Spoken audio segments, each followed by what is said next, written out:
Now, we could partner with neighborhood groups to distribute future surveys, but also advertisements about library resources with Pleasant Valley School District, Oxnard Union, First Fives, Neighborhood for Learning, Boys and Girls Club, and the Scouts. We currently do have connections with those groups, but in 2020, I think reaching out to them, making sure they know what we're doing is a goal that we have. For Pleasant Valley School District, the most notable thing is partnering with their online platform called Peach Jar, where parents and caregivers don't get the normal flyer in the backpack anymore, but rather get an update online. So the goal moving forward in 2020 is every month, something advertising our services for children will be in this platform, Peach Jar.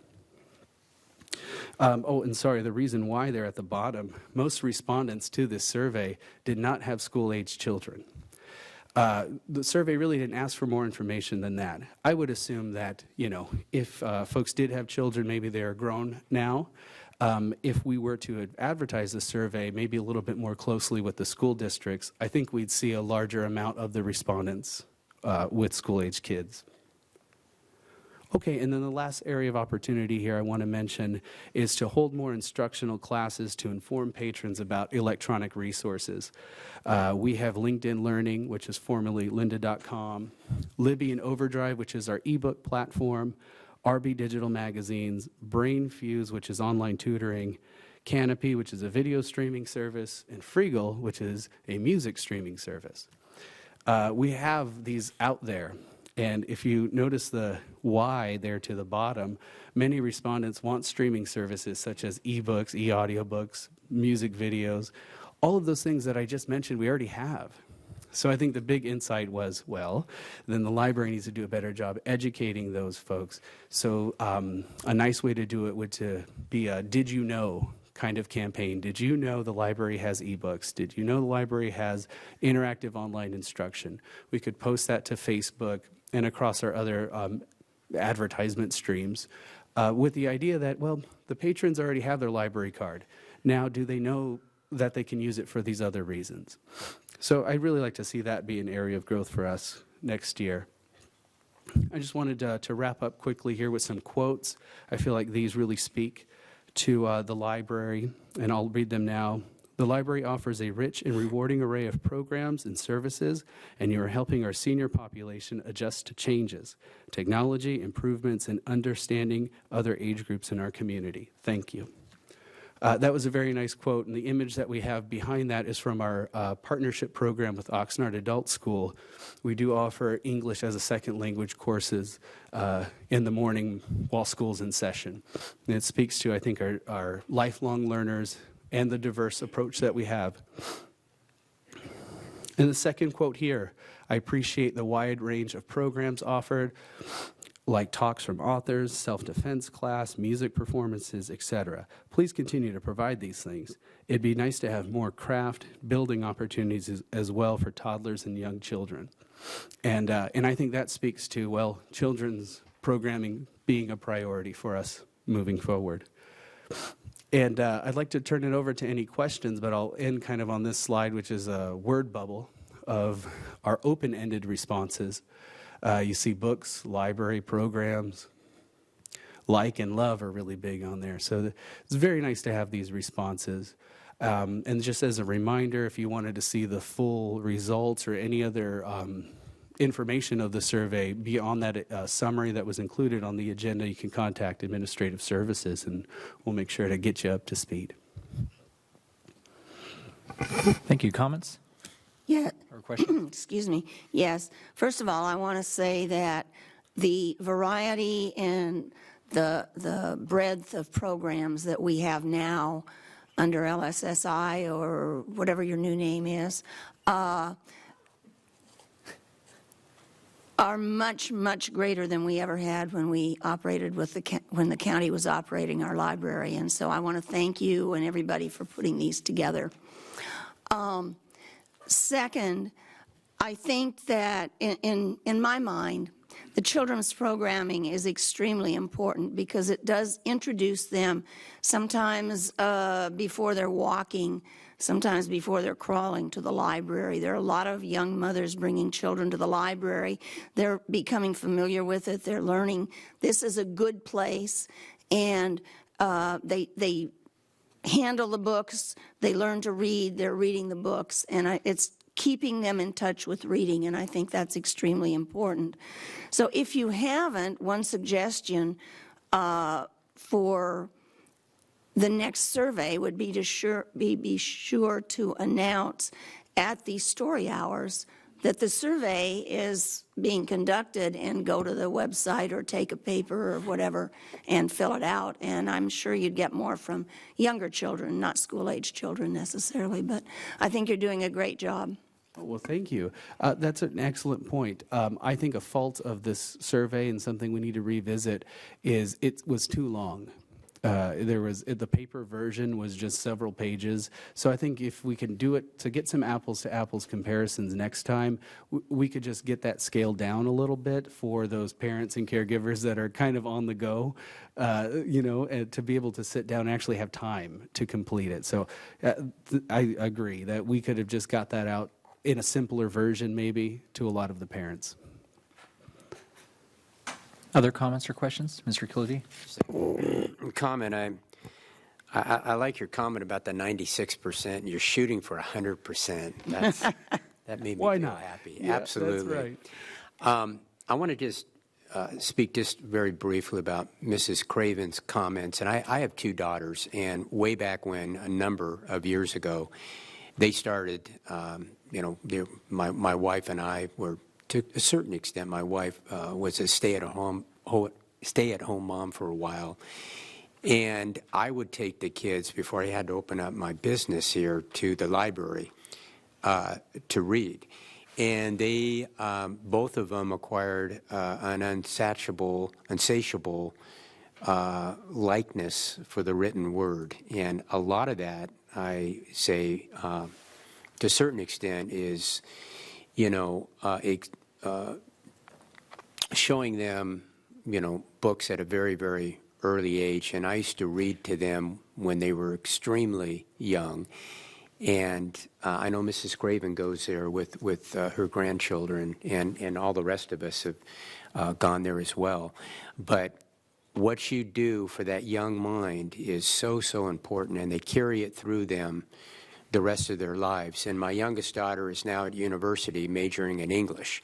So who knows if that had any effect or anything like that on it, but it could have. But anything that you can do to, those are the future, generation here, and anything we can do to help them acquire a love for reading is a really good thing. So I commend you for that, and keep up the good work. And it's the crown jewel of our city. I still believe that, and I think a lot of other people do too. And the surveys are really, really good, and it's important to keep going with that. So those are my comments. Yeah. Mayor Trimley? Just a very brief comment. Thank you for an excellent presentation. And at the risk of using the word ditto, which we used at our last council meeting, I just want to echo what my colleagues have said. Thank you. Thank you. I should know the answer to this. Did we do a survey like this last year? No. Oh, okay. Good. Then I didn't miss something. No, you didn't miss. We had the same questions as we were getting this planned out. So, yeah, it's very healthy to do. I would like if we could, keep this going. It could be an annual thing. Marketing channels change. People's interests change. So we really do need to stay involved and, get back to what folks are saying. Those young children do grow up and can age out of things that we're doing. And we just need to make sure we're offering something on the whole path of their journey, Yeah, no, exactly. I think things change, and you need to have a handle on what's happening. And I think it's also interesting to be able to trend the results, just, for usage and the positive impression numbers and things like that. So. Yeah, or critiques, which, there are some, but that's good. Well done. This is a Thank good you. survey. I appreciate your presentation. Oh, thanks. And I'll follow up in echoing a lot of the sentiment of my colleagues. I think this is a great survey. Please continue it as you look to evolve it. One thing that would really interest me is segmenting different age groups. Obviously, the library is a different thing to different people, and every group, whether it's senior citizens, middle-aged parents with school-aged children, or children themselves, the high schoolers that are right next to Rancho Capano that are using it, they all kind of have a different utility for the library. And so trying to differentiate how a 17-year-old may view the library or want from the library versus a senior citizen and what they want from the library, and really understanding what the different age groups are looking for, and what really motivates them and drives them. I think that'd be really, really interesting, particularly in trying to encourage more high schoolers and even the college kids out at CSUCI. A lot of them the ones who live on campus like to get off campus, and it was just studying in a different environment. I'm sure we already attract quite a few, but trying to encourage them to come on down, come into Camarillo, and come hang out at the library, study there. They have a terrific library there on campus, I know, but sometimes it's just a change in scenery is nice and warranted and appreciated.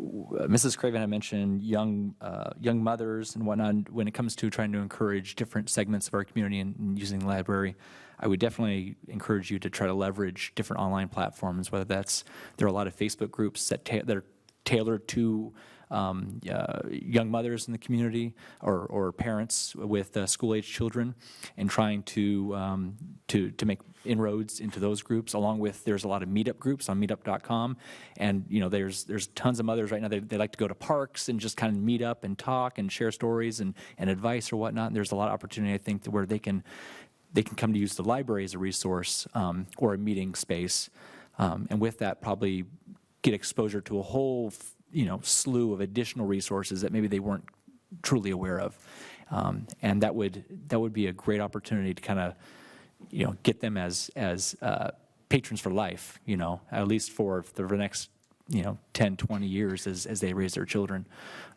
because the library is truly a remarkable resource. It is the gem of our city, and the more people who use it and utilize it and see value in it, the better.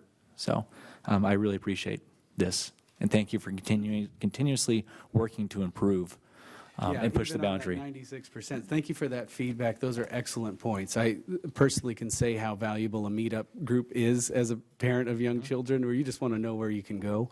That's an excellent point. Thank you. Thank you to the support from the library board. We could not do it without you. Thank you. Thank you. Is there anything I have? The suggested action is informational only. There's no action necessary. So if we are good, we'll move on to the next item. Thank you very much. All right, going down our agenda, we are going to go to item B, Camarillo Public Library policies. Do we have a staff report on that? Thank you. The revisions of these policies and the newly created policy are intended to keep up with best management practices. It reflects the current use and the increased need of resources at the library. The review on these show as adopted in 2010, and in some cases there was one revision to one of the policies in 2012. So we're trying to bring this up to the current practices. The policies are provided for the general public. The library director provides internal operational procedures that are more detailed for staff. So in implementing these policies, there are internal operational procedures. So the agenda report lists the policies and explains the targeted purpose for each one of them. And we can go over that with you if you like. Hopefully you've had an opportunity to review these. So Mr. Apodaca is here, and he and I can answer any questions that you may have. All right. At this time, do board members have any questions of staff or Mr. Apodaca?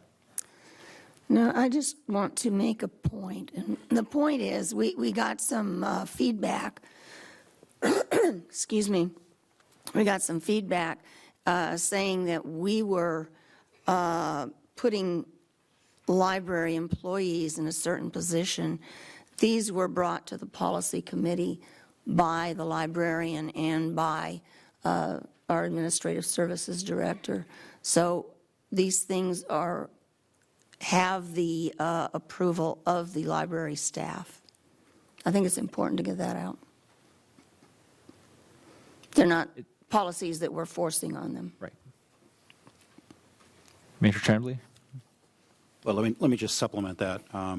The critique that Mrs. Craven was referring to basically said, well, gee, this is trying to turn library staff into quasi-law enforcement officers. I guess I would ask two quick questions. First of all, do you agree with that critique? And secondly, and what's really the purpose of the overhaul of these policies? I know it's articulated somewhat in the staff report, but really, what is the purpose? Yeah, excellent question. They were internally sourced, so that's an excellent point. Specifically, library staff, for the sake of operations, do need some clear boundaries set. And with these policies, they are public-facing. These are the things that we're trying to put out there as best practices, guidelines for use. The goal is to have equal access to information and other library resources that we might offer. It's helpful to have these in a single document. Being that they hadn't been revised since 2010, the goal is to make them a little bit more modern or clear, because sometimes the procedures are changing, different ways that we're handling business might need to be updated on these sheets. So it really brings us up to the way we're operating or wishing to operate now. So that's really the intent, is to get them modern, to get them up to date for how our procedures are really working. But it's also true, though, that to some extent, you have to leave some discretion to library staff. So there are times where you build in some flexibility into understanding that they're iterative policies, and they may evolve over time. You do leave staff some flexibility. So you're trying to actually accomplish both. Is that a fair way to think of it? Yes. So in terms of that policy question, what I'd like to maybe point out just off the top of my head is a safety policy. These are trainings, things that we go through as staff, customer service policies. Those are always being implemented, always being used, always being updated. Those aren't necessarily spelled out line for line. What was very useful, though, in these revisions is to spell out the code of conduct procedure and a banning procedure, a restriction of privileges. So for a patron that we do need to intervene, they have, violated the code of conduct, for instance, staff are trained to, call emergency 911 or the sheriff's office to get any intervention on illegal activities if they feel threatened or anything like that. That's not necessarily written here. What more is written is what's the path that a patron would go, and what's the path that we all go down, I think, if that violation were to continue. So that's an example of, okay, we spelled out that procedure in these policies, but we did not include a safety procedure, for instance. Right. But thank you, Mr. Apodaca, because you anticipated my last question with respect to staff training. If there was an incident that called for an emergency response, staff is certainly trained not to hesitate to call for that emergency response. Yes, and that those are trainings that we undergo on an annual basis, but they aren't written on the public-facing policy. Okay. Thank you. If Thank you. that's clear, yeah. No, I understand. But they are the subject of training. Staff is trained on that. Yes, that is the case. Okay. Thank you, Mr. Chair. And clearly, these policies do not ever preclude a staff from, in the event they're having to enforce a policy or procedure or something like that upon a patron, at any time if they feel threatened or they feel like they can't adequately enforce this themselves and they feel unsafe, nothing precludes them from calling for support, calling law enforcement, calling whatever support mechanisms they need in order to deal with that. So yeah, absolutely. Our reliance, I think, on non-emergency is we use them early and often whenever a perception of threat is at play. We even have the non-emergency line on the back of our name tags while we're working service desks, so it's always handy. The 911 emergency is usually if there's a threat, physical threat, but then also if we perceive what we think is illegal. Staff is encouraged to call this the emergency line. They're never penalized, and in fact, this does happen, and as it goes with a lot of the conduct in and also outside of the library, the staff are told to call the police. If you see something, say something. And then the sheriff's office has been really great about the response time. They get out, they're able to tell us this is illegal or not, or how we should proceed from there. Mm-hmm. So that is, I wouldn't want to say a daily occurrence, but it does happen, and that is our procedure. We call that non-emergency line or emergency line if needed. Yep, Mr. Kildee. Yeah, so as far as the code of conduct policy, if there's something that you find that needs to be addressed that isn't addressed in this current form, you will bring that to our attention. Yes, and that hopefully will be our rhythm, I think, moving forward, that as demographics change, as different users change, we do need to be proactive in what we're setting up. And our campus is, I call it the parking lot into the courtyard and the cafe. We are free and open to all. And some of these, the policies written in 2010 didn't really spell out a procedure for necessarily how to move forward with violations that might occur on these other areas of the library campus. So yes, I think that's an example of what we would want to be bringing to the library board, and we need to keep these revised and up to date. Good. That's all. In addition to that, I know that in some of the correspondence we had received in regards to some of these policies, there was a question posed about minors under rules of supervision of minors on big page 7. For my colleagues, if you guys want to reference it, there's a question as to why we differentiate. A minor is anyone under the age of 18, but we differentiate children under the age of 9 must be accompanied by a parent or responsible caregiver, 12 years old or older. But why don't we make the same rule for everyone under the age of 18? And I presume that, I'll answer my own question, but tell me if I'm wrong. We have tons of high schoolers, and we want to encourage high schoolers, and particularly those from Rancho Campana. I'm sure we still get some from Cam High as well. After school, they lets out. They probably come to the library, do their studies, while mom and dad likely still work. And because they probably don't have, I presume, supervision until maybe 4 or 5 o'clock. 100%. It is the best practice to have some age threshold when it comes to being alone in the library, and it's not 18. If you're under the age of 18, in our policies, and again, best practices across other public libraries, you are encouraged to come in and use the library. I think that portion is more specific to those children that might be under the age of 8 or under the age of 9, and what it means to have supervision at that point. So that might be just a matter of clearing that up if the situation were to arise. It hasn't come up. It's been like that written for, since 2010. So it hasn't been an issue to clear that up with families or anything. That responsible caregiver in that case is a child who's 12 or over with what we're considering a minor at that point. But I see the confusion that minor would usually mean anyone under the age of 18. For the case of library use, that's what we're intending to say, that a minor in that case is going to be quite a bit younger than 18. Yeah, it should be emphasized that the library is an incredibly safe environment.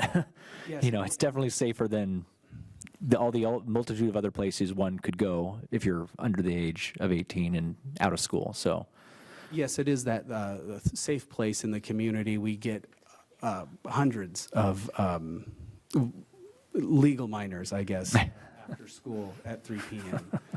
Yeah, so that is the case, and they do not have a parent or guardian with them.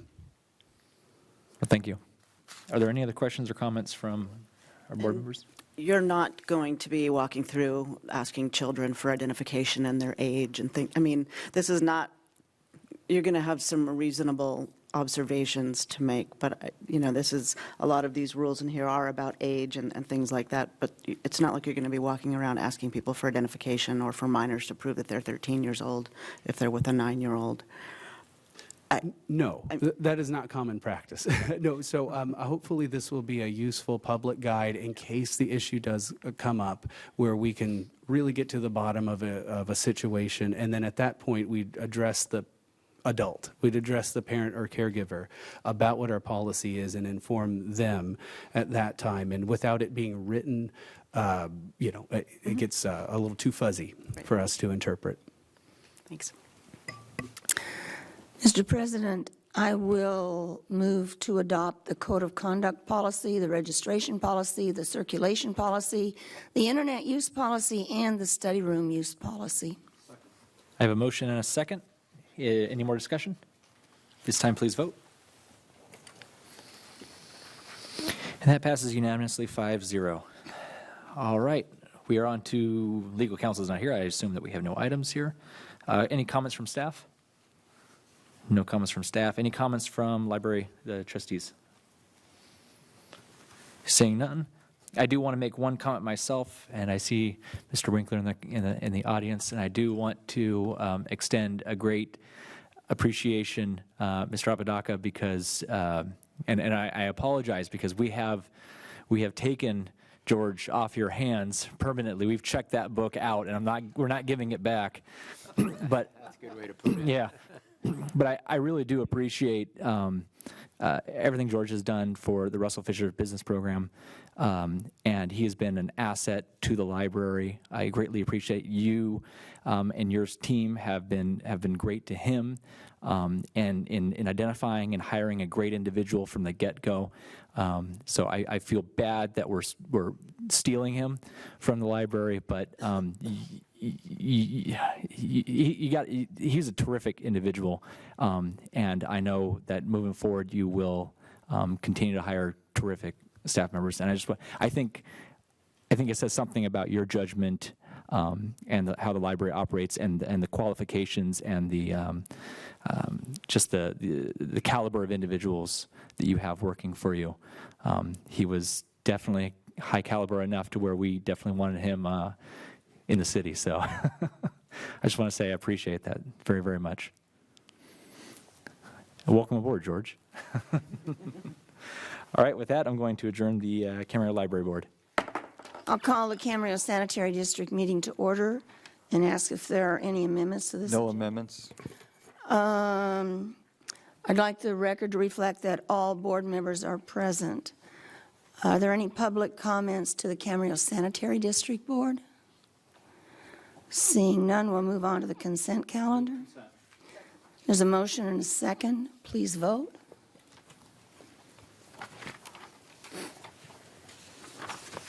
Motion carries. I think it's unanimously. I can't see from here what Susan's voting. Okay. And so that means we are down to departmental. There's nothing. Comments from staff. Comments from board members. Okay, we will adjourn this meeting to January 29th, 2020. All right, we're going to go ahead and call the meeting of the Camarillo Successor Agency to order. I'll let the record reflect that all members are present. Are there any amendments to the No agenda? amendments. Are there any public comments? Hearing none, we'll move to consent. Move the approval. Second. Well, we have two on each, so the tie I'll will go to withdraw. the runner on this one. You can figure it out. Let's try. Ms. Santangelo moved, and Mr. Mulchay seconded. Please vote. We're a little quick on that one, weren't we? All right, that motion is adopted 5-0. There are no departmental items. Any comments from staff? None. Any comments from board members? All right, that meeting of the successor agency is hereby adjourned. We'll now move to the Camarillo City Council meeting, the regular meeting of Wednesday, January 8th. Let the record reflect that all council members are here. I believe we do have one amendment to the agenda that I'll just note. We are going to move item 9B, which is the cooperative agreement with Pleasant Valley Recreation and Park District. We're going to move that after item 4A and before Finance and Public Works, and just after the street furniture permit policy item. Do I have any other amendments to the agenda, Mr. Norman, or any members None. of the council? All right. I believe at this time we have a presentation.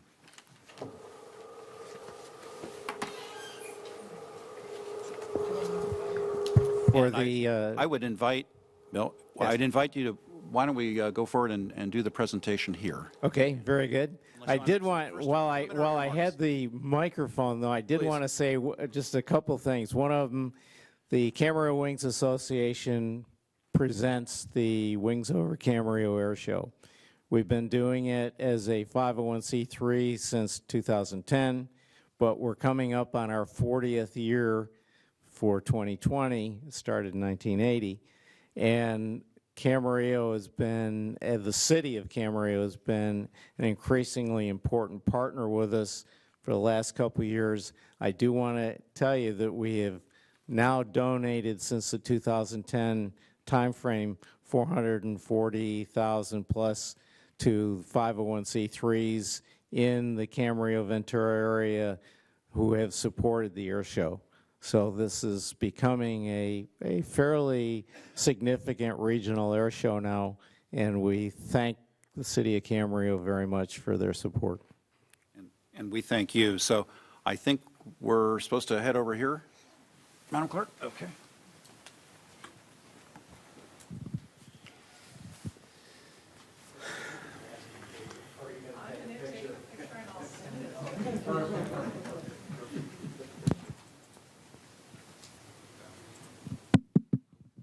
It looks like it's on. Why don't we turn around this way if it's okay? Is the microphone on or off? Yes, it's on. It's on. Okay. All right. But I would like to just say a few words, and I want to, on behalf of the council, and the council members may have their own comments, thank each of you individually and all of the volunteers. There are several hundred volunteers, I believe, that put on this show. And I've been to the show many times, including all of the last couple of, certainly the last couple of years. And I want to compliment you on number one, on doing a wonderful show. Number two, having so many volunteers, including yourselves who commit of your time. And obviously the money that you are raising for local nonprofits that is going back into our local nonprofits in the community is very welcome. So I sincerely would like to thank you for that. So I'm going to hand over the microphone now, I think, to you. Okay, so Kelly is our CFO, and John is the new president of the Camarillo Wings Association. I'm Bill Thomas. I'm the air boss and sort of the conductor of the show as far as the airplanes go. And so what we would like to do is Kelly would like to present you with the plaque for appreciation. Let me go to the side. Okay, you place this. There we go. How's that? Keep going?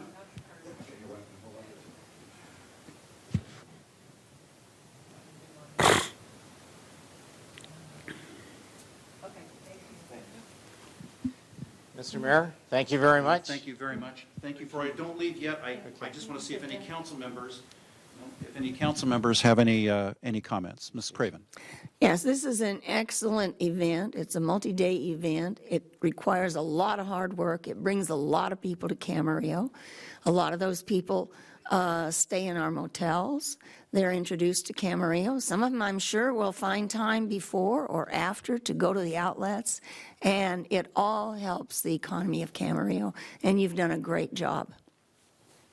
Any other council members? I'll make a comment here. I want to thank you for, I know we worked really closely with you, and I really appreciate the lines of communications that are open when you put on a event of this magnitude. But it's been, it's like you said, that it's putting Camarillo on the map here. And the entertainment is very affordable, which is somewhat unusual in this time frame. So I appreciate that. And please thank all your volunteers. I know it must take literally hundreds of people to put an air show on, but it's a wonderful event. And it's really neat to see it, grow and into the quality that it is today. So again, appreciate all your work. I know for you it's a lot of time, so I really, really appreciate you spending all that time in this. Ms. Santangelo? One of my fondest memories of living in Camarillo is Air Show weekend, and just the sound of, I love airplanes, and so just the sound of it, there's just something about it that, it's just one of my my things about Camarillo is Air Show Weekend and the sound. For 4 years, I was part of the boosters at Rio Mesa High School, and the band always helped at the entrance and the gates. And so I have 4 Wings Over Camarillo hats from helping out from that. But you know, they were able to really help out. You need a lot of help, and so it really encouraged a lot of the band members and their families to help out. And in return, they got some funds that they really needed to go towards uniforms and their instruments. And so I really saw it in action, what you do for the community, and not just providing entertainment, but really giving back to the community. So, and my son's a music major now, so thank you. And my other son's going to be a pilot, so. Mulchay? Yeah, a great organization, a great event. I'll echo Susan's sentiment. And growing up in Camarillo as a child, the air show was just like a place of wonder. It was terrific. It was amazing. It was awesome. It was larger than life. My grandfather was a pilot. He had an airplane out there as I was growing up. And it's what you guys do, what you guys put on is just truly terrific. Particularly this last year, it was great. The outreach, how you worked with other community organizations, how you worked with VCAS, that was terrific. And I really appreciate it. I applaud the fact that you guys really reach out and try to find ways to build bridges and work with other organizations to where you can all benefit. I have one question, and that is, how do you get to become Air Boss? Because that is the coolest title ever. I would like to be Air Boss. They're making it a lot more difficult. There's a whole training program now that you have to go through, and I get certified by the FAA, if you can believe that. So you're a certified Air Boss? Yes, sir. That's cool. and I know Dave was particularly concerned about our extracurricular pyrotechnics, and I do want to tell everybody that I gave Kathy Talley my phone number so that the mayor did not get called. I was getting the phone calls directly. Appreciate that. And I think that the other piece of it, and you referred to it, is we worked with the animal shelter because of the concern that we had and that I know you guys had about the fireworks versus the pyrotechnics. And by the time we finished, we co-marketed with the animal shelter for the air show, and they had Clear the Shelter Day on that first Saturday of the air show, for Saturday and Sunday. So Saturday was Clear the Shelter Day, but for that weekend, they had about, I'm trying to remember how many, but it was like 3 times, 139, 140, maybe up to 170 by the time you get into the next week of people who had adopted animals. In the classic weekend is something like 25 to 35. So we really had a good co-marketing experience. So we hope to replicate that this year, and I will again work with the city before I go too far, and so that you're comfortable with which direction we're going. You know, I also want to, most of the funds that the city provided were for putting on the STEM Pavilion, which has been very, very popular at the air show. And it was so inspiring. This year, we reached out to 24 different schools that put on a robotics competition. And they, you know, we had a whole setting, and it was because of your funds that the city granted that we were able to put on this event that people were just drawn to. It was so impressive what these robots, you know, the robots would come out, and it was like a lunar setting, and they had to put cargo into a spaceship, and it was just a lot of fun and a lot of, and I also had the honor of going to a high school that to express our appreciation for the guy that was running the drones in the STEM Pavilion. And the kids, he runs an ROTC, an Air Force ROTC at a high school, and the kids were so impressive. They were all going off to, one was going off to Annapolis, one was going, politicians, one was medical doctor, and they all had, it was just so impressive to see what they were and the respect that the kids had for the colonel and vice versa. And one of the girls just led the Pledge of Allegiance at the National Defense Forum at the Ronald Reagan Library, which I also work as a docent and was on a board there for a couple of years. So I just really appreciate it. Thank you very much. Do you have any other brief comments as the president? Well, just one brief comment.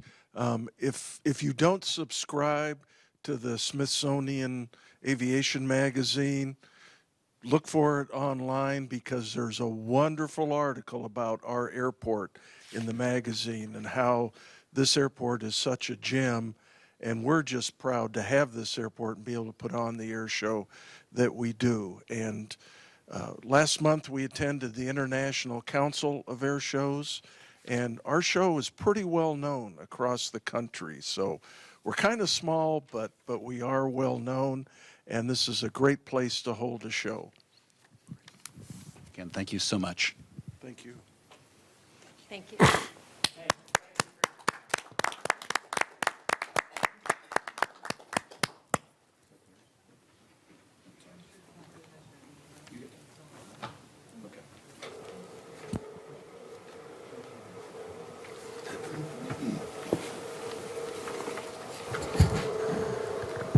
Thank you again very much. And unfortunately, I don't get the title of Air Boss, so I have to just mush on here. But we are slitting our way. We are now on consent. Move the approval? All right, I have a motion and a second on consent. Mr. Mulchay. I need to abstain from item G, so I'll vote, but I'm going to abstain from item G because it is within 500 feet of. All right. We'll have please let the record reflect that Mr. Mulchay is abstaining from item G accordingly. Are there any other comments before I ask for a vote? Hearing none, please vote. And that item is adopted 5-0 with the appropriate abstention on item G for Mr. Mulchay. All right, we're moving now. Without objection, we'll now move on to item 4A, the street furniture permit policy. May you please have the staff report? Yes, thank you, Mayor Tremblay.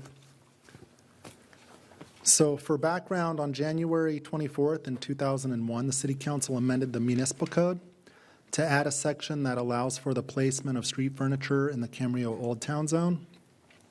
Then in February of that year, the City Council adopted guidelines for obtaining an encroachment permit that would allow the placement of street furniture within the public sidewalk in the Old Town Zone. And the intent of the guidelines was to provide an established procedure that allows businesses to place furniture on the public sidewalk to conduct their business activities typically associated mostly with outdoor dining.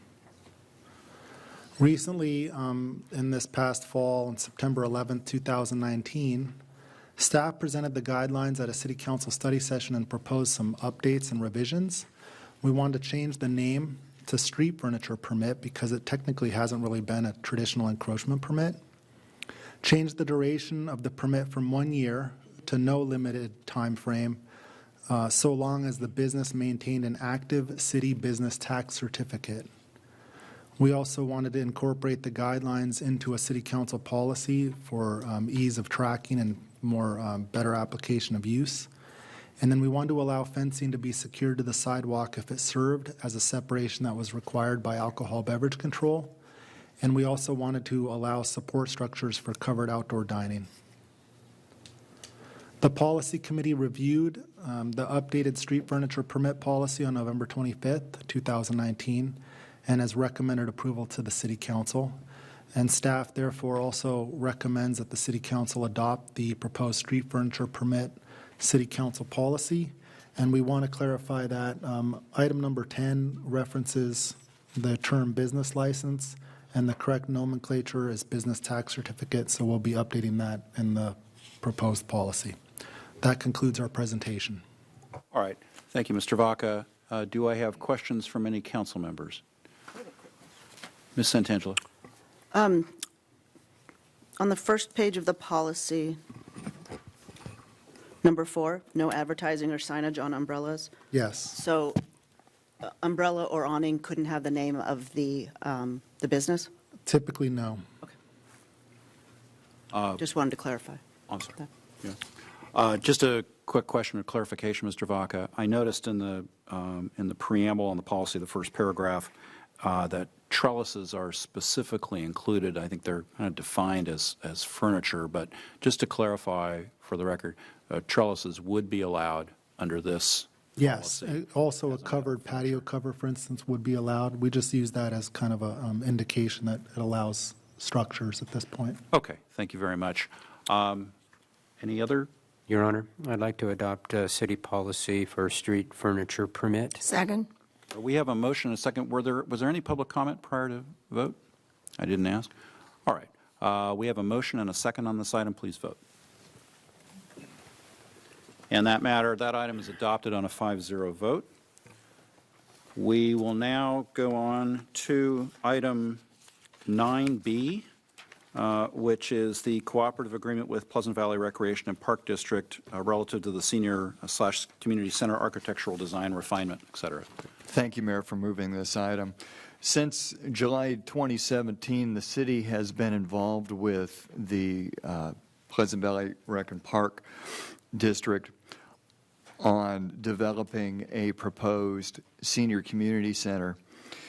After a series of meetings in 2017 and 2018, both PVRPD and the city settled on Plan 2, Option D, which is a detached senior community center of approximately 30,728 square feet on the current PVRPD campus at Burnley and Carmen.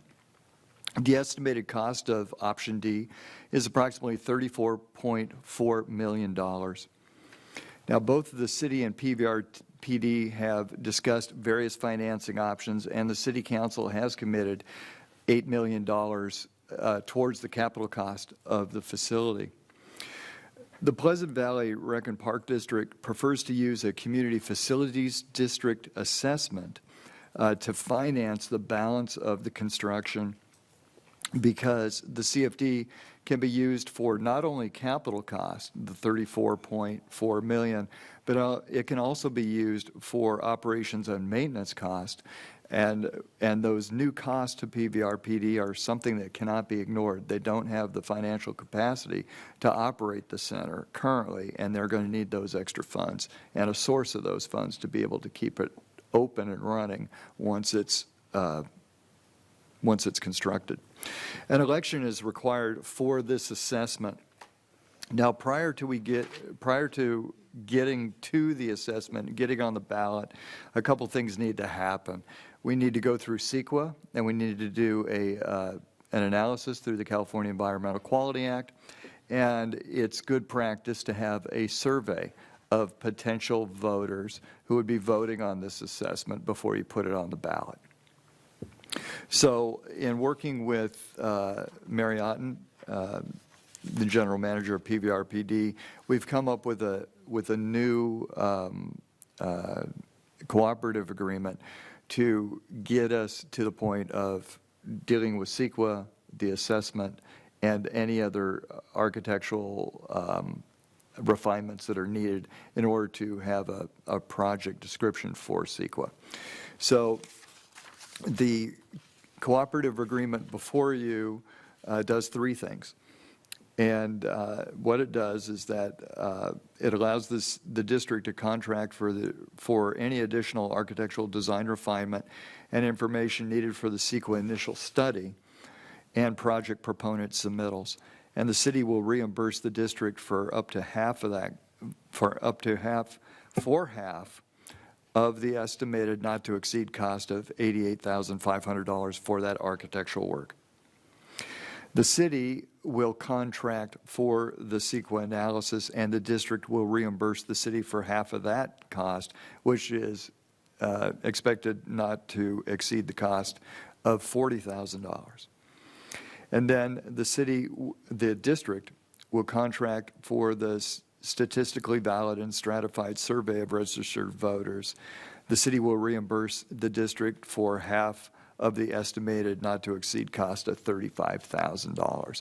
All told, including a 20% contingency that each party, the district and the city, will add to its responsibility of the cost.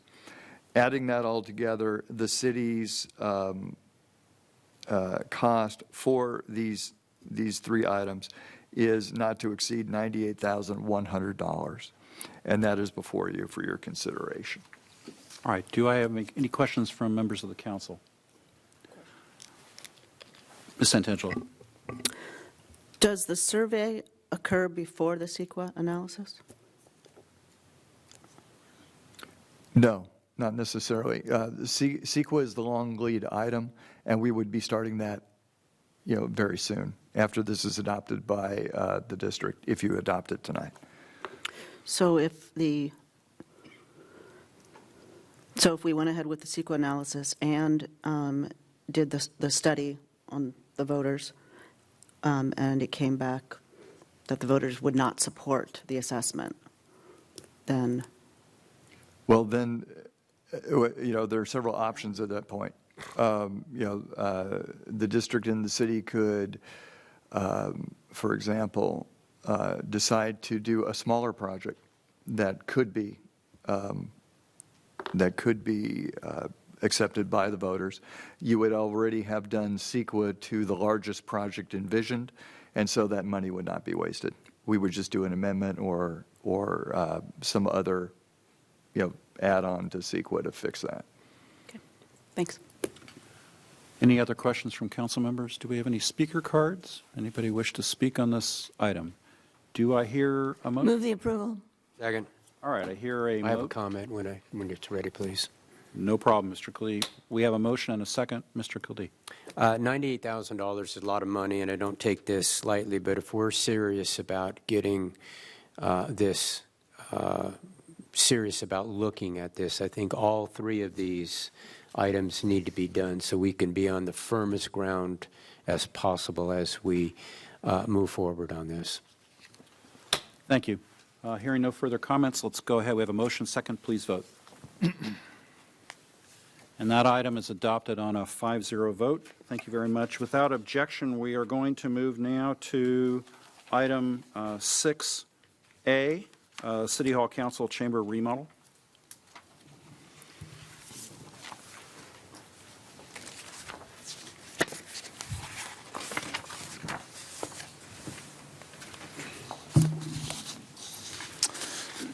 Thank you.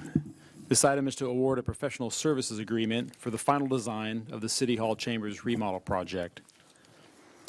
Brief overview of the project scope, which includes certain improvements to the chambers for accessibility and compliance with ADA codes and revisions to the overall layout and staff seating within chambers. There will also be revisions to the public seating area, improvements to the audio-visual components within chambers, lighting improvements, and improvements to the HVAC system.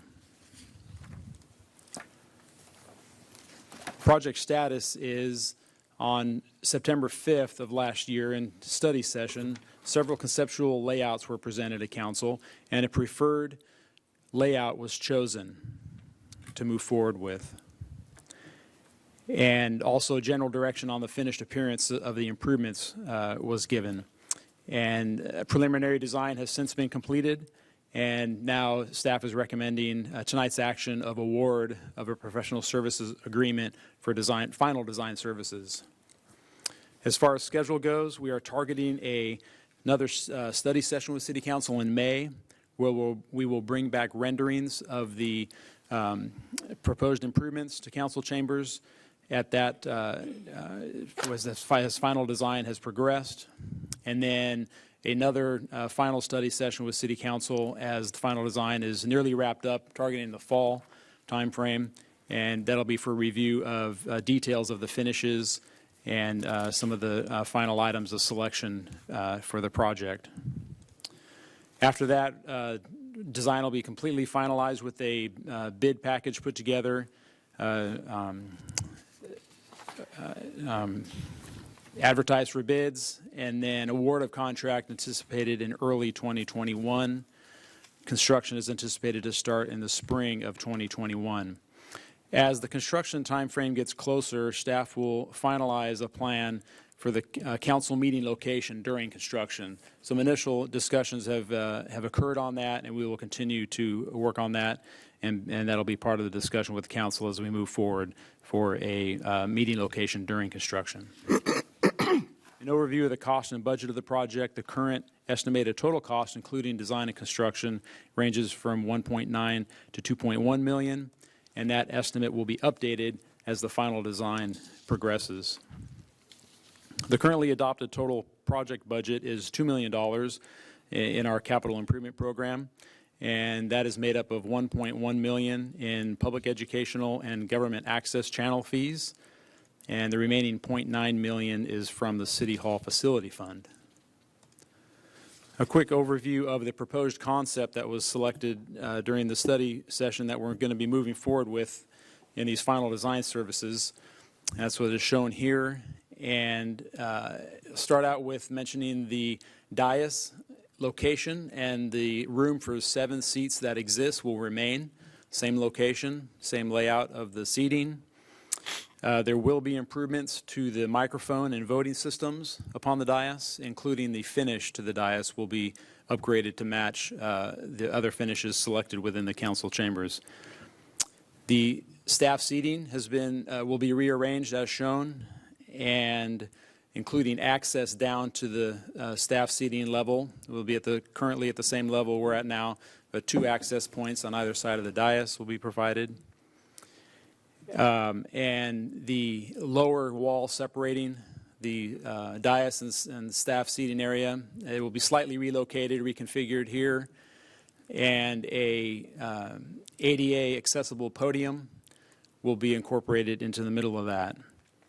The other ADA access components include a level ADA compliant access from the rear of the chambers over to the presentation area, and then ADA compliant sloped access ramp down from the rear of the chambers down to the front area, speaker area, and ADA compliant seating area towards the front here.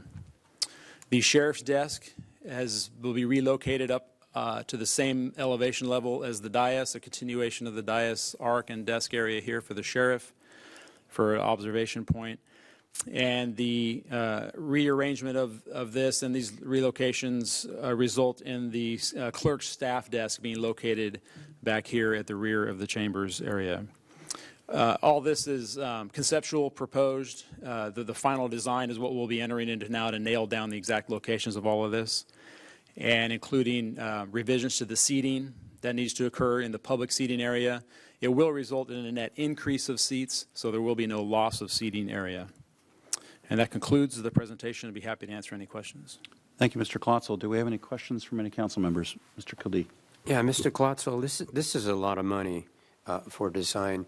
Can you shed a little light on this as to why, I know the complexities of this are such, but can you shed a little bit of light on that part of this discussion? Sure. To expand on your comment there is exactly right. The complexities involved with this kind of a design, with this type of facility, with this type of a room, with all the various components that we're addressing, with the complete rearrangement of the staff seating area, the ADA compliant requirements as a part of that adds to the complexity of this design. So the cost for this design lines up with that level of complexity required for this architectural design step to end up with a full design and biddable package to go out for bid. Mm-hmm. Okay. We've got the audiovisual improvements. It's going to take a lot of coordination with our existing system in the back to incorporate all the improvements that will be in place on the audiovisual, meaning the microphones, the speakers, along with a full revamp of our lighting. And you're comfortable with the quality of work that this company can provide? Yes. Mm-hmm. Okay. That's all I have. Do I have any other questions? Mr. Mulchay. 2 or 3. The designated ramp, ADA accessible ramp on the left-hand side here, Is that a designated ADA because effectively the ramp in between the seating and the ramp to the right is technically at a grade that exceeds what ADA would require? That's correct. Okay, so that's the reason why we have a designated ADA. Correct. And then when was the last time these chambers went through a major renovation? Sorry to put you on the spot. Yeah, good question. I'm not going to be After- able to pull that off my head. I think Charlotte, maybe you know. 1998, when we had water coming up and making this even. I was there that day.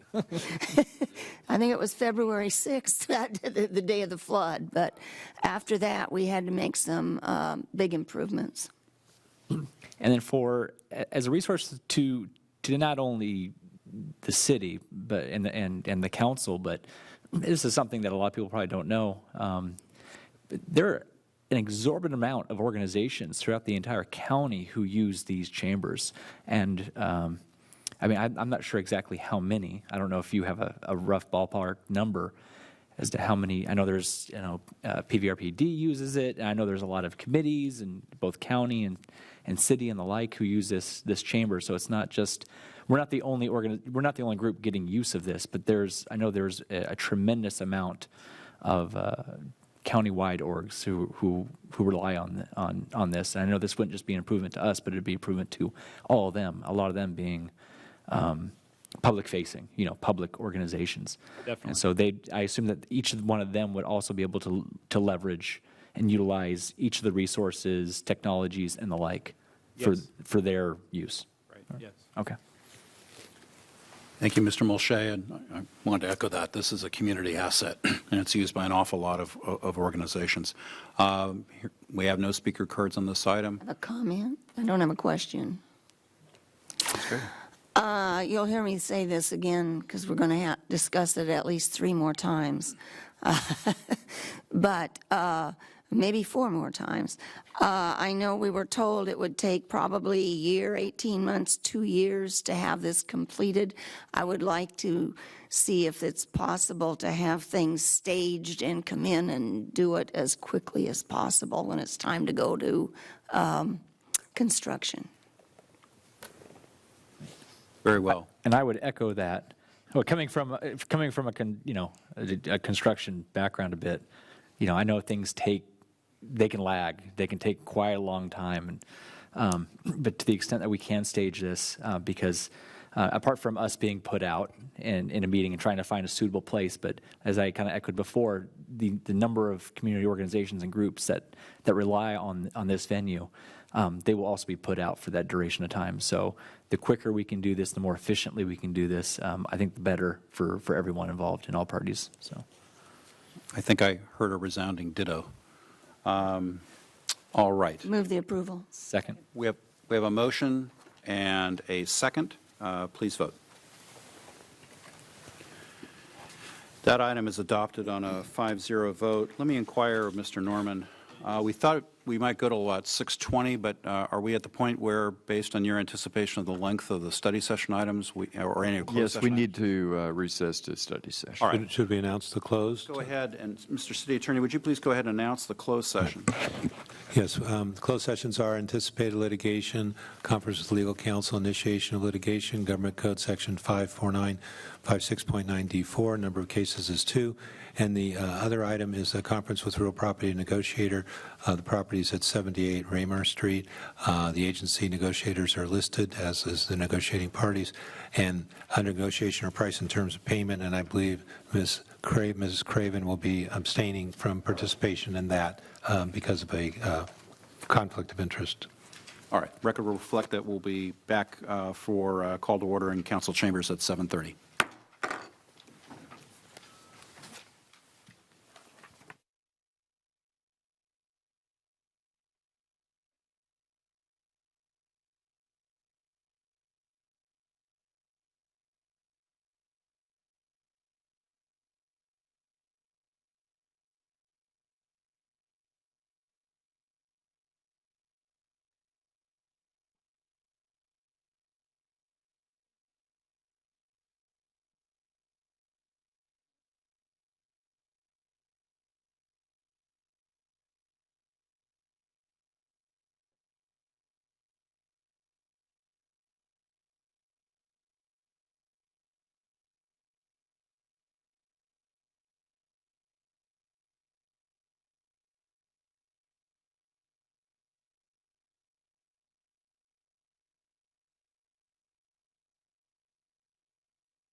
I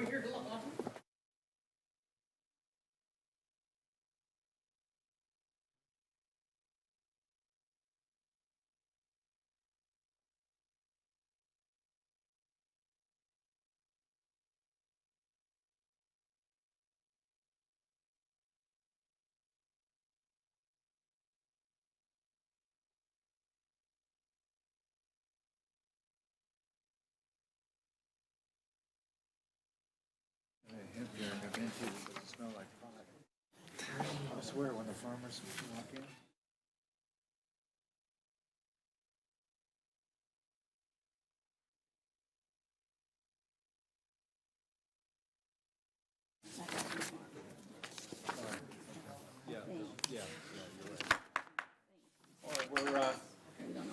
We're going to call the council back into order at now being 7:30 p.m.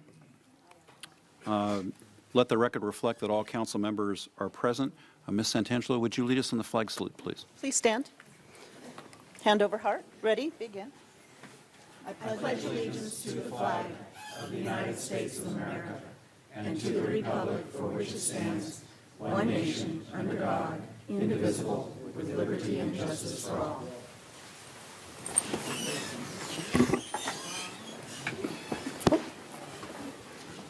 All right, members, without objection, I'm going to defer the balance of the items on the 5 p.m. calendar until after completion of this 7:30 p.m. calendar. I think we only have 3 or 4 items we can take up after this 7:30 calendar. Thank you all for attending our city council, your city council meeting this evening. I suspect that most of you may be here on a specific agenda item, just a guess, but is there anyone who wishes to speak during public comments on a non-agenda item? If there are, please be sure to give a speaker card to the city clerk, or you may feel free to come forward. I already have 2 speaker cards, and I'm going to go ahead and call them now. But if there's anybody else who wishes to speak on a non-agenda item, please come forward. Our public comment time is limited to 3 minutes, and there is a timer that the speaker will be able to see in front. All right, our first person to speak under public comment is Roberto Martinez. Good evening, Mr. Martinez. Good evening, Mayor, Council, City staff. Don't want to take up too much time. I'm sure it's going to be an eventful evening. Just wanted to come and thank you for the support for the Boys and Girls Club. 2019, we received some support from the city, which helped us to make some significant improvements to our auditorium, which is utilized not only by our club members every day after school, but also a number of community groups, such as the Lions Club, Amber's Light Lions Club, Optimist Club. And what we were able to do was enhance the IT framework of the room so that different groups can utilize better improved audio-visual services. It also allows our kids to get more access to informational technology and better STEM programming and enhance our educational programs as well. We would not be able to do this without the support of the city, and just wanted to thank you for all you do for us. Thank you very, very much. Thank you. Our second speaker is Kendall Lawson. Hopefully I've pronounced that last name correctly.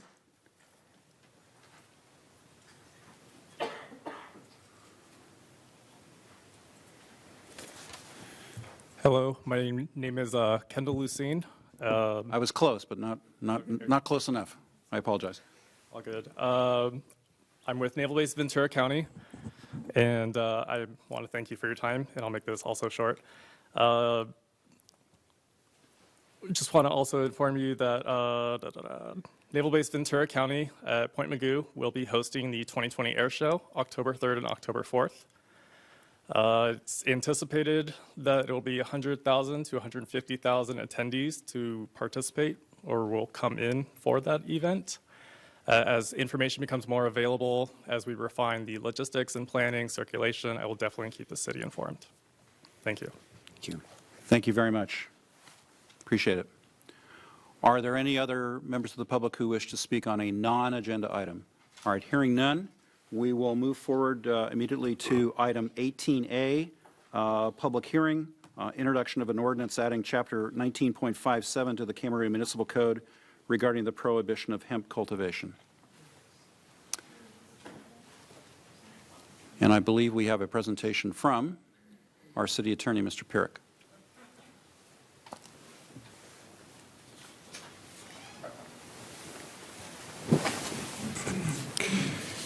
Yes, this item is for consideration by the council of the introduction of an ordinance to add Chapter 19.57 to the Camarillo Municipal Code with respect to the prohibition of hemp cultivation. So in summary, this would be an ordinance. It would amend our code, and it would add to the land use regulations to prohibit the cultivation of hemp. By way of background, in November of 2016, the California voters approved Proposition 54 to legalize adult use of marijuana. And it approved recreational use and allowed for certain commercial uses, but it did give the cities right to local control with regard to commercial cannabis activities. So in response to Proposition 64, the city adopted ordinance number 1146. And in 1146, the city has certain regulations regarding marijuana facilities, cultivation, and deliveries, although there have been some subsequent modifications to state law with respect to deliveries that actually is the subject of some current litigation in the county of Fresno. Ordinance number 1146 did incorporate state law definitions related to cannabis. That state law definition specifically exempted industrial hemp from the definition. So the consequence of that is that ordinance number 1146 did not cover cannabis. Did not cover hemp. What did cover hemp was CMC, Camarillo Municipal Code, Section 912020, and that prohibited the use of land, buildings, et cetera, for the use of any substance that is declared or defined by the state or federal law to be a controlled substance. So at that point in time, hemp was defined as a controlled substance. However, in 2018, there was a federal law that was passed called the Farm Bill, in which the industrial hemp is no longer considered a federally controlled substance. In addition, hemp products may be utilized as food additives or supplements subject to FDA approval. So some of the concerns with regards to industrial hemp are nearly identical to the concerns about cannabis, which I'll get into in a few minutes. The difference being that hemp has a lower percentage of THC, so if it's a 0.3% of THC or less, then it is considered hemp. Now, because of the similarities between hemp and cannabis, as I mentioned, some of the same concerns apply, including odor, nuisance, pest and insect infestation, theft of hemp, and other public safety concerns. Here are some examples of those public safety concerns which we received from the Camarillo Police Department. I'm just going to summarize them. Basically, there was an incident that occurred, and this has just been in the last few months. On November 10th of 2019, there was a vehicle that was found to have 16 trash bags full of freshly cut hemp. Whether or not the folks that were doing that thought it was marijuana or they were trying to steal the hemp, it doesn't really matter. It's criminal activity that was associated with the hemp. Those subjects were arrested. On November 4th of 2019, there were 2 subjects that were in a U-Haul van, and it was found that they had some 500 pounds of stolen hemp and some methamphetamines as well. In October 28th of 19, there were a number of Simi Valley residents that were contacted at Point Magoo Rock. They had some stolen hemp in their possession. October 16th of 2019, there was a suspicious van that was stopped. They found 26 bags of hemp in trash bags that had been stolen from a nearby field. October 15th of 2019, there were subjects that had stolen a trailer and filled it with hemp, and they then fled prior to arrest. October 15th of 2019, there were 2 suspects who were stopped south of Camarillo. They were found to be in possession of freshly cut hemp plants. And on October 5th of 2019, there were 2 security guards that were hired by a landowner to provide security for a hemp field, and there were 2 unknown suspects that were trespassing, and one of them displayed a handgun, and the subjects fled the scene when told that the police had been called. So these are a number of incidents that do show the public safety concerns with regards to hemp. What you see now is an aerial indicating the location where hemp is permitted in the county. This area here is one location outlined in green. We have this one here as well, and then others. Most of these, excuse me, are located outside of the city of Camarillo and located in the county. There's other areas, outlying areas here and up here. So we do know that many cities have imposed moratoriums. There are 4,100 acres of hemp in cultivation. Santa Barbara does not allow hemp cultivation. And Thousand Oaks has also adopted a moratorium. So here's the proposed ordinance. Excuse me a second.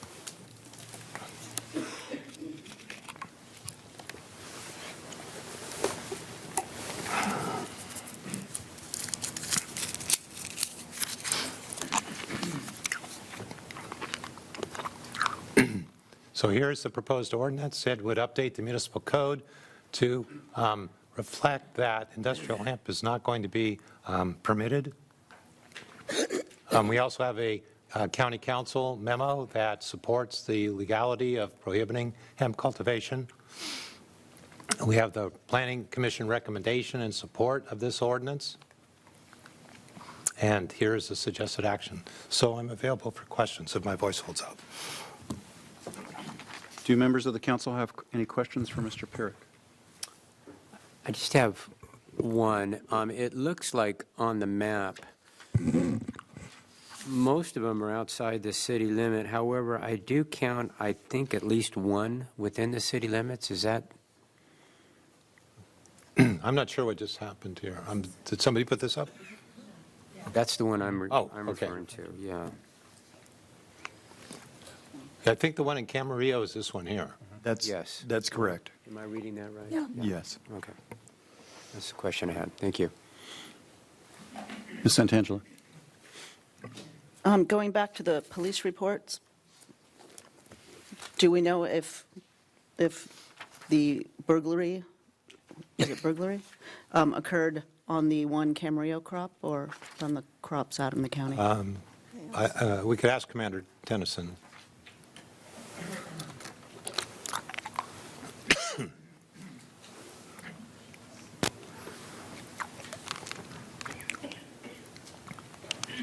So we don't know at this point whether any happened on the Camarillo property. The vehicles that we stopped away from fields and found hemp inside, they're difficult to determine what field they came from because they could be pulled out of any portion of a field.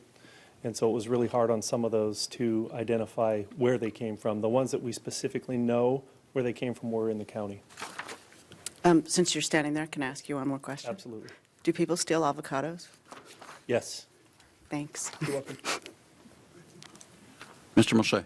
I have one question for the commander as well. Loosely related, how many calls of service do we get on the outlets annually? I don't have that number, but it's significant. Would you say it's in excess of 300? Maybe averaging on one call a day at least? I would say that's accurate. Okay. That's all I had. Thank you very much. All right. Before we go to the public hearing, do we have any other questions from council members? I have a question or point of clarification. Santa Barbara, was it Santa Barbara County that doesn't allow hemp cultivation? They do not. They allow marijuana cultivation, but not hemp. But not hemp. Okay. Actually, I have one more question in the staff report. On big page 3, second paragraph, the California Department of Food and Agriculture's position is that such registration does not preempt a local agency's ability to regulate or restrict industrial hemp activities and to see the frequently asked questions. So all I could pull out of that from the frequently asked questions is on big page 11 on the bottom.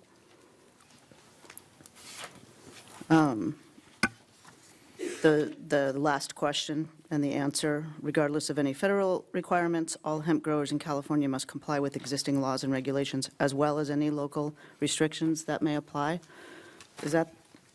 That's all I could find about local restrictions in the frequently asked questions. Is that what you were referring to? You're on big page 11. Correct. Very bottom. Yes. The answer is yes. And like in legalese, does restrictions mean the same thing as none? Yes, you can restrict to 0. To 0, okay, thanks.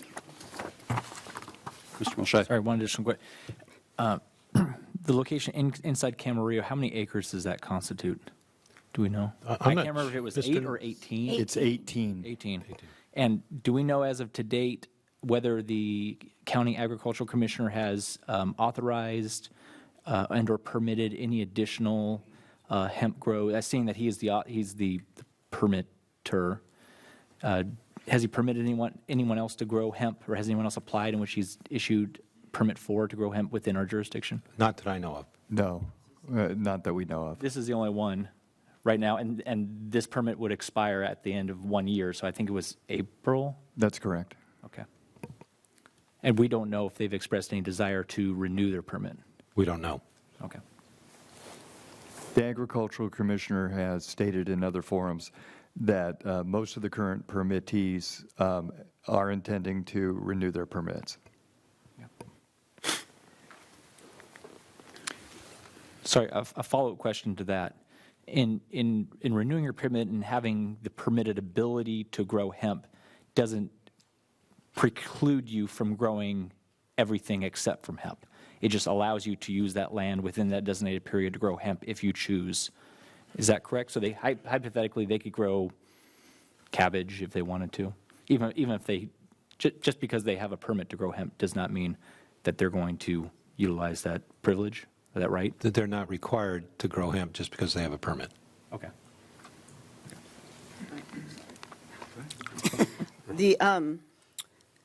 The crop that's just west of Leisure Village, It's not in the city.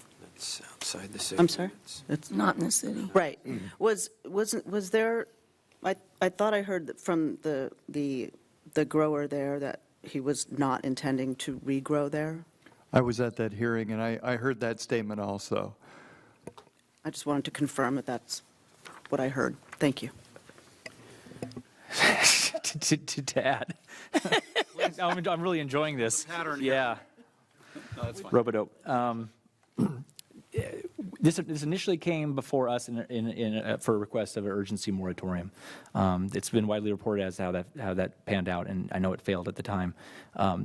Staff was requesting an urgency moratorium in order to study the health effects, regulatory effects, and the like of hemp grown, or potential hemp grown within our jurisdiction.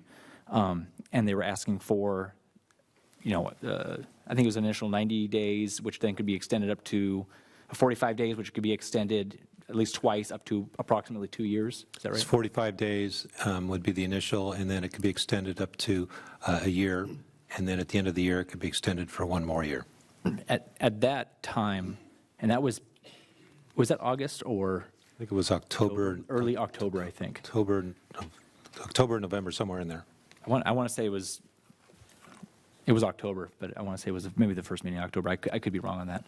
And I asked the question then whether enacting an urgency moratorium, or not enacting an urgency moratorium, would that preclude us from conducting our study and doing our due diligence on this? And you had said no at the time. Since then, where do we stand on our study of this? Let me ask you, have we begun a study? I personally have not begun a study. I know that there's been some review of this that's underway in San Luis Obispo County, which has a moratorium. Thousand Oaks has a moratorium, and we don't know what information they've been able to obtain. We have not done any independent analysis of it. So although we were seeking a study, we were seeking an urgency moratorium at the time in order to study this, and although the lack of enacting an urgency moratorium wouldn't preclude us from studying it, because that was the urgent need to make sure we understand this. Since that time, 4 months, we haven't started studying it. We haven't conducted any formal study. That's correct. Okay. Your Honor, could I reword what I thought the urgency ordinance was to do? It wasn't just so we'd have the ability to conduct studies. It was so that the ordinance would take effect immediately, and during that time we'd be able to study it. This ordinance doesn't take effect immediately. That's the difference in the two. All right. Hearing no further questions or from council members, we're going to go ahead and move to this item, which is a public hearing. Before I open the public hearing, let me just make a couple of preliminary comments. If you wish to speak on this item, and you're in the audience, you wish to speak on this item, a speaker card, a blue speaker card should be filled out and given to the city clerk, who is sitting up in front. You can also submit a nonverbal written comment card, and I notice that we have several of those, and thank you for submitting those. I'll make sure, in fact, I'll start that process now. I'll pass them so that every council member can read them. Speakers are limited to 3 minutes each, and I have to be consistent with everybody in terms of length. So you are limited to 3 minutes. You do have a timer that will indicate to you when your 3 minutes is up. Per council policy, I'll call you forward, usually in the order in which your speaker card was submitted. Please come up to speak when I call your name. When I call your name, I'm also going to call the name of the person who is next in line to speak. I'll just say that they're on deck. We're getting pretty close to baseball season, so I'm happy to be able to say on deck. If you are on deck, please feel free to come and sit in the front row. Rather than if you are farther back in the chambers. One other request that I would make of you too, and that is, and it's very important, I'd ask you to please refrain from making any comments or applause concerning what a speaker may say. We have opposing viewpoints on issues within our chambers, and we want everyone to feel comfortable expressing their opinion to the City Council. We don't want anyone feeling intimidated. Again, thank you very, very much for being here this evening. So, with that, we're going to go ahead and open the public hearing. The first speaker is Rob Roy. And on deck will be Candy or Cindy Snyder, and I apologize if I mess up any of the names. Evening, Mr. Mayor, council members. My name is Rob Roy. I'm the president and general counsel of Ventura County Ag Association. I represent over 200 farmers and packing houses in this county. I've been there 43 years as its general counsel. I'm a wage and employment lawyer for that same period of time. As you know, we're dealing here with a lawful agricultural crop, not cannabis. I know there was a comment about the public safety issues. I have here, pursuant to a Public Records Act request, all of the complaints made since January 1 to the Sheriff's Office, and none of them have involved any personal security issues with regard to citizens. Most of them occurred south of this city limits, involving many of those hemp operations just over the city line. So for citizens to feel concerned about public safety, that's an erroneous perspective. This is the first year for this group. It's a fledgling group of people. They were very disorganized. I recently formed the Hemp Farmers Coalition.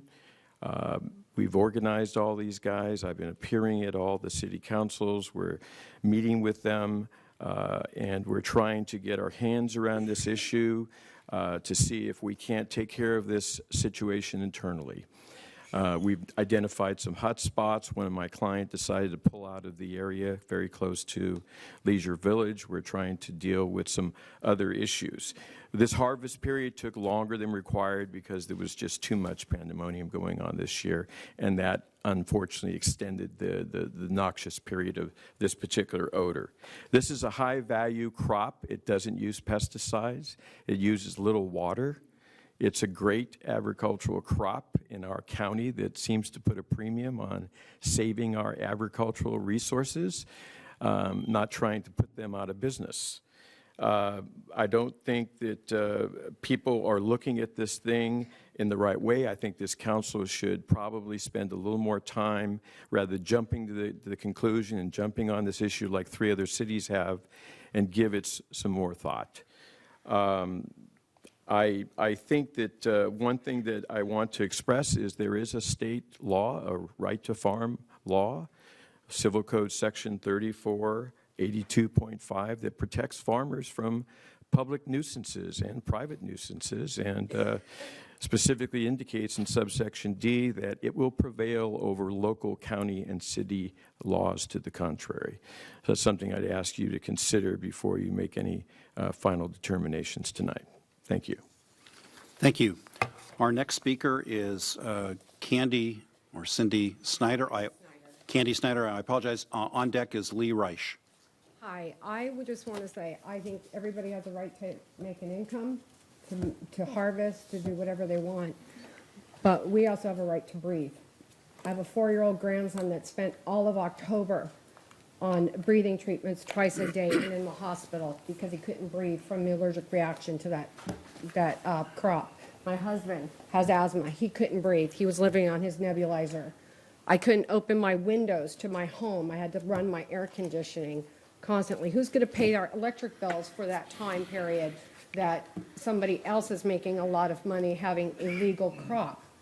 When we signed up and voted for this proposition or to make it legalize marijuana, we did it for people who had chemo treatments, who had needed that drug to help sustain their quality of life. But what happened to our quality of life? In the little print, it did not say that you were going to be subjected to the odor, the allergic reactions, of cross-pollination of those flowers. I talked to the agricultural committee all through the month of September and October, and they educated me. They said they had 1,600 acres of hemp growing.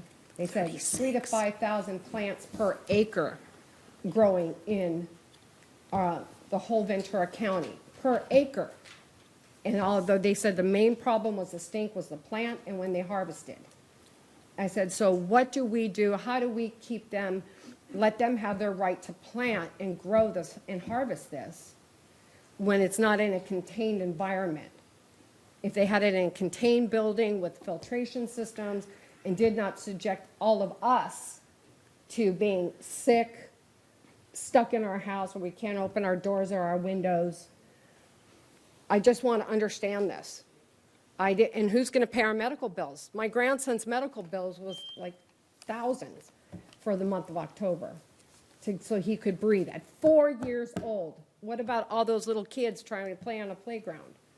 You know, the elderly that are living on respiratory system with respirators. I just don't understand why this is okay. That's basically my point. And I appreciate you letting me speak, but this has been bottling up and it's caused a severe aggressive behavior among next door, moms of Camarillo. People are screaming, and it's causing a lot of aggressive bantering or a narrative among the culture in Camarillo. And I think something has to be done. Thank you. Thank you very much. Our next speaker is Lee Reich. On deck is Julianne Seeley.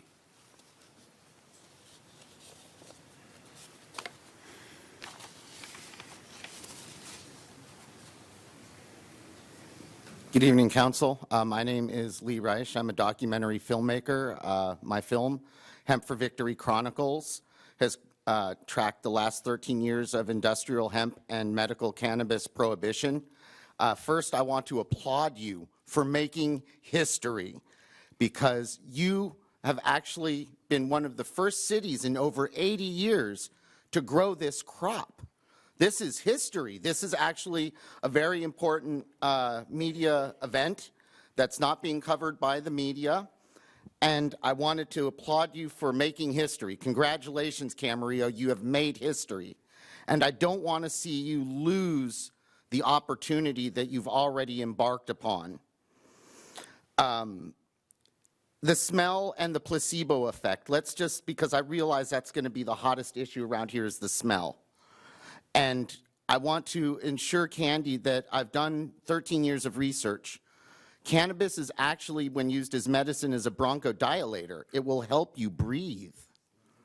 So, in the medicinal effect. Order, please.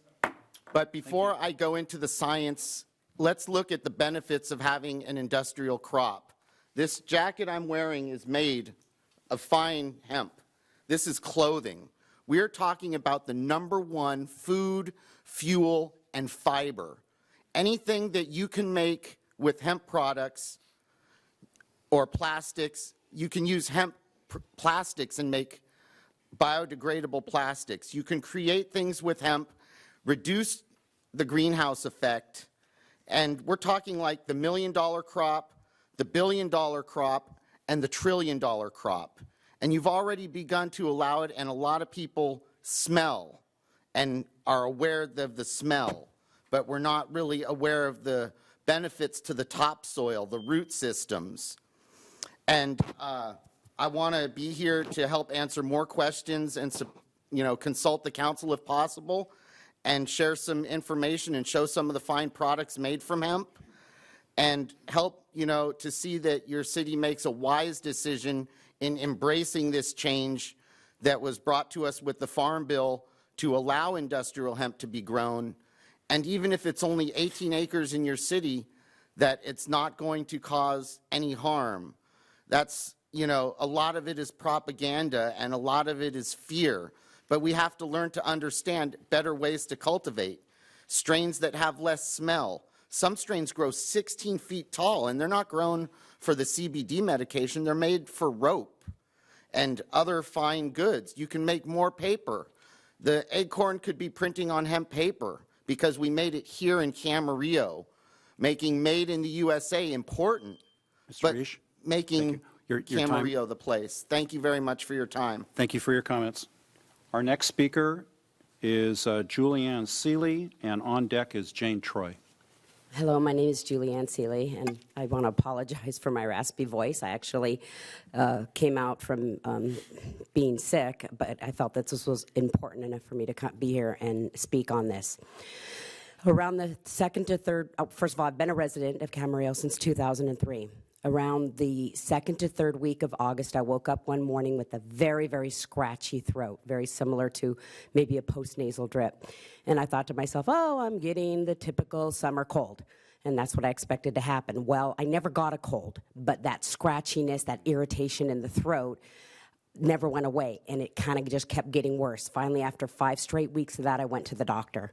And the doctor checked me over, could find, nothing specific on what was causing it, but it was clear that there was an irritation in my throat similar to this postnasal drip, and she put me on steroids to get it better. And I got better for a very short period of time, and then it came back. Then I went back to her. She had to give me another round of the steroids. Excuse me. And it temporarily got better, and then it got worse again. So now December I'm back, and now I'm seeing another doctor because of the way my insurance is.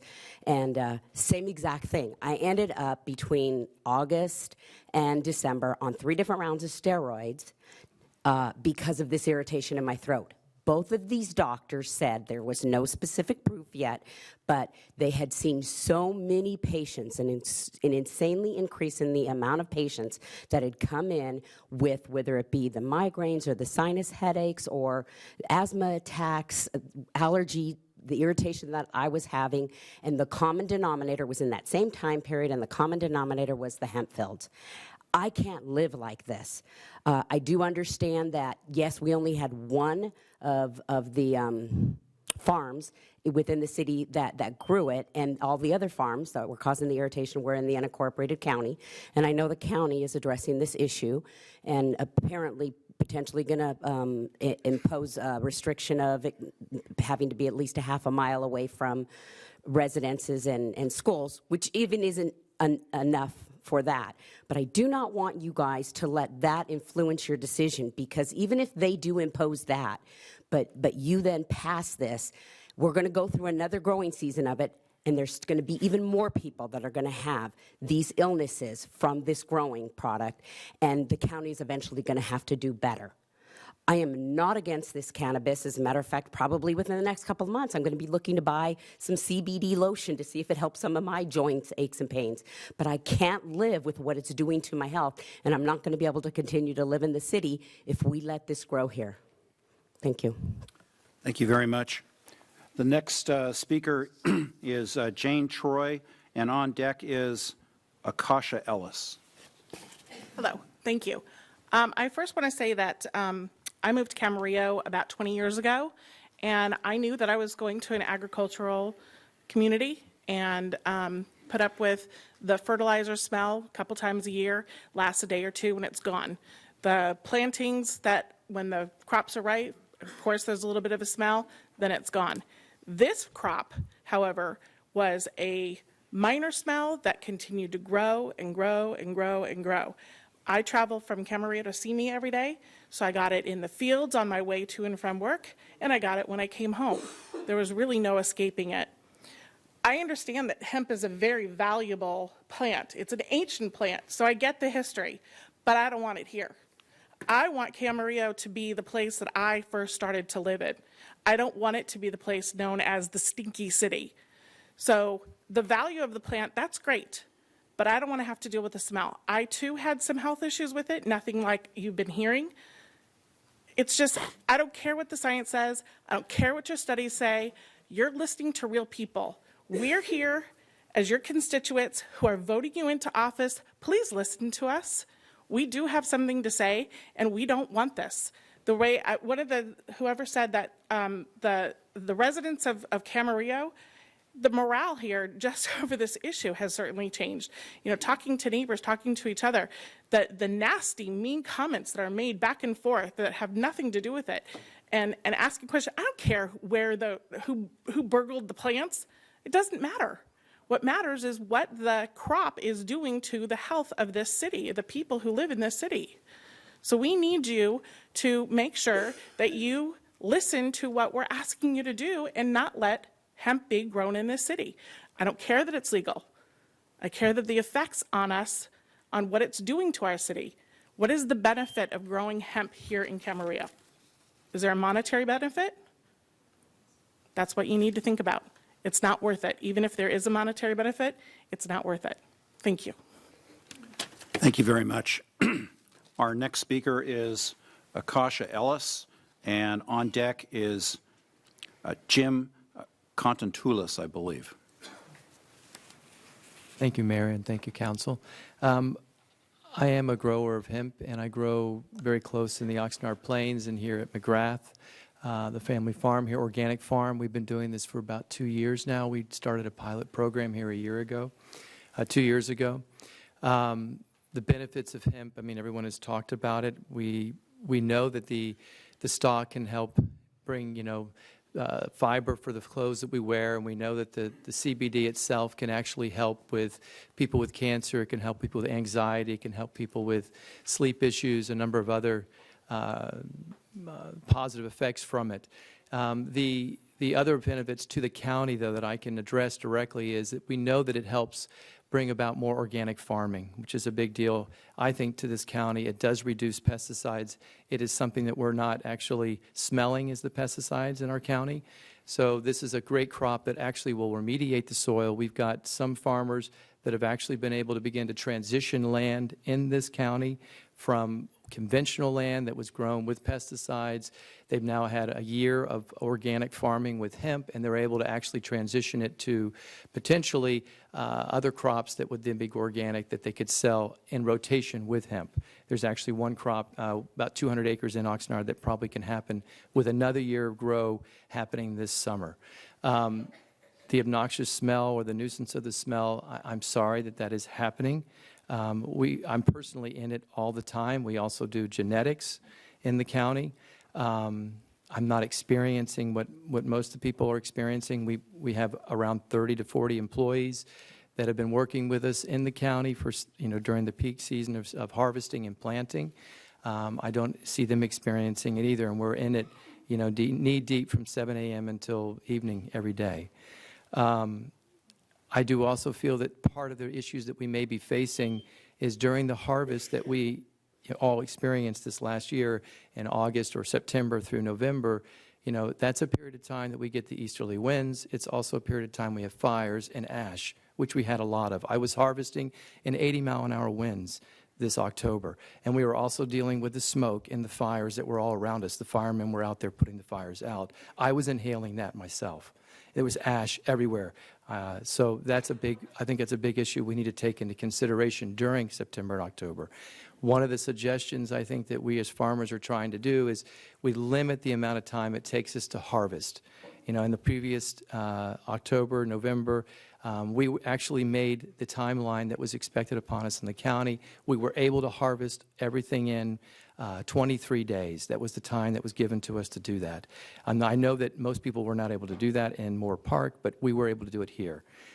I just hope you do not take away what we've actually gained here. Thank you, sir. Thank you very much. Our next speaker is Jim Contentoulis, and on deck is Phil McGrath. Good evening, everyone. Thanks for having me. I moved to Camarillo 2.5 years ago from Denver, Colorado, and I chose the city for several reasons.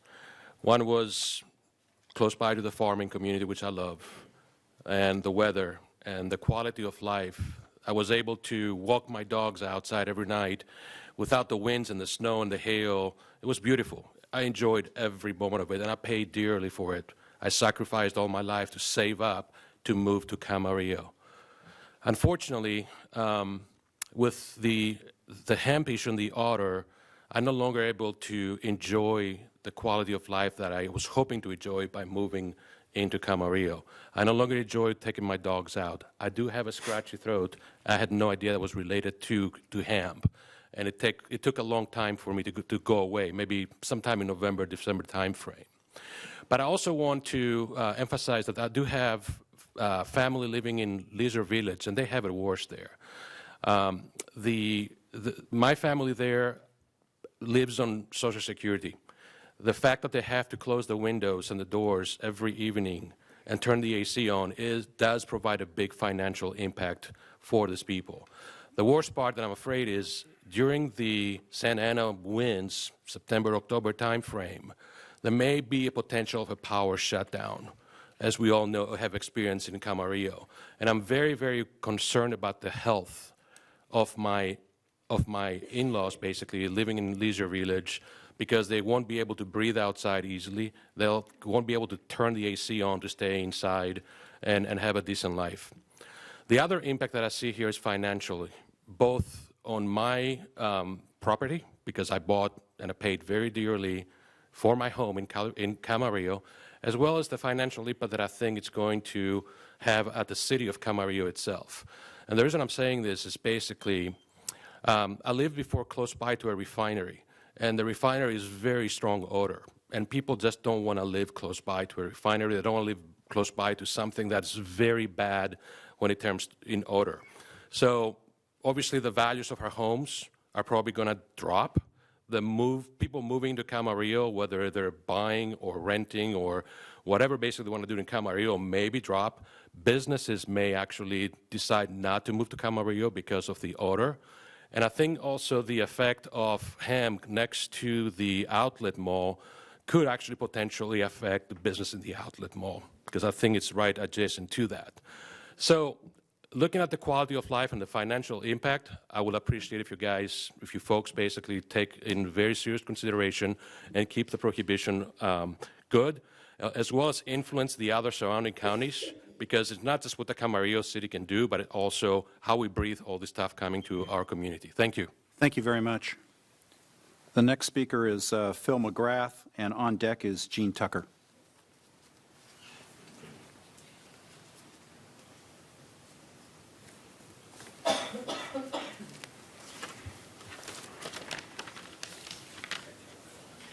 Good evening, council members. I am Phil McGrath.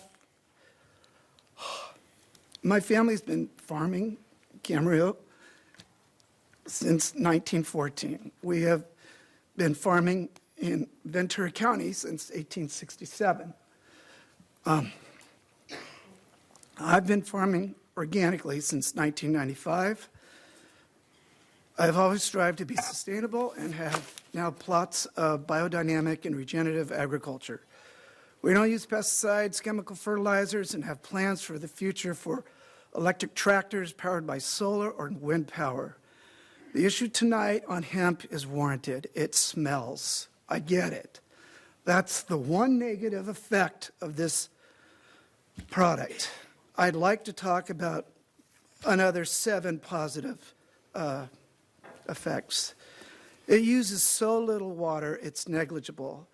I'm sure in a wet, good winter, I could actually dry farm it.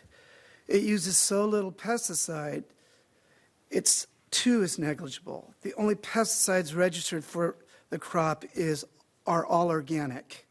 It has increased the base pay of the agricultural laborers to such an extent, many of the poverty level wage earners are now foregoing food assistance programs such as SNAP or food stamps and starting 401k programs with their employers. It also has soil remediation qualities and removes heavy metals. It has been rated to be one of the best carbon sequestration crops out there.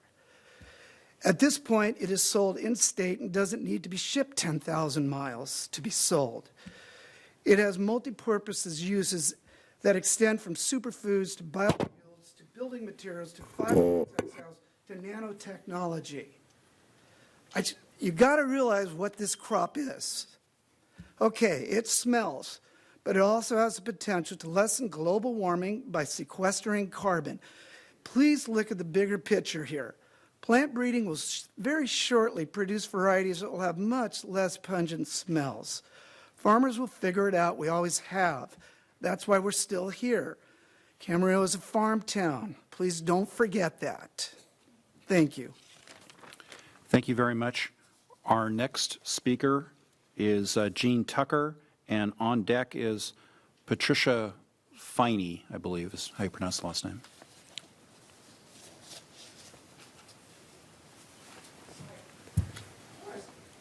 Uneven. You don't notice that when you're coming down. There's a light-colored carpet. It's like, okay. Be careful. I don't want to fall on my way down here, right?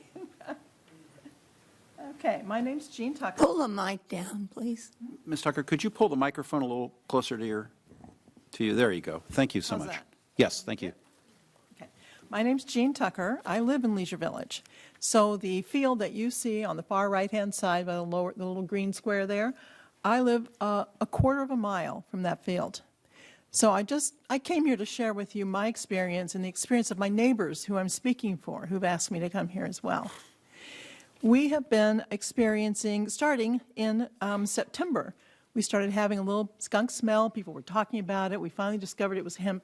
The smell got stronger and stronger and stronger until by the middle of October, every evening it was so strong, we're getting nauseous getting out of our car, walking into the house. You know, we're getting headaches if we have to go outside and be outside. We can't spend time on our patios. We paid to live here, and we want to stay here. We love Camarillo, but we just can't stay. I mean, honestly, we're moving if this doesn't help. We had a house on our street. They bought a house here in July, and within 2 months when the smell started and as it got stronger, they put the house on the market and they moved. It's not something that we can continue to exist with. Now, here's something I just wanted to address too. Whether you smell hemp and how strong it is, it depends on where your home or your business is with relation to the field and the direction of the wind. Every evening, about 5 o'clock, when we get our lovely evening breeze that comes in, it blows the smell into us. During the day, the wind shifts, and our wind comes predominantly from the east. It blows the smell out. And, you know, Point Magoo gets it. That's who gets it, all the people who live there. So the odor itself is caused by the leaves rubbing together. As the leaves get larger and the plants get larger, it produces more and more. These are called terpenes. These little compounds do not break down. They were released by the leaves into the air and can travel on the wind for over a mile. And this is according to the Department of Agriculture. It's not something I'm making up. It's from their site. You can read about it. And so the fact is that people who are exposed to those are drawing that into their lungs. It has caused a tremendous amount of folks who are in Leisure Village, of folks who are having asthma attacks that are getting worse and worse. My next door neighbor was transported to the hospital because she actually has an allergy to it, it turns out. But there are people all over the village who are talking about this. They're coughing, they're hacking, they're having asthma attacks, they're having headaches, they're getting nauseous. Now that the harvest is over, everything settles down because we're not smelling it anymore.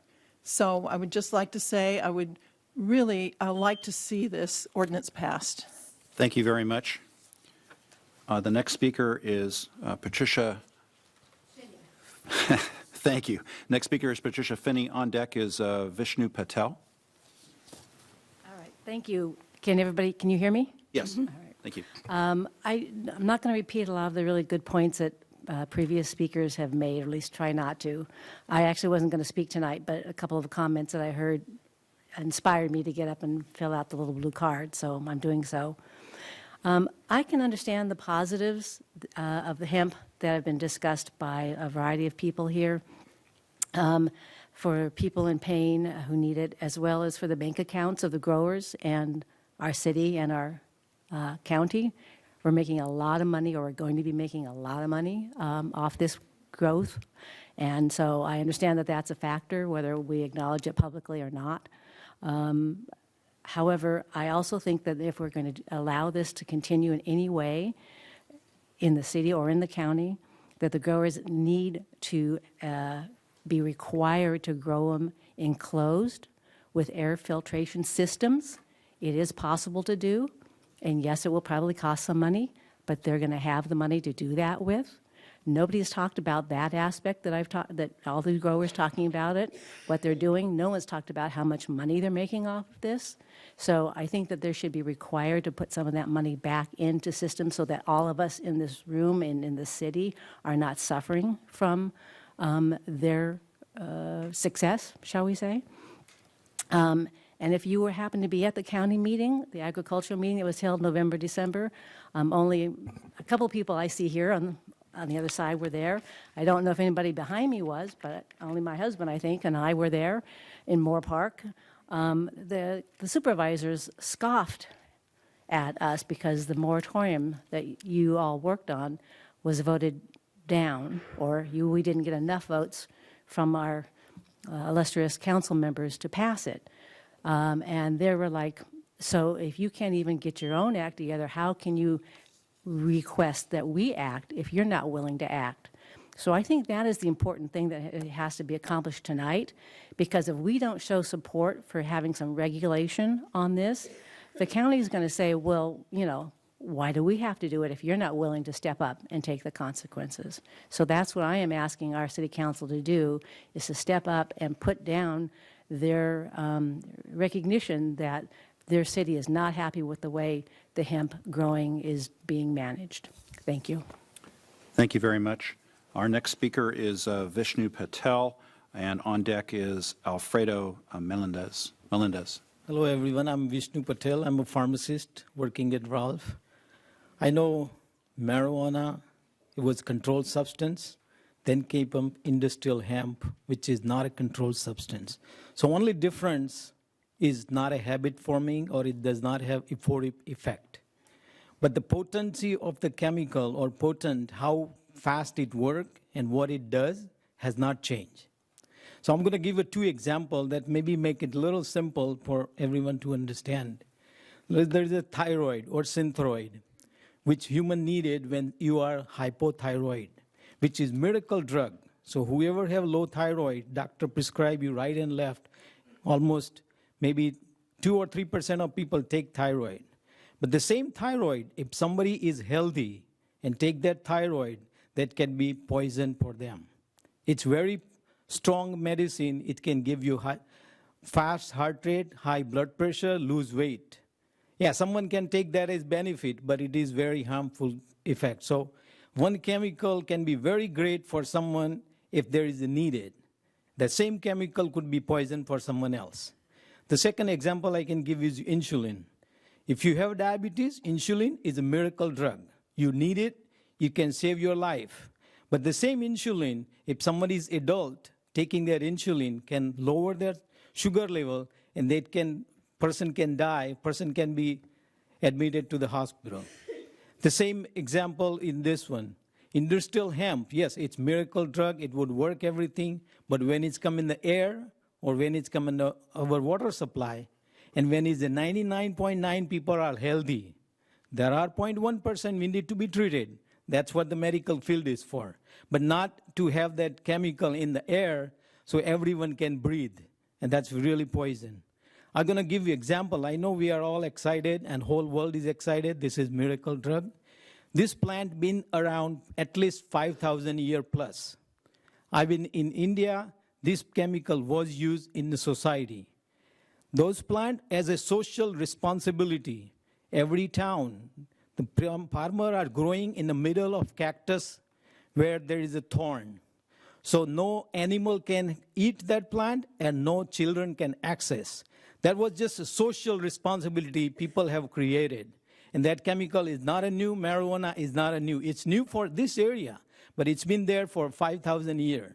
Yes, there is a miracle, but there is a dangerous thing. And someone has to come up in the right answer, and that's all I need to say. Thank you very much. Thank you. Our next speaker is Alfredo Melendez, and on deck are Michelle Mills and or Brenda Estrada. Hi, good evening. Thank you for allowing me to speak. I just have a couple of questions. I was here in the previous meeting last October, and I have a takeout from one of the slides presented by the county attorney at the time. The slide was titled Industrial Hemp Impacts. On that slide, the environmental concern and benefits was described as unknown. As well, on that same slide presented by the county attorney, I believe he was, it spoke about the best practices, I assume, to plant this crop, and that was described as still under development. So I guess my point is, even though it's easy to understand that hemp has an economical benefit for whom is planting it, once it's harvested and converted into whichever product, the question would be, what is the benefit environmentally speaking for the ones who live around the plantations, living with that odor, I guess is my question. And what is the county or the city doing ever since that meeting over 2 months ago to start studying what the environmental concerns can be with this crop, and what best practices will the county or the city enforce on farmers wanting to continue to plant this crop. At the same time, I shared the sentiment with other speakers here in the way of how our homes are being impacted. We are, like some of other speakers here, in my home we are using our AC units more than often because obviously when that crop is being harvested we can't open our windows or sliding doors for the reason that the smell comes into our home, and well, practically once the smell is in the house and you close your doors and windows, the smell doesn't go. It just stays inside, and it sticks to your clothes, it sticks to your curtains. So that's an expense we're going to have to incur trying to get all that cleaned up.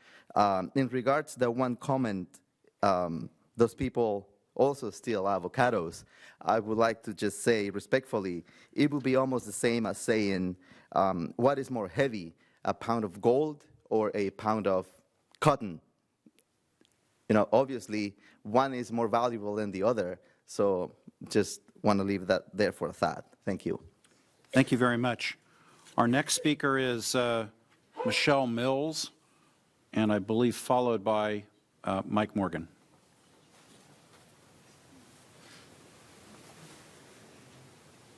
Hi. Thank you.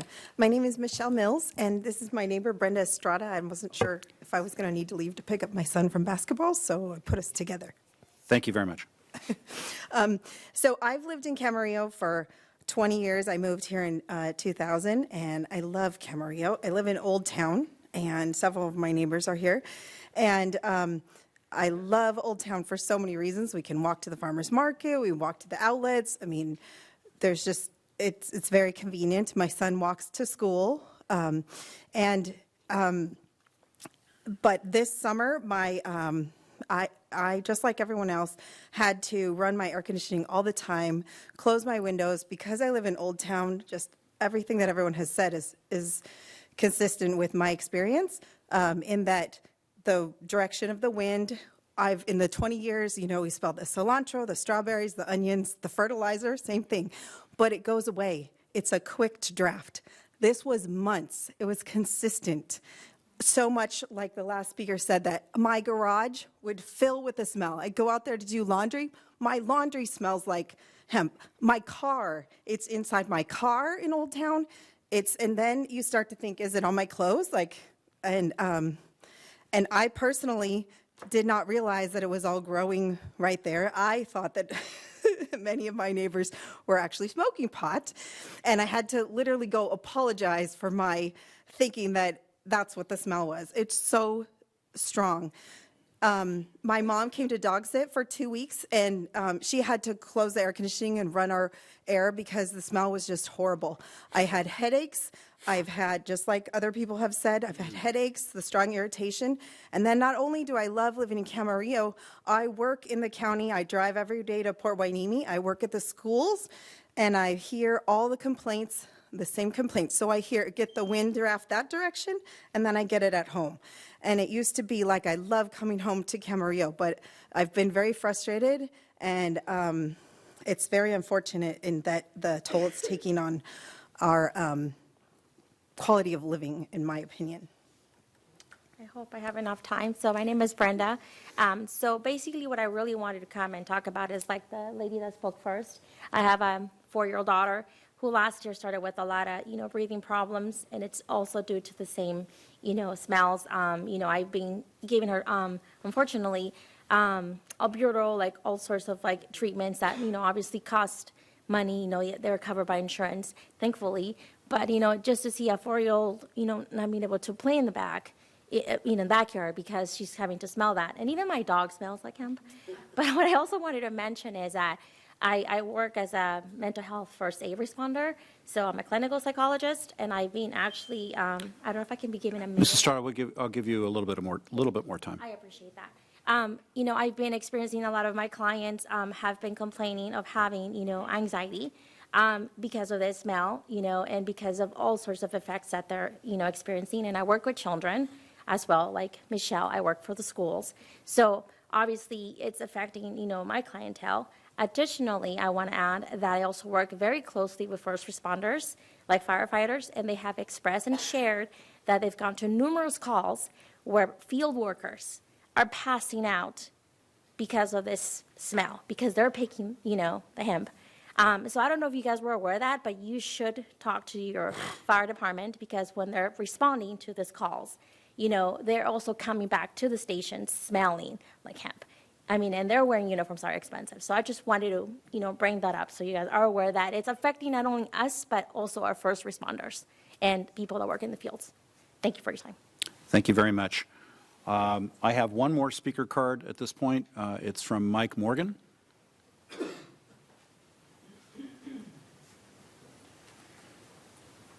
Well, I hate to come back, but the same issue I addressed back in December.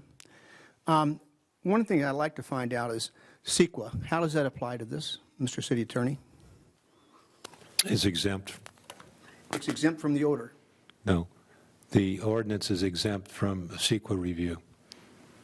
Okay, so the reason I'm saying that, I think Charlotte and Kevin will remember years ago when we had a cattle farm out here on the west side or east side of Camarillo. Feedlot. Yep, feedlot. And it was so bad, the whole town was complaining. And so they removed that permit, so they had to leave. That was worse than what you're smelling now, but this is still something that affects your lifestyle here in this city. We're talking about police activities. You got to remember, police activity told you don't know sure where that came from that they seized. That could have been in Camarillo. We don't know. It could have been anywhere. So let's get away from the police part of it, even though it is an issue. But you read in the paper yesterday or today about insects also. They're out there picking and looking for insects. So apparently it does attract insects. The acres, you talked about 18 acres in Camarillo now. But what about in the future? We're not saying now, but what about in the future? You've got all that land below the grade that could be, if we allowed it, if this ordinance didn't pass, to be used for hemp. How's that going to affect Camp Springs and all the other people? They'll probably come aboard real quick. You've got Mr. McGrath's property on the north side of the freeway. That could be grown there. You're going to have more complaints from Spanish Hills and other areas. So there's a lot of other areas in Camarillo that can affect our lifestyle here. You've heard from a lot of different residences, from Leisure Village, from near the Pleasant Valley Road and other areas that are being affected by this, seriously. And I think as council members, we're here to represent our people and try to make sure they're not affected, strongly by something like hemp and the smell. Hemp is valuable. It always has been. And Mr. Patel told you what they do in India. They try to protect their people from the growth of that product. So I'm sure that they also do a distance where they don't have to smell it. So they've learned from history how to protect their people from the smell of hemp and other things. Valuable product, but maybe you have to pick the right places for it to be grown so it doesn't affect people. Thank you. Thank you very much. I don't have any remaining speaker cards, but prior to me closing the public hearing, is there anyone else in the audience that wishes to address the council on this issue? All right. Hearing none, I'm going to close the public hearing. I sincerely want to thank all of our speakers. Thank you for providing your comments to the council. I also want to note for the record that the council, we've received a large number of emails, which we have been provided by the city clerk, and comments prior to tonight's meeting, and we've also received those. So thank you again to everyone for their comments. So now I'm going to turn this item back to the council for discussion. And is there anyone who wishes to lead off? I'll lead off. Mrs. Craven. I led off last time, and I'll lead off this time. I'm going to try not to say the same thing that I said last time. I had a lot of reasons last time, but I want to start out by saying I've gotten more calls, messages, a few letters on this than any other item in a long time. And I think it's important to say, and Mr. Morgan kind of said it, but while there are only 18 acres in cultivation right now, there's a whole lot more ag land in the city of Camarillo than 18 acres.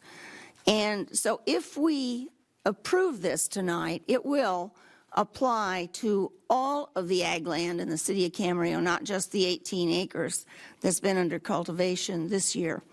And I think that's more important.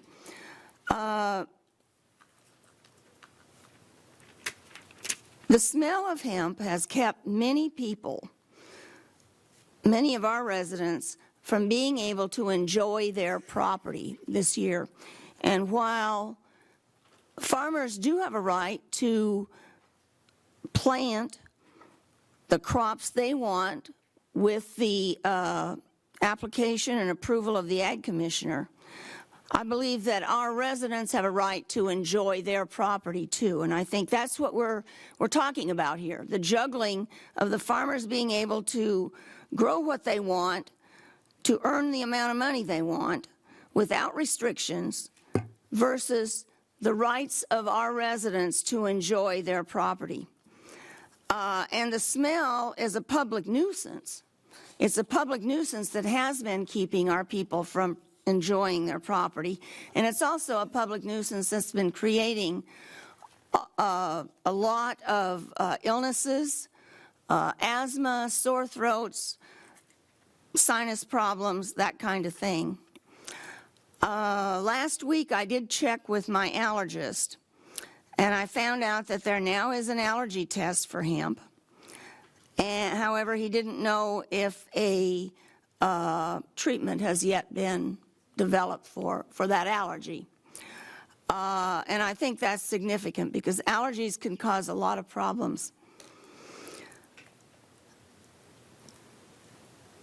The biggest problem is that no matter what we do tonight, we only have a certain amount of farmland within the city limits, and around the city, there this year were 3,600 acres that were outside the city, most of them downwind in one way or another. And we're still going to have that smell. And if our county supervisor happens to be listening tonight, I hope she realizes that a half mile doesn't keep the smell from being blown in. I live 2 miles from the closest piece of farmland. And I had strong smells of skunk smell in my yard, in front of my house, many nights. So I believe that the other point I want to make is if we do not approve this item tonight, the Board of Supervisors will use that again as a reason to not approve a countywide ordinance, or at least an ordinance in the inhabited part of the county. And that is going to affect us even more. So I support the passage of this, and I just want to bring to your attention that if in October we had 2 ordinances, a regular ordinance as well as the urgency ordinance, and we had approved the one on a 3-2 vote, that ordinance would be in effect now and we wouldn't be going through this all over again. So I support the passage of it.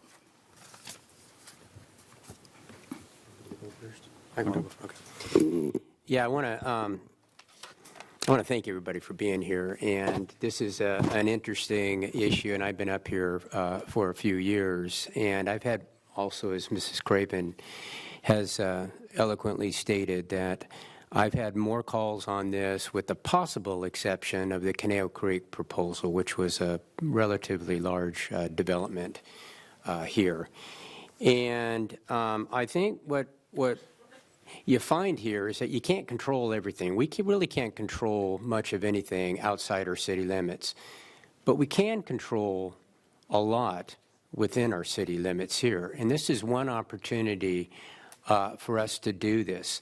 And I've heard, and I don't have necessarily any doubt that, look, there'll be other less smell in some strains in the future here. Been around agriculture most of my life. I know a little bit about how markets are. Markets will, they'll start to adjust here with varying overproduction and underproduction. And it's, I've always said that farming is to a certain extent an art, and to some extent it's a science, but a lot of it is still an art. And there's a lot of people that jump into new markets here because it becomes the thing to do. I don't know how much money that it's making agriculture here. I don't know. I don't know what the sustainability of this is. I do know that from time to time that the crops do change in Ventura County here depending on what the market dictates here. It's market driven here. So it was also said that, yes, when it was harvesting was probably the worst time to harvest. It was during the east winds and the fires, and yes, that is true. But it's also the growing season here, and there is very difficult to protect and to change the growing season. Now, what you can do perhaps is maybe raise it at different times of the year, but apparently it's not a very good crop to be in the growing cycle in the winter months here. So even in California that we have this great weather here, it's somewhat challenging at this particular point to grow hemp all year long, at least outdoor. Now, I'm not saying it couldn't be done, but it's somewhat challenging to do. Also, from the research that I've done, is that you can grow hemp in a lot of different areas in the country. I turned on the TV a couple weeks ago, and they were having the same discussion in upstate New York about the smell of this and whatnot. So this is an issue that's being discussed to a certain extent, to a large proportion in our country here. Ordinance can always be amended. My hope is that maybe there's new strains that will not have the odor. Maybe they can, change the growth cycle on this. Maybe they can plant them at different times, but we don't know that right now. But I do know that, we were elected here to a certain extent for many, many reasons, but not the least of which is to protect the health and welfare of the residents that live here. And this is affecting, at this particular point, many of our residents here. Now, can we say for sure this is 100% the reasons of it? No. However, there is a change. It did provide a change in at least the air quality from a smell point to many, many people here. So my thinking is support agriculture. We are an agricultural county here, but we're much more than that too. We've morphed into a business community. Strong residences here. We've got entertainment that's here. We've got hotels, and we're going to have hopefully a hotel and not hopefully, we're going to have a hotel and a convention center here. We've got thriving outlets. We've got, always said the quality of life is Camarillo is one of the reasons why people want to live here and want to stay here.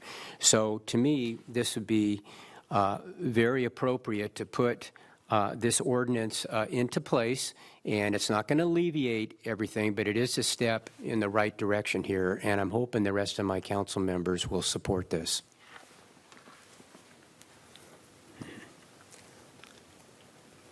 Are you going to say something first? I'm not sure which one of you wanted to go ahead first. I'll call on Mr. Mulchay.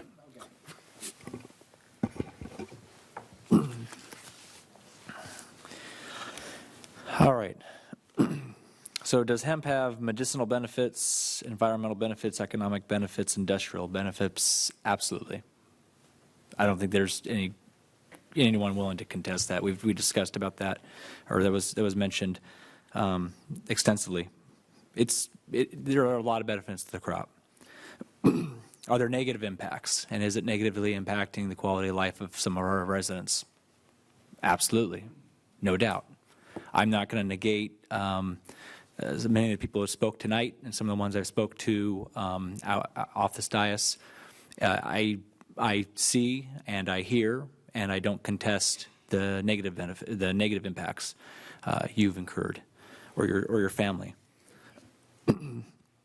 I've been impacted. My family's been impacted. I got 20 family members who live within the jurisdiction, live in and around Camarillo. They call Camarillo home. The vast majority of them have been impacted to some degree. Most of us live kind of on the perimeter of the city in different areas. My family's business has been impacted.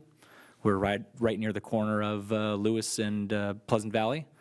We've got about 20,000 square feet. We got 42 employees. We work in the back. Bay doors are open. Breeze coming in. So when it smelled, we smelt it.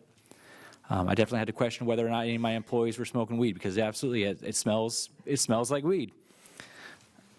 And do I like the smell? I don't like the smell. I'm not fond of it. No. So I don't disagree with those who don't find it pleasant. Totally understand. I empathize.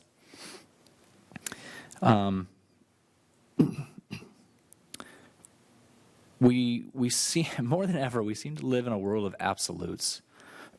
And more than ever, we seem to be very, very polarized and divisive on a range of subjects, from from hemp to pick anything on the nightly news, right?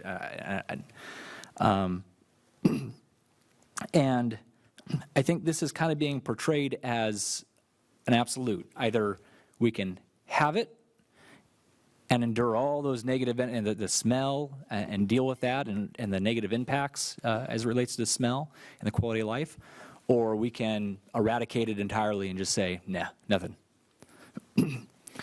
On one point, my decision on this topic is going to impact the quality of life of those residents who feel like they've been negatively impacted.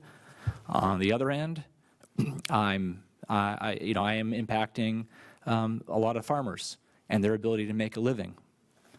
I do agree that we are a farming town. I grew up in this town, I'm born and raised in this town. I've lived here for 34 years. So young, but this is home. This has always been home. And this town has become less and less of a farming town in those 34 years that I've inhabited it, because we continue to build houses. The farmland goes away, and in its place either goes a shopping center or a house. For those who contend or who make the argument that, if we don't have sustainable farming, if we don't find a way for farmers to make a decent living, then selling that land to a developer and it's far more valuable. I'll tell you right now, it's far more valuable as a house or as a shopping center than it ever is a farm. But to the extent in which those farmers can make a viable living and do what they do and do what they love, it's for those who don't like the housing and don't want any more development, it's that benefits you. If you want to talk about areas within the jurisdiction of Camarillo that are prime for future development, I can think of about 500, 600 acres of prime agricultural land just south of Old Town Camarillo that, when the time comes, when a developer wants to try, land a stake and try to develop, that's where they're going to go. It was either that or Conejo Creek, and Conejo Creek, since recently, has more prohibitions on that. It has to go to a vote of the people. And so if I'm a developer, that's where I'm looking if I want a really massive development. The only thing standing in my way is the farmer who's not willing to sell to me, because he can still make a decent living farming that land, doing what he loves. So there's a good argument there, and I understand that one too. I'm telling you everything that's going through my head. I reject the notion of the crime stats as cause to prohibit this. Like I mentioned in my questioning of the commander, if you want to go based off that, then maybe we should consider getting rid of the outlets. I don't think anyone's seriously considering that, but that one entity is accounts for more calls for service than any other one entity in this town. But by no means is anyone using that to denigrate the outlets, and I'm not. But just going off that alone, we might as well not have banks because people might rob them. I don't agree with that argument. Whether there was a urgency prohibition in place a few months ago when we voted it down and it didn't pass, it wouldn't have changed anything you were going through at the time. It wouldn't have changed anything through April, because anyone who has a valid permit through April would still be able to cultivate industrial hemp. It would affect any new permitting. It would affect anyone who wanted to further grow hemp at that time. So it wasn't going to change anything in the near future. It was more outreach, looking out. A few months ago, when we talked about, and we've been talking about hemp, we've had two separate discussions about it thus far. Out here, and the public have commented on it. At that time, I voted against the urgency moratorium, and I voted against it. And for anyone here who was present or who had watched the video of our discussion, I voted against it because I believed there was ample time, that it wasn't going to change anything in the near future. And what I really wanted is I wanted us to, rather than take the absolute approach of one or the other, to find something that was fair, that was equitable, that was balanced, to where we can find a way to not negatively impact the standard of living and the quality of life our residents enjoy, but at the same time not be punitive to our farmers and our farming community, and that is part of our identity. and find something in between. So at that time, we had discussed alternatives. The Board of Supervisors discussed alternatives. Some people who spoke today had discussed some alternatives or ways of mitigation. They include tightening the grow season and putting it in a time of year where the winds are less likely to impact residents. Indoor grows with filters and going that route. There's some science technology about curtains to where it can kind of mask the smell.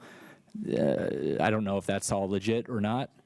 That was thrown out. Whether you can restrict the type of strains and or what kind of hemp is grown. So that way there are a multitude of different strains. Some are smelly and some give off very little, if any, odor. You could restrict the smelliest of strains and say, well, these ones are the greatest offenders. If the smell is truly the biggest issue, then we can do a lot to mitigate that just by simply controlling which strains our farmers can and cannot grow. And we can do that in a way to where it doesn't negatively impact or restrict them to such a tight degree. And there are also different harvesting methods.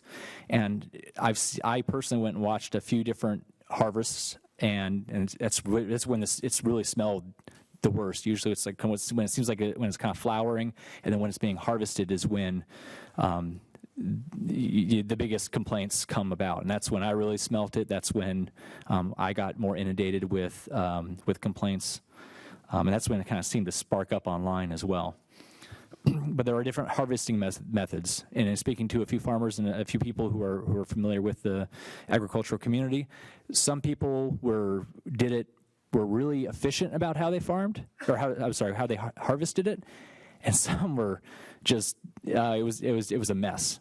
And there was a lot of just kind of figuring things out. There was definitely a little bit of this in the dark amongst the community, and this was definitely a trial year.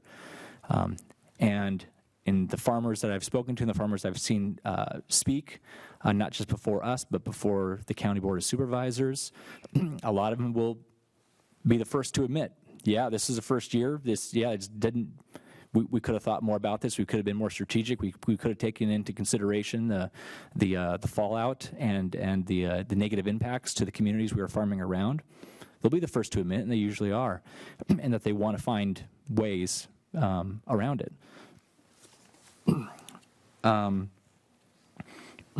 With a lot of that said, I'll try to not be any more long-winded than I already am.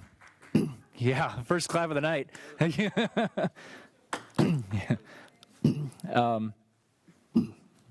Thanks. But it's been reported wildly that I doubt, and this is my personal opinion, by no means. It's reports I've been reading, and I've been going online with what little reporting and industry studies there are on this. It was grossly overplanted and grossly overharvested. Some reports saying that we grew as a nation 7 to 8 times more than what the market demanded. That the price has, in some places, the market price has cratered. That if you didn't get a futures contract on it, you probably didn't, you didn't see as much a return as you anticipated. And there was a big influx of investor money. Some of that was reported in the newspaper and whatnot. I honestly don't think it's going to come back the same way it did this last year. Even with that, let's just say it does. Let's just assume. Let's assume it still does, and that there's no change. I think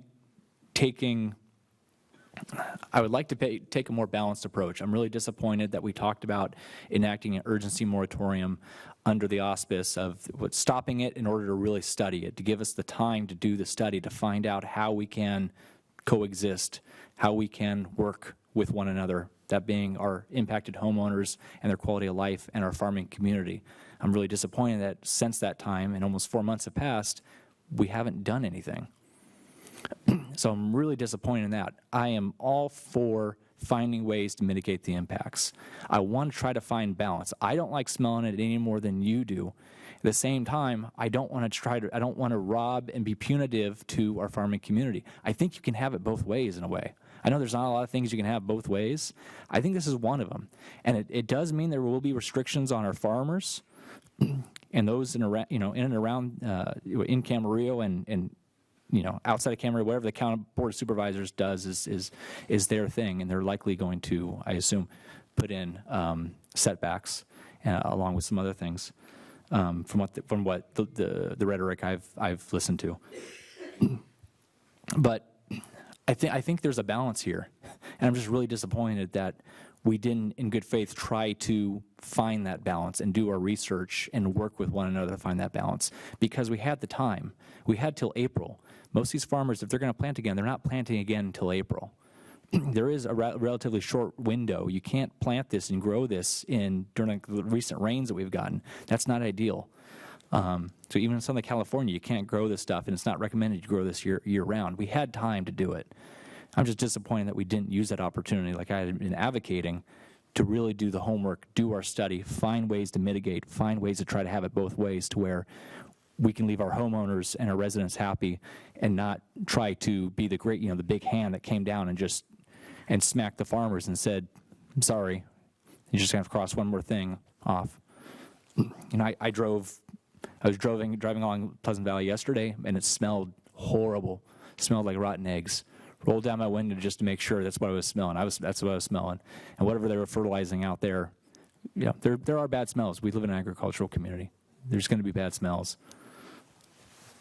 But in this case, I think there's ways to mitigate it. I just wish that we had done more due diligence, and I would still like to work towards that. So those are my comments. So I want to start, I may be a while, I have a lot to say.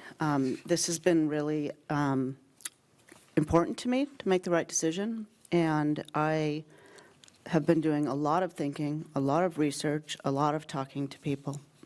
In October, when we talked about the urgency ordinance, I think I shared with everybody that most of the people that I had heard from were actually not opposed to hemp and did not want the moratorium. Since that time, I know that the feedback that I get through the council mail and in a more public setting has been mostly negative towards hemp, but people that I speak to personally, or that maybe it's who I hang out with, seem to be in favor of not stopping the hemp growth, if that makes sense. I also want to address something that I don't feel, we all have different opinions, and we're not going to agree on everything. And so when a constituent gets up and says, if you don't do what I want, then you're not listening to your constituents. That's hard for me to hear, because if I have, there's almost 70,000 people in Camarillo, and everybody could have a different opinion. So if I make a decision one way or the other, it's not that I haven't listened. It's that I chose something that you didn't agree with, but it doesn't mean other people don't. So I just want to put that out there, because I do really hear what people are saying. I take it very seriously, and I have lived in this town since 1976. It's near and dear to me, too. I miss the days when it smelled like fertilizer everywhere, and I remember those days. So I'm going to go through a number of things and kind of address some of the things that I've heard tonight as well. My comment about our avocados stolen as well was simply to say that there are a lot of crops that have burglaries, that are robbed, that their produce is stolen. That was my point, not to make light of anything, but that hemp is just another produce or crop. I do think, though, that there are ways to mitigate those concerns with better signage. I think the people stealing hemp, realizing that it's really not worth what they thought it was, are going to learn. I think there's a little bit of a learning curve for thieves as well. So that's the public safety. I don't think that's really an issue. Locations, we can pass this, and like it's already been said, it's not going to affect anything outside the city. So I just want everybody to be very clear on that. Yes, there is the potential of other land being permitted, and so I understand that. I also think it's really important to know that, and correct me if I'm wrong, someone in the staff, that we believe that that there is nothing growing right now, that everything has been harvested. Yes, that's our understanding from the Ag Commissioner. So, and the reason I point that out is because I know that there have been concerns that this was going to be done year-round, that they were going to be year-round crops, and they're not. They're rotational crops for a lot of the things that our farmers and growers that have spoken have talked about the soil remediation and how useful it is during the summer months because of its low need for water. So I just want to point that out. I'm a nurse, and I take health very seriously, and I am also very scientific-minded, and so I have done a lot of research. I have spoken to a number of physicians that work in the area, pulmonologists, allergists, pediatricians, and I have really looked into the idea that this is a health risk. First of all, a couple things about hemp. The hemp that's grown for CBD are female only, meaning they don't create pollen. In fact, they go through the fields and make sure there are no male plants, because if the female plants are pollinated, the CBD strength goes down. And all the CBD in this county all the hemp is being grown currently, as I have been told, for the CBD, not for the fiber quality. So that means that smell is not because of particles in the air. It's not because of pollen in the air. It's because of the terpenes. Terpenes are not particles. They're chemicals. They're aromatic. There are terpenes everywhere. The pine smell in forests is from terpenes. Roses have terpenes. Lavender has terpenes. So terpenes are not dangerous. Terpenes are what cause that odor. There's no allergic reactions to terpenes. There is allergic reactions to cannabis and to hemp, but that's from touching or inhaling smoke, or having some tactile experience with it, not from inhaling the terpenes from far away.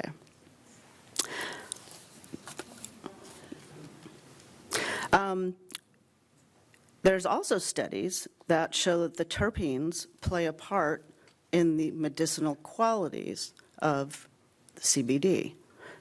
I think a lot of you have heard that the CBD oils are used for anxiety and for headaches, and there's some preliminary studies that are showing that the terpenes play a part in that.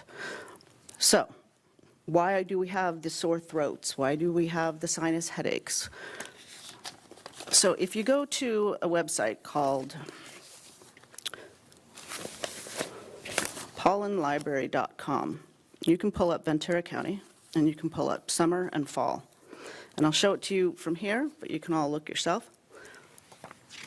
This is a list of all the allergens in the county, and this is just summer. I counted them up. There's 137, and 40 of them are severe allergens.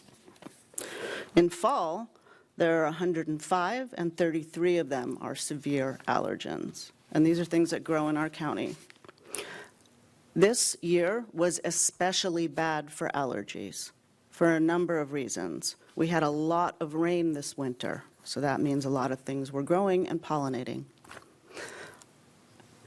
The temperatures are climbing up, and even though it's a tiny bit, that change in temperature, that climate change, is also causing more pollens to be created and dispersed into the air.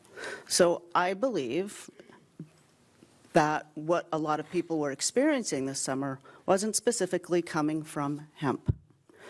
I believe also that the smell makes people nauseated, that people don't like it, that it is a nuisance to some people. I believe that wholeheartedly.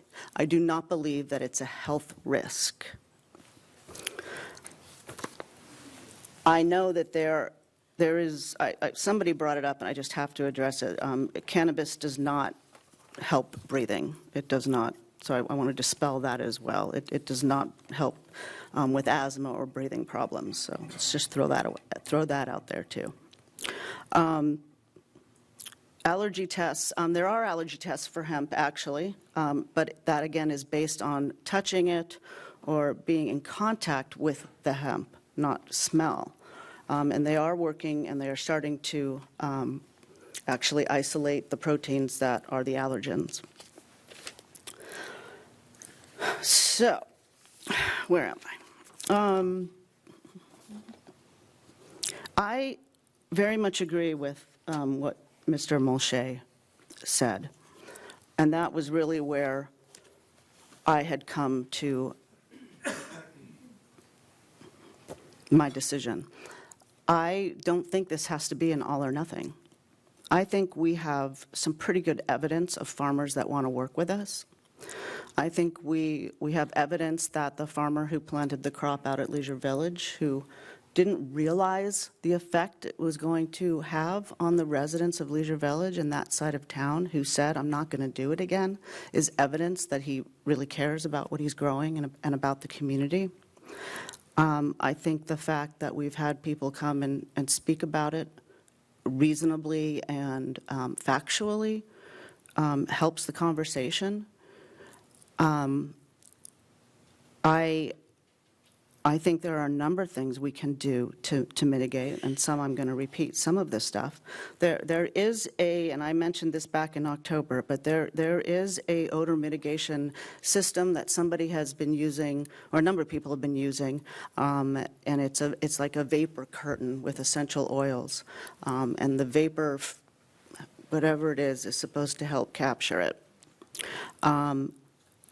I see some heads nodding, and that's fine.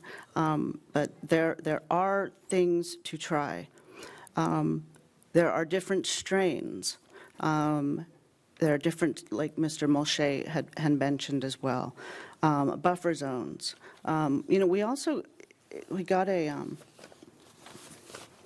letter late today that I thought was really well written and really interesting, and talked about how chaotic the season was, and talked about how, and if you actually go to the website, CDFA website, I think it's CDFA, did I say it right? Okay. You can look up the registrants for industrial hemp, and you can see who in the county was permitted and what dates they were permitted, and the dates actually go from like May all the way to October, which means that people were planting during that entire 5-month period, which meant that harvesting was spread out. So one of the other solutions is to limit the time that you can plant. So you can only plant between this time and this time. That way it's all at the same time, and we limit the amount of months that we have odor. It might be a combination of these things. What I don't like, though, is this divisive, it has to be this way or it has to be that way. I think that we have a lot of smart people that really care about each other and care about our community, that care about our field label workers who are actually able to make a better living. So when we say it's all about the money, well, some people are using that money to get off food stamps, so I think that's pretty important. I think that there is a middle ground. I think a moratorium might not, this ordinance might not send the right message to the Board of Supervisors, but it definitely sends a message to our farmers. I don't think that the Board of Supervisors will think that they don't have to do anything if we don't pass this ordinance. I've had a conversation with our supervisor, and I did not get that sense. So I think that there's a better way. I would like to see us collaborate and figure something out. I don't think that a ban is the answer. I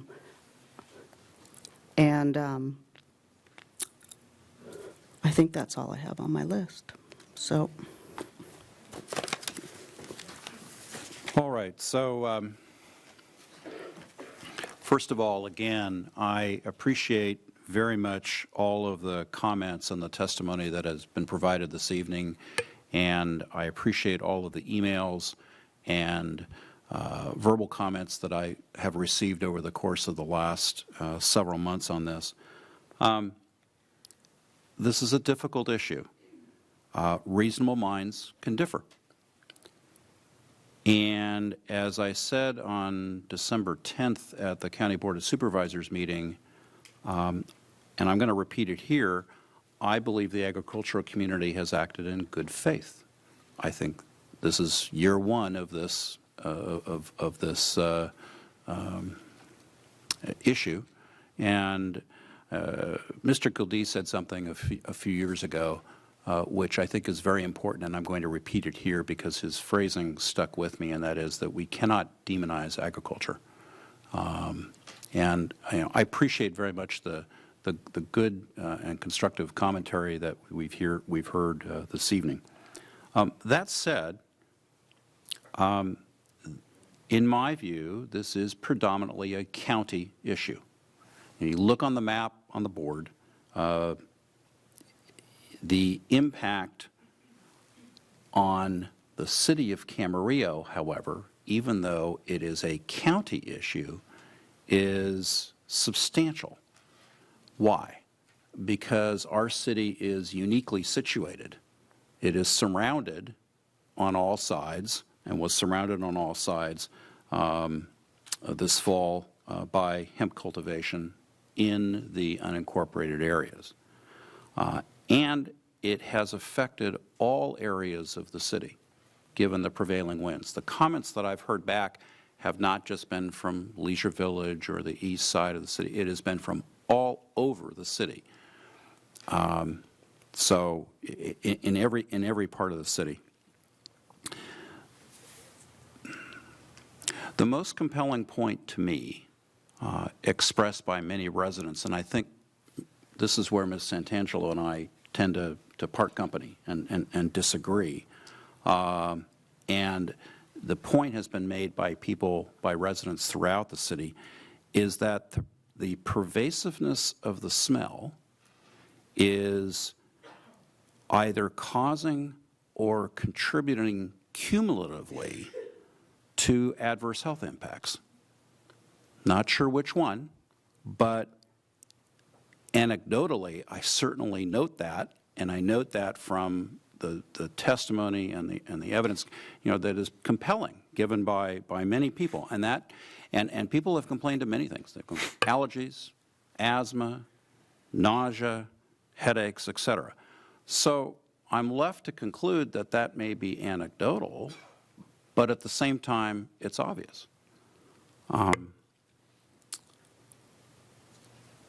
I said this before when I supported the temporary moratorium back in October. I was trying to remember the date. I think it's our first meeting of October, and we did not pass the temporary moratorium at that time, but I look at this as a balancing property rights issue. I mean, nobody knows me, and as a lawyer, we're surprised that I'm going to say this.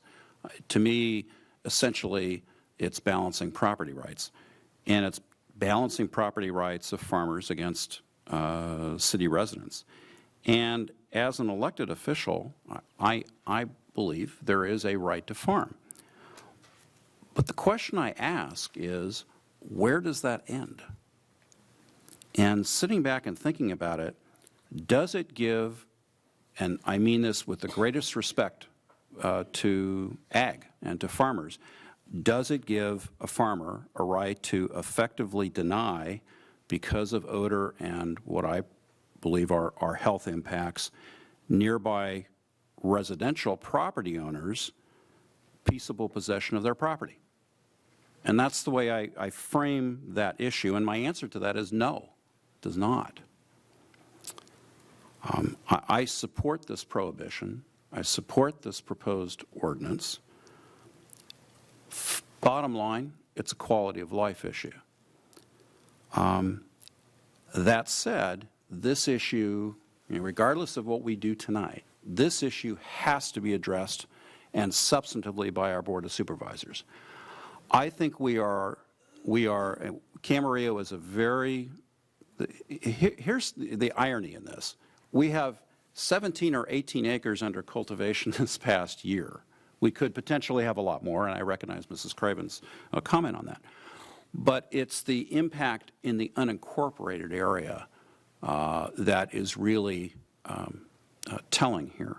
And I don't want Camarillo to be the experiment in that sense. I don't. Again, the issue's got to be addressed by the Board of Supervisors, and I also appeared in December in front of the Board of Supervisors and advocated that the board adopt a temporary moratorium. The board has chosen apparently to go a little different direction. They've chosen, for example, to undertake a number of, or what I perceive they're going to do is to undertake a number of actions, including a half-mile buffer. I'm still not certain whether that half-mile buffer is with regard to sensitive receptors or city limits, or I'm not quite sure where that's going to go. But I will tell you that I am skeptical as I sit here that that size buffer is going to be large enough or robust enough for these purposes. I also think, though, that it's very important for this city to enact this ordinance, because it sends, as I said in our meeting in October, it sends a message, and a very clear message, to our Board of Supervisors to enact this for lands within the city. I'm going to leave it at that. So we have a... Just reading the title. Right. Would you like to do that, Ms. Craven? Mayor does that. Yeah. All right. I'll request a reading of the title of the ordinance. It's ordinance number 1168, an ordinance of the City Council of the City of Camarillo, California, amending Chapter 19.57, Prohibition of Hemp Cultivation, to the Camarillo Municipal Code. I move to waive further reading and introduce an ordinance adding Chapter 19.57 to the Camarillo Municipal Code regarding the prohibition of hemp cultivation. I'll second it. All right. We have a motion and a second. Please vote. And that motion is adopted 3-2 with Council members Santangelo and Mulchay in opposition. That concludes our item that concludes this matter, and I would like to take a 5-minute recess before we go further. Thank you again for everyone attending this evening.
All right, we're going to, thank you. We're going to go ahead and come back into session from our recess. Without objection, we're going to go to item number 19. And we have two items under departmental. The first one is item 19A on 2019 housing bills, and I believe Mr. Vaca and Ms. Buck are going to be presenting on that. That's correct. Thank you very much, Mayor Tremblay. So community development staff has worked diligently in collaboration with our Assistant City Attorney, Don Davis, in analyzing 20 housing bills that were enacted last year by the state legislature, and 10 of which will have direct correlations to requirements for updates to either city policies or administrative procedures, or in most cases, actual municipal code text amendments. And because those 10 will have a direct correlation on what we need to do here in Camarillo, Oksana Buck will be presenting an overview on those 10 items. And I just want to provide that the city still has work to do. So while this is an introduction this evening, we will have to drill down and complete more thorough analysis as we start to work through enacting these state legislative requirements locally. So with that, I'll turn it over to Oksana Buck. Good evening, Mayor Tremblay and council members. The state legislature passed 20 housing-related bills in 2019. More specifically, 6 of those bills pertain to ADU regulations, and 1 bill pertains to large in-home daycare facilities. Those bills went into effect on January 1st, and 10 of the housing bills do not require any city action. And in this presentation, we will go over the 10 bills that do require city action, such as updates to the Camarillo Municipal Code or its policies and procedures in order to comply with the new state law. Assembly Bill 1483 requires the city to maintain and provide the following documents on its website: the current schedule of fees, exactions, and affordability requirements applicable to a proposed housing development project, all zoning ordinances and development standards, annual fee reports or annual financial reports, an archive of impact fee nexus studies, cost of service studies, or equivalent studies. The city must post this information on its website so that it's available to the public. Senate Bill 330 reduces the time the city has to act on an application. Specifically, it reduces the time from 120 days to 90 days for a project that requires SEQA review, from 90 days to 60 days for a project with at least 49% affordable units. The bill allows the city to disapprove a project or impose lower density only if there are written findings for adverse impacts on public health and safety, and there is no way to mitigate those impacts. The bill restricts the city from taking actions to inhibit housing development, such as imposing moratoriums that affect housing and reducing intensity of land use.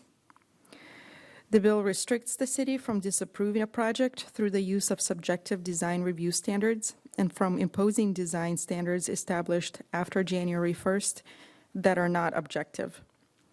We interpret that the city can continue to apply general plan policies on design review since the community design element was adopted on June 27th, 2012.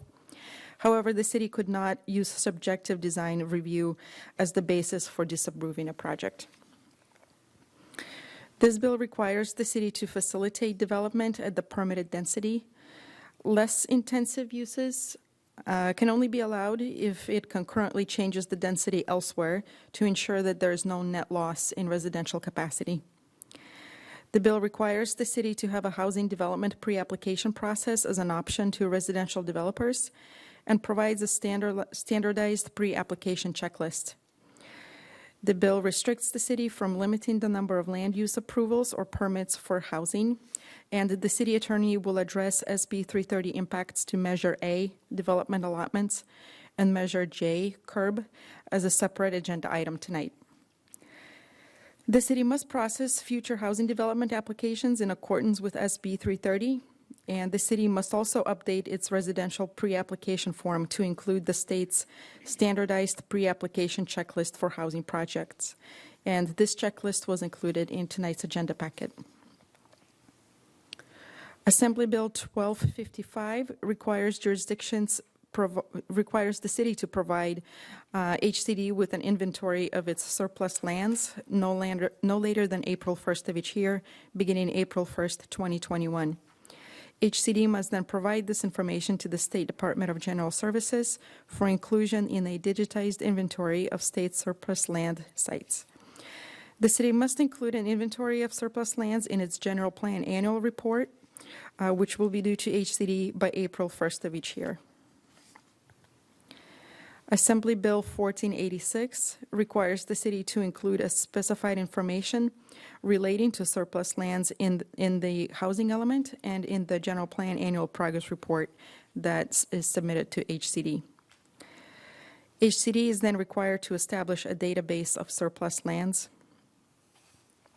and the city must include an inventory of surplus lands in its 2021-2029 upcoming housing element update and in the general plan annual progress report due to HCD by April 1st of each year.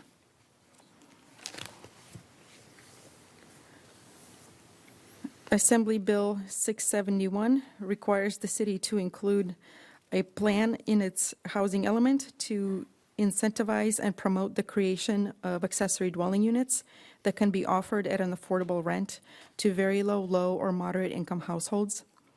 And it requires HCD to develop a list of state grants and financial incentives for affordable ADUs by December 31st, 2020. The city must develop programs that incentivize affordable ADUs to be considered in the upcoming 2021-2021 housing element update. Assembly Bill 1763 requires the city to award a developer additional density up to 80% density increase, concessions and incentives, and height increases if 100% of the units in the development are restricted to lower income households. A housing development that qualifies for density bonus under this measure may include up to 20% of the total units for moderate income households and also receive 4 incentives or concessions. If the development is located within half a mile of a major transit stop, a height increase of up to 3 additional stories or 33 feet, and no maximum controls on density are in place. The city must update its density bonus ordinance to allow for additional density, concessions, and incentives for projects with 100% of the units affordable to lower income households, and to allow additional incentives or concessions if the development is located within half a mile of a major transit stop. Assembly Bills 68 and 881 and Senate Bill 13 amend the same government code section and reform many of the same aspects of the state law pertaining to ADUs. Because of this overlap, they are grouped together for the purposes of this presentation. The new state regulations require the city to allow ADUs in all areas that are zoned for residential uses.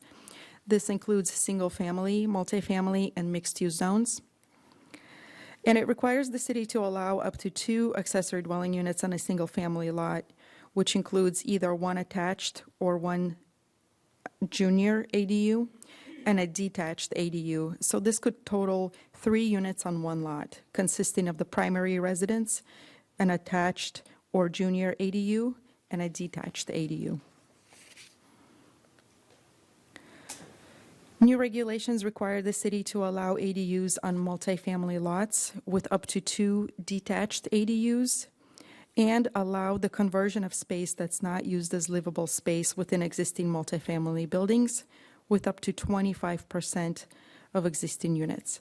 So, for example, a 100-unit building can add up to 25 ADUs by conversion of storage rooms or garages. And we note that the enclosed parking that's converted to ADUs does not need to be replaced. The new regulations require the city to reduce parking requirements. The city cannot require more than 1 on-site space per ADU or per bedroom in the ADU, whichever is less. No parking is required if ADU is within 1/2 mile walking distance of public transit. And no replacement parking is required if existing parking area, such as the garage, carport, or parking structure, is demolished in conjunction with construction of an ADU. The new regulations require the city to amend setback requirements. The city cannot require setbacks for conversion of any existing structures or for new structures constructed in the same location as an existing structure. The city cannot require more than 4 feet for side yard setbacks. Currently, that requirement is 5 or 10 feet. The city cannot require more than 4 feet for rear yard setbacks, and currently that requirement is 20 feet.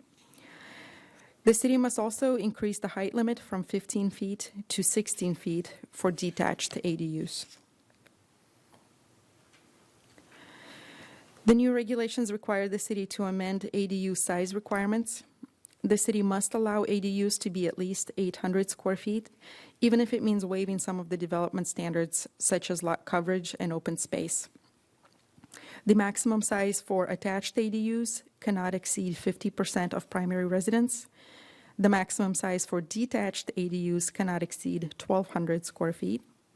And the city may set a lower maximum for the ADUs, but it must be at least 850 square feet for studios and one-bedroom ADU, and at least 1,000 square feet for 2 or more bedroom ADUs. If a site contains both a junior and a detached ADU, for a total of 3 units, the city may limit the detached ADU size to 800 square feet.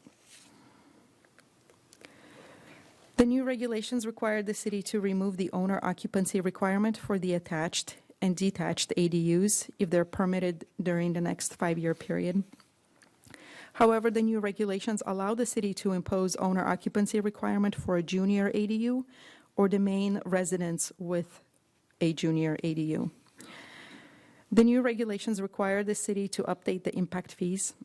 No impact fees apply for ADUs that are under 700 square feet, except for utility capacity and connection fees, which may be imposed.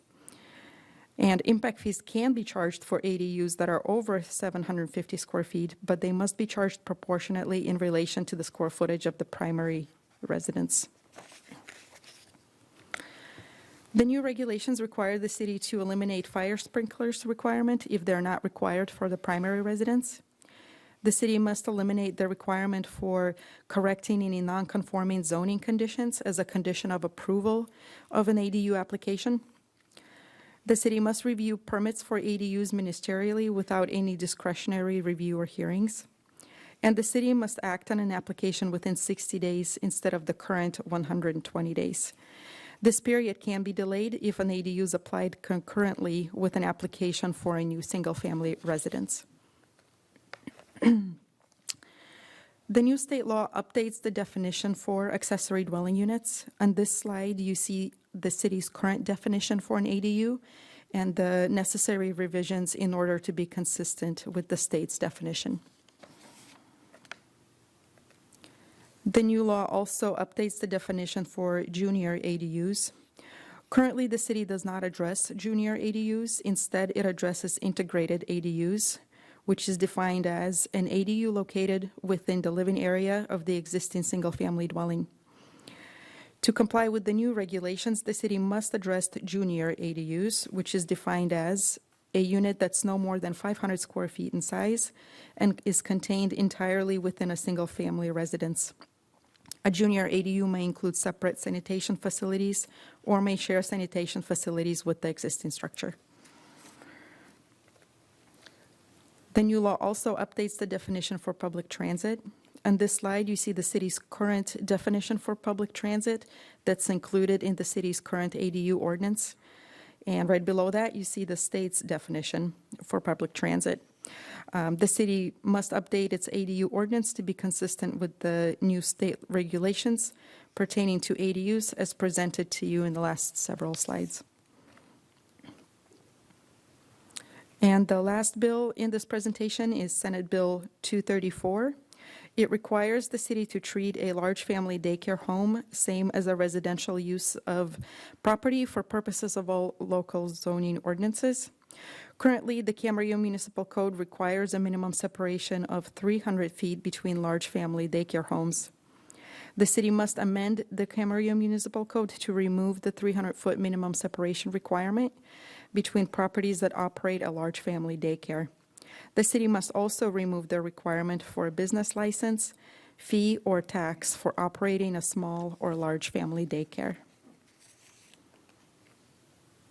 The recommended action is to direct staff to draft appropriate amendments to the Camarillo Municipal Code for consideration at a future public hearing, update applicable community development administrative procedures, and incorporate reporting requirements to address the state mandates resulting from the 2019 housing-related legislation. And this concludes staff presentation. Okay, thank you very much. Questions for Ms. Buck or Mr. Vaca? You want to start? Sure. Okay, turn my microphone on, and I'll ask staff on big page 6. It's AB 763, and it's the density bonus here. And it says that if 100% of the units in the development are restricted to lower income housing, they can get density bonuses on that. But the question I have is, isn't it typically that you need to have at market rate to kind of subsidize the below market rate there to make the comp work out? Isn't that to a certain extent an accurate statement here? Yes. So in real practical application, that is typically the case here in Camarillo based on land value. Right. So if that's the case, I guess we don't have an answer to this, and I'm not quite sure how that will, the intent of this, how the intent is going to be able to move forward on this. I guess that's a question that still needs some more work on. Correct. Okay. Also, it also says on AB 763, if I'm reading it correctly, that if the development is located within 1/2 mile of a major transit stop, the height increases up to 3 additional stories or 33 feet. So right now, you can go, and correct me if I'm wrong, 3 stories unless you have an additional, a conditional use permit. So does that say that they could go 6 stories if it's close to a transit? So that's an item that we would want to analyze in more detail. More detail give you on a real that. accurate answer. Correct. Okay, so that needs a little more work on. And we will be analyzing that because we definitely must update our density bonus ordinance consistent with the provisions of state law. May I proceed?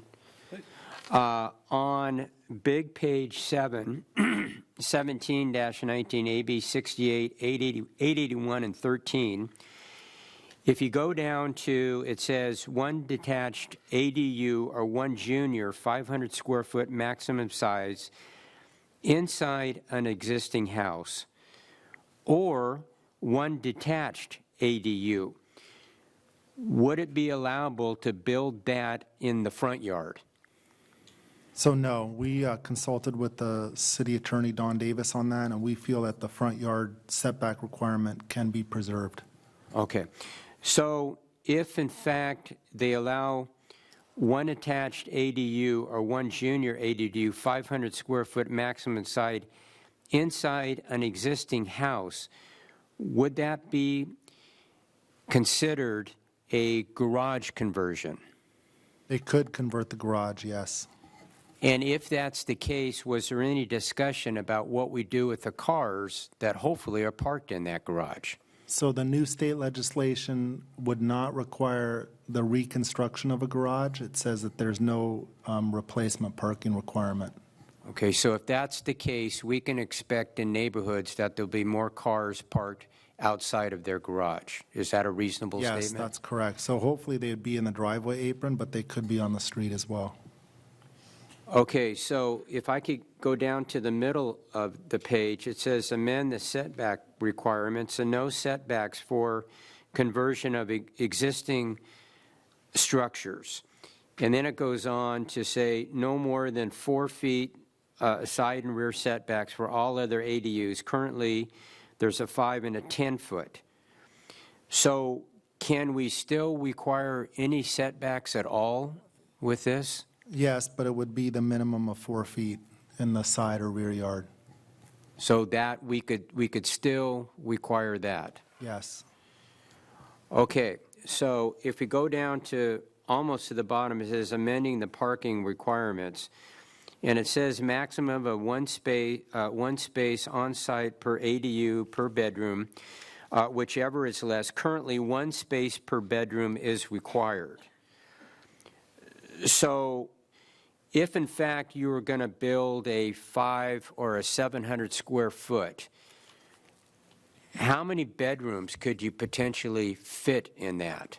So we looked at the building code today, and your habitable space for a bedroom can be set at a minimum. The low floor would be 70 square feet, which is a room of 10 by 7. But I do want to clarify that the parking is actually 1 per ADU. It's not 1 per bedroom. Okay, so, but there can be potentially more than 1 person within that Yes. ADU. That's correct, yes. And even if that's the case, we only have to provide parking for one individual, basically. Correct. And if it's a junior ADU, they don't need to provide any parking at all.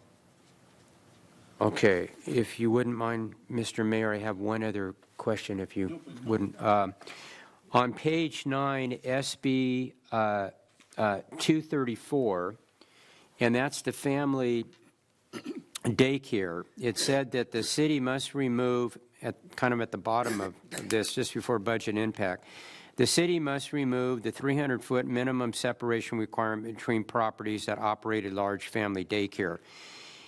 Can we still enact any separation on a parcel? No. No, they must be just treated like single-family homes. Just, it would be, the setback would be as if it was a single-family home. Right. In other words, the separation now exists that you couldn't have 2 large family daycares in houses next door to each other. We were removing that requirement, and you could theoretically in the future. Okay. So my last question is, the city must also remove the requirement of a business license tax fee or tax for operating a small or large care daycare. How do we know that's exactly what they're doing in that house without a business license? That's a good question. I do think there's still state licensing requirements, so we could ask for that verification, but we couldn't require a local business tax certificate. I just wouldn't like to see another use there that we are not prepared for. I understand. No. We would still have our regulation of our public nuisance ordinances in the event that there was something egregious occurring. We could use code compliance measures to And address. code still could, you know, as far as the regulations that are in place, they still are enforceable, even on a daycare. Our public nuisance ordinances would be, yes. Yeah, okay. That's all I have, Mr. Mayor. I just have one question. I got a lot of comments, so other people might not. No.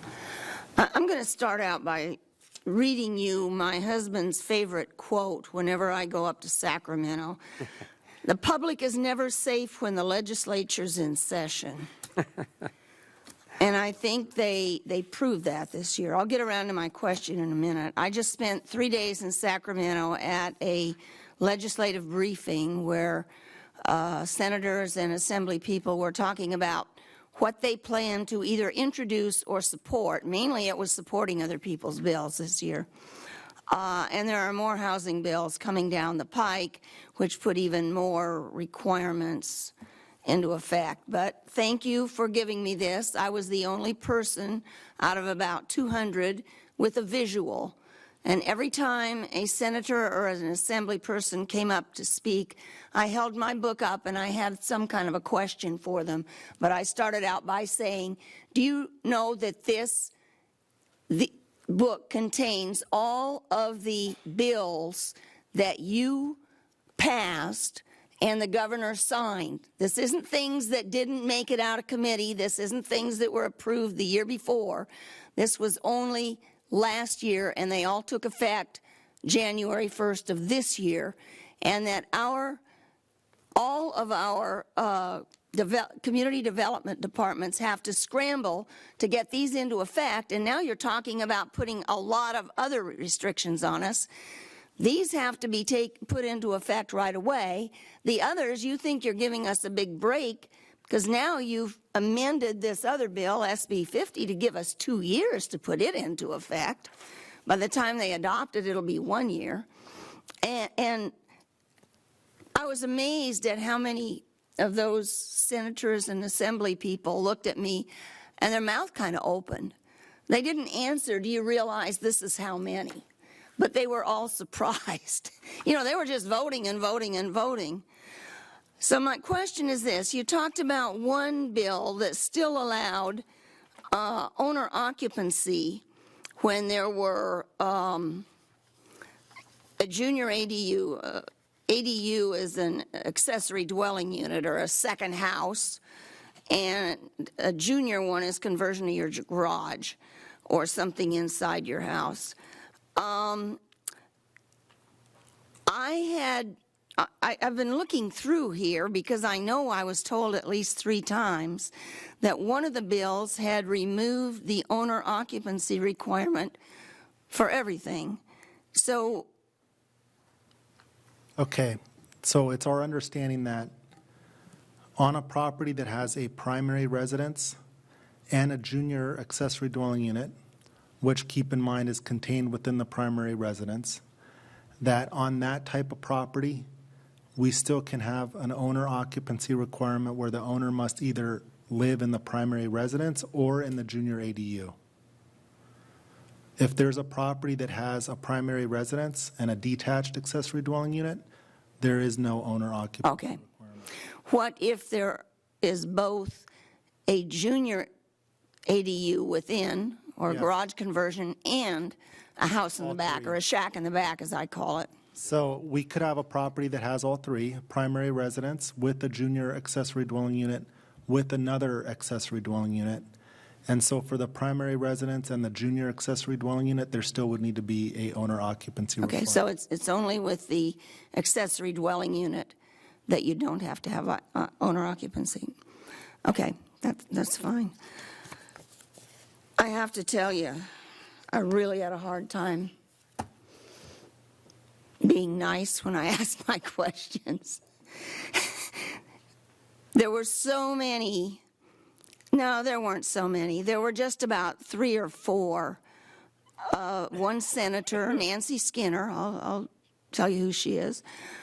She's from up in the Concord, Pittsburgh,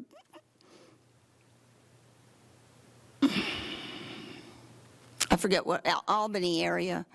And she authored SB 330. But she very much feels that we have been negligent all these years, that single-family zoning is a terrible thing, and she feels that the cities needed to be punished. She told us that. And there were 5 of us in talking to her. I'm not sure I was the right person to talk to her, but she lectured us for about 30 minutes of the 40 minutes we were in her office, and so I did thank her for the time, and I did appreciate getting a good sense of how she felt. But she feels that we need to, she very much feels that having 3 units on a single-family lot may not be enough, and that let me just tell you the extent of her conversation. She said that she had, through Google Maps, her staff had figured out that 70% of the vacant land within the city of LA was in the yards in single-family residences. And all of those yards need to be converted to house people. That's her feeling. And that's what we're facing when we go and lobby. However, Scott Wiener has the same feeling. He's from San Francisco. I feel that what's coming down this coming year really needs to be looked at very closely and addressed, and that we need to go up. We do have a few friends up there. One of them is Senator Anthony Portantino. And he said, you need to come up, you need to let us know how you feel, you need to look us in the eye when you tell us how you feel, and you need to do it often, and you need to figure out exactly when it's going to get to what committees and speak to those committee members.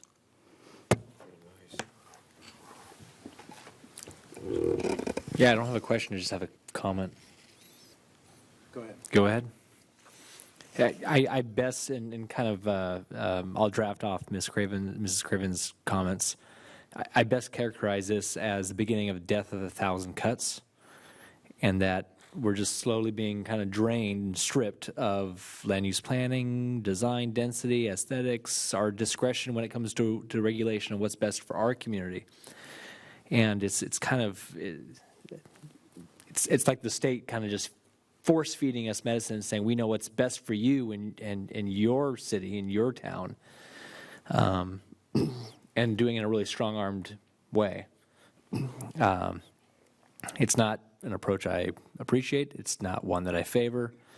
I'm sure they have certain good intentions behind it, but I'd much prefer, I feel like this is more of a stick approach as opposed to, I think there's a lot of opportunities for them to use that carrot approach. And for the cities who genuinely do want to go gangbusters and grow and build, that I'm sure they can create incentives for those and entice them to do so.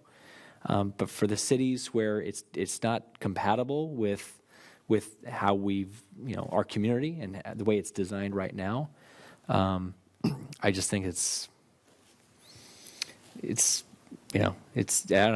think in the long term, it's going to have, I think, some disastrous effects on a lot of towns throughout California. But it's my understanding, these are all bills, as I think Kevin and Charlotte both emphasized, these are bills that have been passed. They're not being discussed. They are passed. They are being enacted.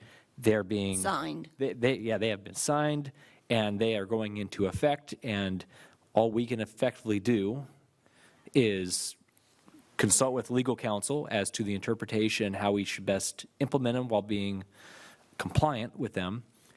Because the inverse is either we're out of compliance and then something bad probably that it comes down from the state, or that we try to fight it. But that's a lot to fight, and there's probably a lot more coming. And as we know, fighting takes a lot of money and a lot of time. But so, not a question, just a comment. It's just kind of shaking my head. But. On one quick question on big page 7, with the amended height limit from 15 feet to 16 feet, is there something special about that 1 foot? Not that I know of. Just wondering what it. Okay.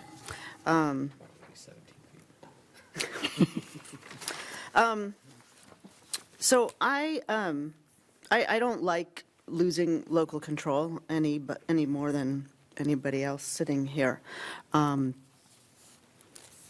But I am very concerned with the housing crisis in California. It's real. I think a lot of people think that it's really not here, and it is. I think that there are a lot of cities in the state that have not done what they should have done. I don't think we're as bad a player as other cities. I don't think we're a bad player. I think we've done a good job. But what I dislike is the one-size-fits-all. It would have been nicer if they actually kind of came down on the cities that are really doing a poor job, rather than this blanket approach. And I think everybody up here probably knows this, but I don't know if people at home know really the status of Ventura County's economy. And this is the executive summary from Matthew Finnip and Dan Hamilton from Cal Lutheran. And there's a couple things that I do want to read from here. The Ventura County GDP just grew just 0.1% in 2018. Average growth over the last 5 years is 0, which is the weakest 5-year period for which we have data. Poor housing affordability is driving jobs and individuals from the region, increasing net domestic outmigration and decreasing total economic activity. SURF, which is the organization that did this forecast, anticipates that driven by worsening negative net domestic migration, the county's population will continue to shrink. The GDP is forecasted to range from 0.2% down to 0.1% through 2021. If the current forecast holds, Ventura County will have experienced 8 years during which average economic growth is indistinguishable from zero. 8 years of zero growth.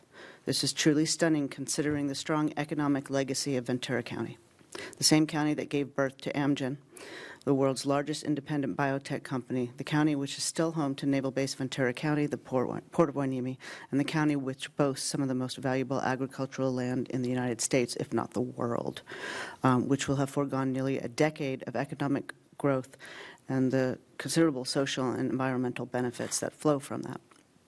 A return to robust economic growth in Ventura County will require fundamental changes to the policies which drive the current weaknesses. This must necessarily start with a determined effort to build more housing. Our advice to residents, business leaders, elected officials, and policymakers is simple. Don't wait any longer. If the current cohort of leaders refuse to heed the economic warning signs, they will preside over an entirely preventable economic malaise. So I say that because this is a local problem. I don't know if the answer is putting 2 ADUs in every single family home. I think that's, drastic. But I do think that we need to be really mindful of the very real housing crisis. And I do think that there are things that we can do. I think that, when we talk about our next agenda item and talk about the objective standards, to make sure that we have really good objective standards, which we're going to talk about later. But there are things we can do to make sure that we are approving projects that do fit our character and that do add to the beauty and the values of this city. And I think if we do that, we can stay ahead of the game. So I just wanted to share that perspective. I agree with the frustrations up here about losing the local control. But, like everything we're talking about tonight, I kind of feel like it's a balance. And we need to keep this in mind as well. So. Your Honor, I wanted to talk about one other bill other than housing, which I think could become housing. There are 2 bills in this notebook. It was number 13 and 14, and the bill numbers were 1255 and 1486, which became chapters 661 and 664. Last year I was coming back from the CASA Legislative Committee meetings and talking about 1486, and I know I got resistance, and I think the city manager thought I was talking about 1255. The 1486 requires us to compile a list of our surplus land and send that list to the State Housing Department, no longer to the General Service Administration or whatever it's called up there, but now it's going to be to the Housing Department. And as we were talking to legislators at that time, their intent was that this was going to be land that would become available in this big state inventory, that if somebody wanted to come in and build low-income housing, they'd be able to do it. Now, the only surplus land I know of that we have, I think that we could make a good case that the Historical Society is not on surplus land. That's pretty much taken care of. The Camarillo Ranch is not surplus land. That's a historical something that we had designated quite a few years ago. But the other land, there's nothing there. We bought it back in the 90s, maybe it was in the 80s, I don't know. We were going to put in a system, it was in the 80s, of rows of sludge from the sewage treatment plant, which is adjacent, and there were going to be worms, and the worms went through, and they also determined if there was anything dangerous in there, because anything toxic would kill them. But, you know, the worm thing never worked out. They tried it down in Rainbow District and a couple of other places, and it just didn't work. And so we had the 50 acres by then, and after that, we didn't have any money, so we agreed to rent it out to a farmer. But renting it out to a farmer is not one of the uses that this bill thinks is good. So I would suggest that maybe we spend some time, or somebody spend some time, and take a look at that property and see if there isn't something that we can designate it for, and maybe put it into our 5-year capital plan to do something with. I don't think that is the place where, next to a sewage treatment plant, where people should be living, but the state would have other ideas. That's 50 acres altogether. Look what that can happen there. That's the attitude up there. Anyway, I just wanted to get that out. Gee, I have some questions at this point on some of the bills. So please be patient with me. Can we put the PowerPoint back up on SB 330, please?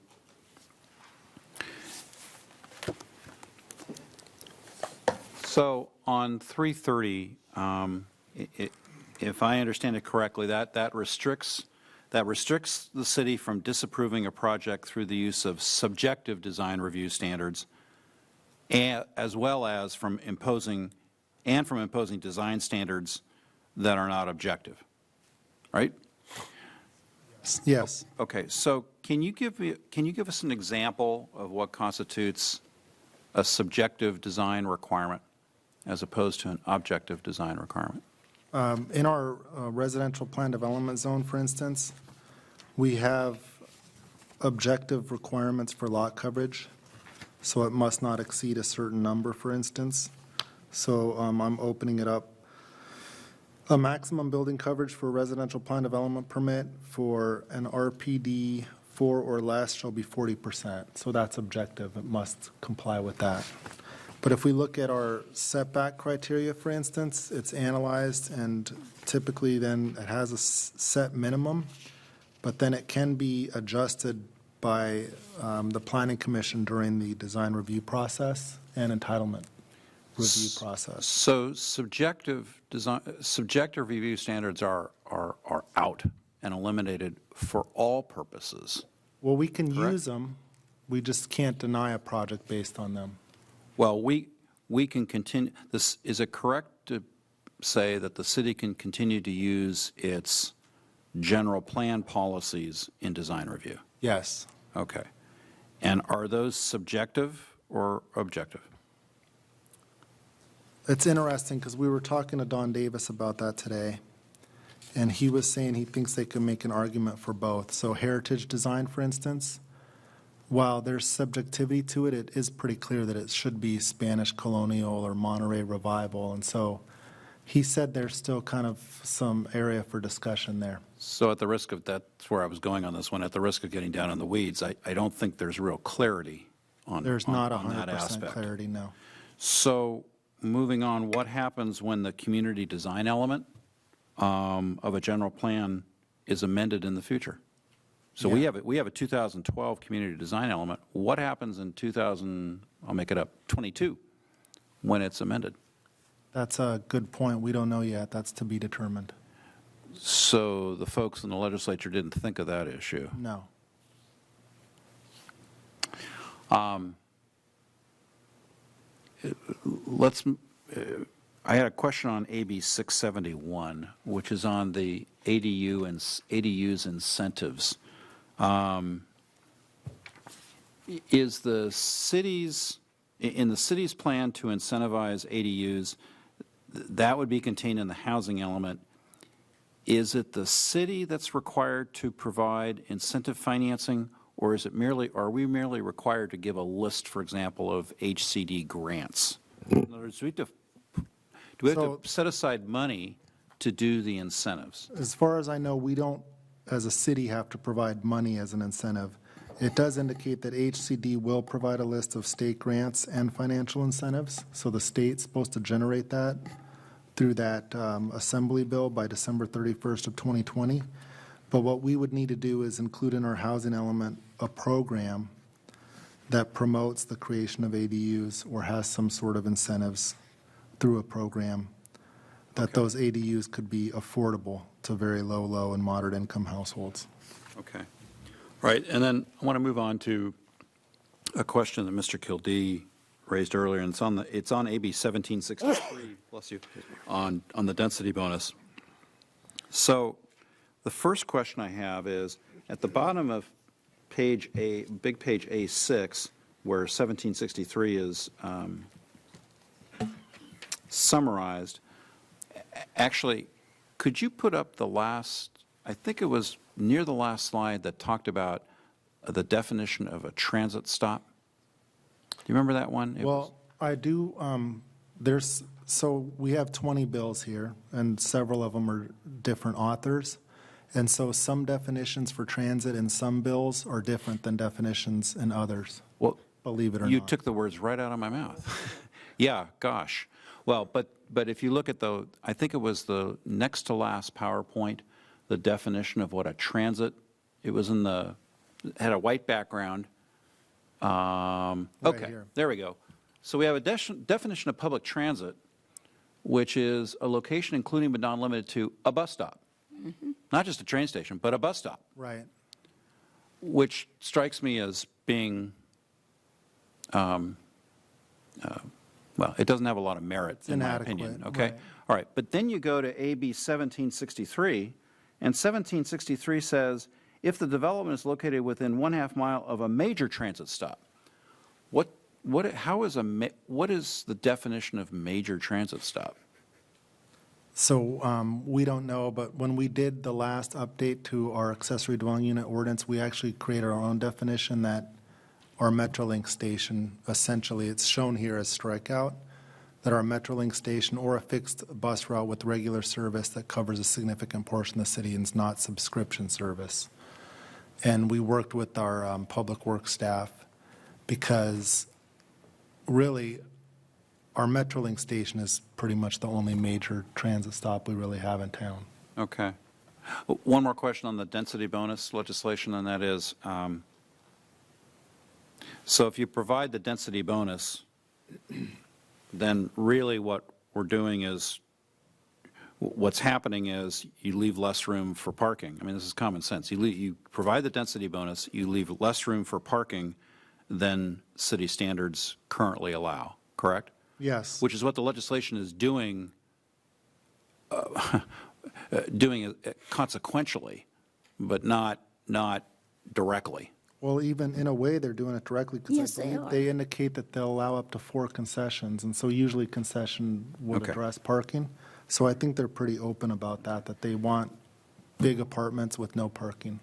And then the last thing, I just want to make sure on ADUs on AB 60, yeah, that's fine. I think it's a slide or two back, Ms. Buck, but the council is going to have to make a decision on selecting the maximum size. If I understand this correctly, now let me rephrase this.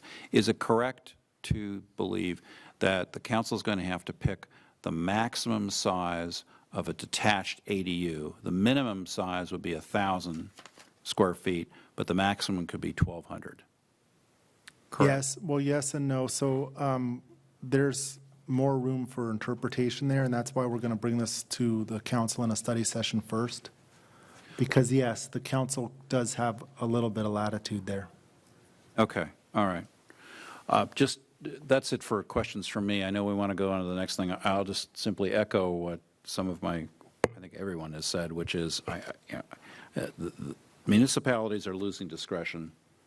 The local control, by virtue of this legislation, local control is being chipped away. And what really bothers me, and I think we came at it slightly differently, Ms. Santangelo, but but the same result, and that is that it's this one-size-fits-all, which is really frustrating. So that's my only editorial comment. And this is in response to the governor's wanting to build 1 million houses during his term, this term. And the way they're going to get these 1 million houses is by getting ADUs and junior ADUs built.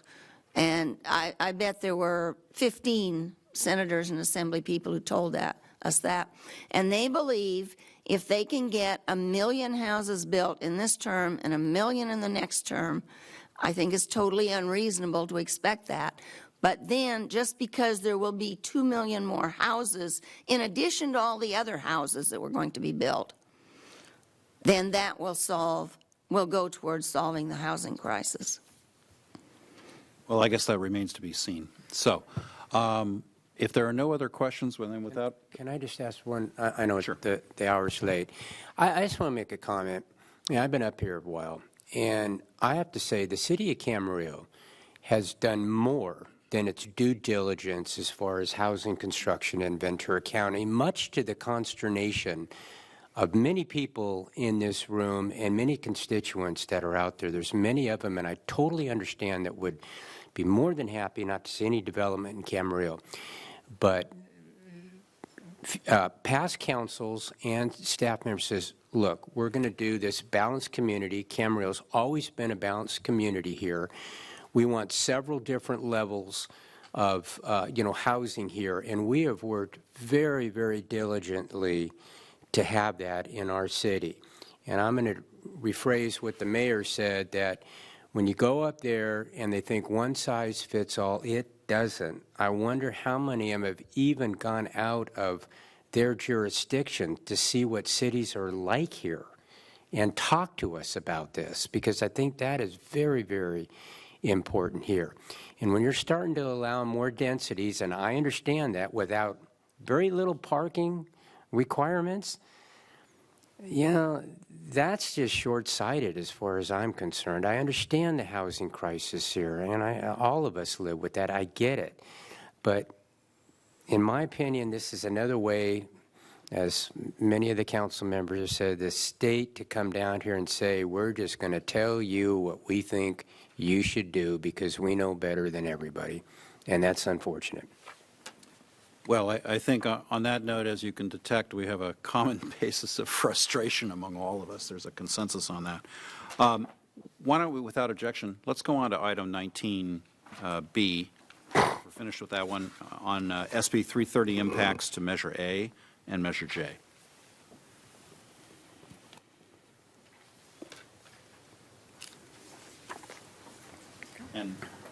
And by the way, thank you for a very good presentation, Ms. Buck and Mr. Baca. Yes.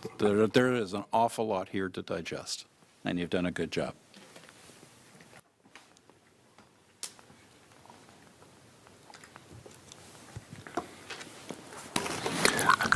Well, I have some more news about loss of local control. This one has to do with SB 330 and a particular section of SB 330, namely Section 13, and its impact on local authority. So as we just heard, Senate Bill 330 has been passed. It suspends certain restrictions on development through January of 2025. It prohibits cities from implementing limitations on the number of residential permits issued through 2025. You need to consider both SB 330 and the Housing Accountability Act. That the Housing Accountability Act was passed before SB 330, and it began steps of reducing cities' discretion with respect to standards that are not objective. So in terms of objective standards, the Housing Accountability Act provided that a housing development project may not be denied or subject to conditions of approval that reduce its density if the project complies with all objective general plan, zoning, subdivision standards, including design review standards in effect at the time the application was complete. So what SB 330 has done is to move that timeline up to the preliminary application stage. In terms of objective versus subjective standards, this was something that we talked about in the last presentation. The definition of an objective standard must involve no personal or subjective judgment, must be uniformly verifiable and available and knowable by both the applicant and or the proponent and the public official. An example, a standard that requires architectural design to be consistent with community character, that is not objective. But if it's a standard that requires a 35% roof slope with red tile, a material, that would be objective. Subjective standards such as the project must be physically suitable for the project development, that is not a legal basis to deny or reduce the density of a housing project. In terms of a significant adverse impact, if there is evidence in the record that a housing project complies with objective standards, the city can only deny or reduce the density of the project if it makes written findings that the project would have a specific adverse impact on public health and safety. The term specific adverse impact means, as you see, a significant, quantifiable, direct and unavoidable impact based on objective, identifiable written standards in effect when the preliminary application was submitted, and there is no feasible method to mitigate the impact. In terms of general plan and zoning, and I think this is something that has been a question that's been raised and it's important to consider, the city does retain complete discretion with regard to reviewing applications for general plan or zoning changes. The Housing Accountability Act restricts denial or reduction in housing development that are consistent with existing general plan and zoning standards. Therefore, the city can review and approve or deny such applications using its discretion. We all, I think, know what Measure A is in terms of its limitations on the total number of units that are permitted in any given year, which is 400. That has been extended a number of times since it was originally enacted in 1981. Currently, the extension goes through 2025. So that's what Measure A is. Here's the impact on Measure A from SB 330. First of all, it preempts most local growth management ordinances, and it's our opinion that SB 330 will likely preempt Measure A's 400 limit, which means developers could proceed with their entitlements without first receiving an allocation. One thing that needs to be considered in terms of the numbers is how many units are there in the pipeline, if you will. So I'll leave this slide up for a moment.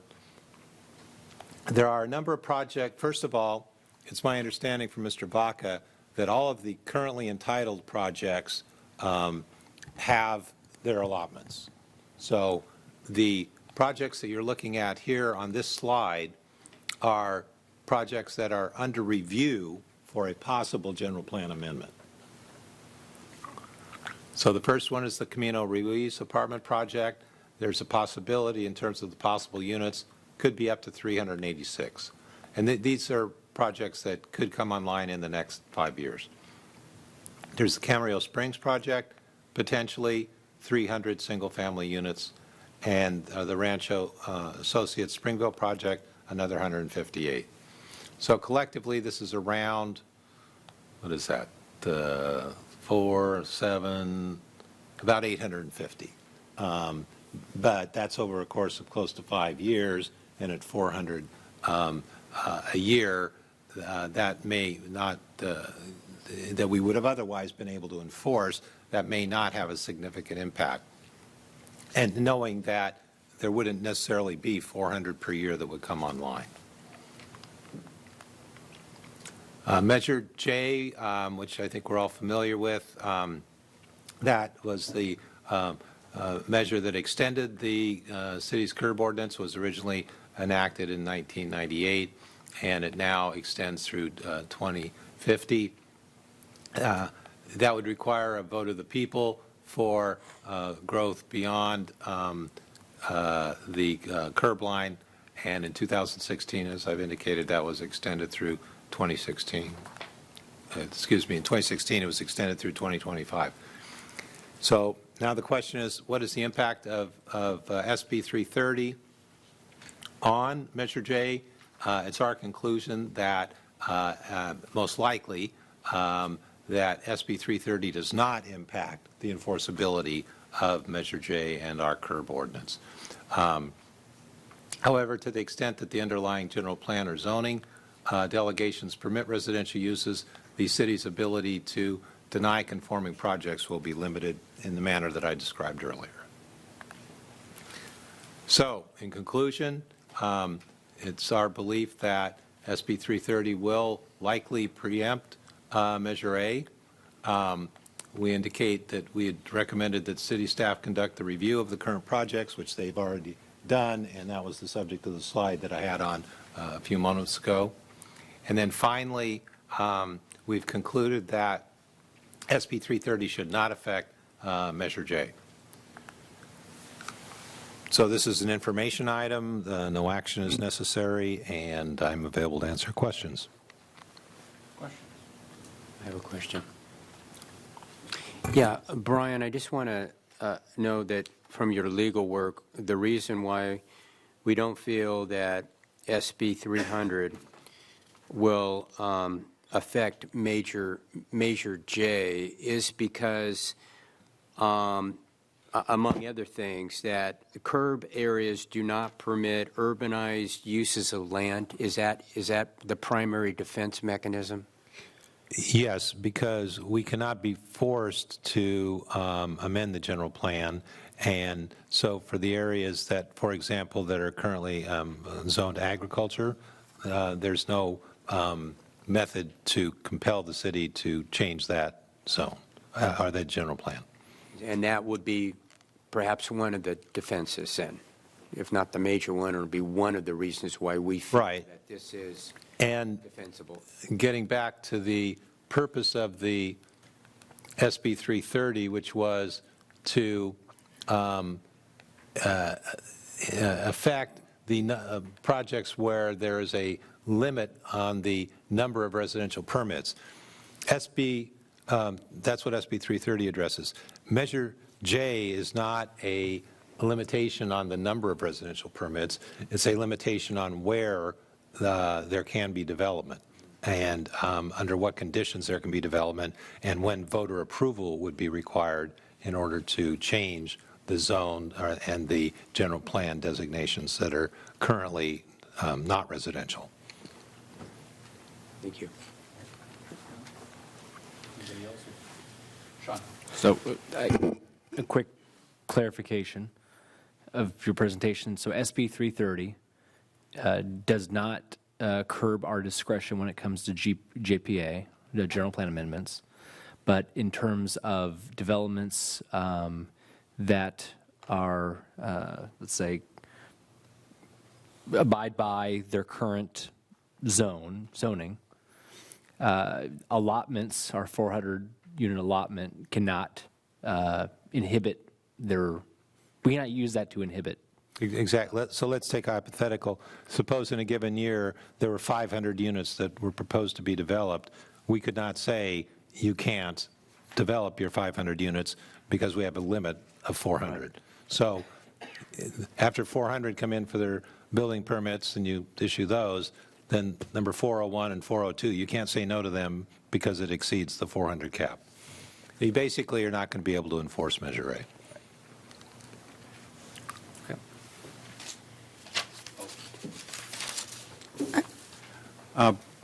Brian, can you go back to the slide on the retention of nearly complete discretion by the city?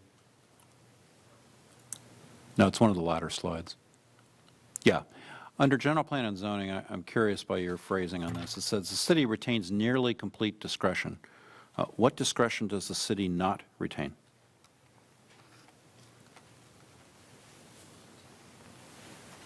Third word. it says in the first sentence, city retains nearly Right. complete discretion. I wanted to check the whole slide.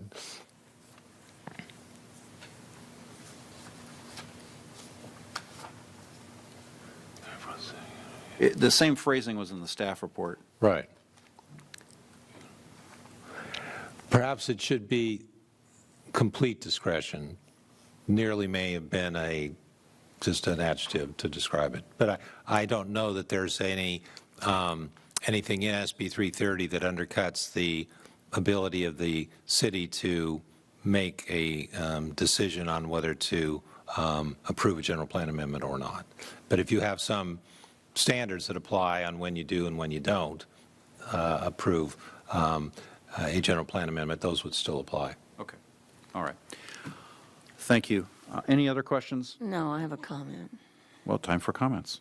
Mrs. I just Craven. think it's significant and that everybody out there should know that our 2 elected state representatives both voted for this. Jackie Irwin, our Assemblywoman, and Hannah Beth Jackson, our Senator. Any other comments? Yeah. All right. Thank you very, sorry. One clarifying question. SB 330 is in effect for a term of 5 years. The state legislature can extend that into in perpetuity based on a vote of the legislature. Yes, the answer is yes. Yeah. All right. I think we're done with that item. Thank you very much for your presentation on that one. On those happy thoughts, let's turn back to the 5 o'clock calendar, and we need now, I think, without objection, let's go to item 8A, which is the introduction of an ordinance amending and restating the municipal code regarding water charges. And we'll ask Mr. Perrick to address that one.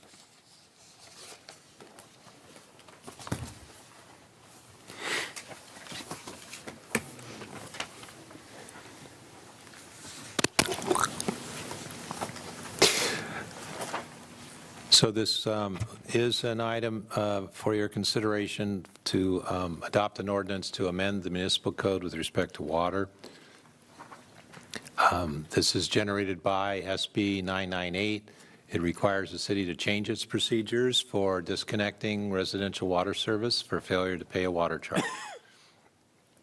This ordinance addresses changes in the state law and makes other revisions to update the city's code. SB 330, in terms of where the sections are found, is in the Health and Safety Code. They establish new requirements for water service providers who provide residential water service. So in terms of the written policy on the discontinuance, the city now is required to adopt a written policy on the discontinuance of service for non-payment, and the policy must include a plan for deferred or reduced payments or other information. It must be translated into 5 languages, and it must be posted on the city's website. There are some additional prohibitions with respect to the discontinuance of water service. For example, while the water bill is under appeal, or if the consumer submits a certification from a primary care provider that discontinuance of the service will pose a serious threat to the person residing at the residence, they demonstrate an inability to pay, and the customer is willing to enter into an alternative payment arrangement. There's notices that are required under SB 330. They have to be, those include notices to residents that they have the right to become customers without paying past due amounts. This is another change. The notice, there can be no disconnection until payments are delinquent for at least 60 days. Now, the city's current policy is that if a water bill goes out, it is not delinquent for 21 days. So it would then, under the state law, not become, that you cannot disconnect for at least 60 days after the 21 days. So you couple those together and you've got a total of 81 days. Additional notices, at least 7 business days before the disconnection, the city must attempt to provide notice to the customers by telephone or in writing of the proposed disconnection. The city must post a final notice of disconnection at least 5 days before discontinuing water. There's an annual reporting requirement in terms of the city discontinuing service due to the inability to pay, and must report all such numbers annually to the State Water Board. In order to comply with these new requirements, staff is suggesting a number of changes. Those revisions are reflected in the packet. In addition, the staff is recommending some additional revisions to Chapter 3.35. They're on the screen here. Clarification that the council may place delinquent charges on the equalized tax roll, deletion of an obsolete section, and the revision of the senior qualifying rate.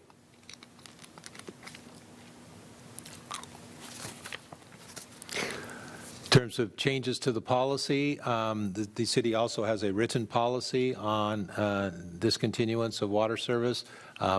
The staff is currently planning to present that to the policy committee on January 13th, on Monday.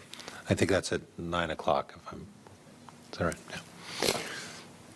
Yeah. Staff is also revising the water disconnection notices and the noticing procedures to comply with the timelines and content required by SB 998.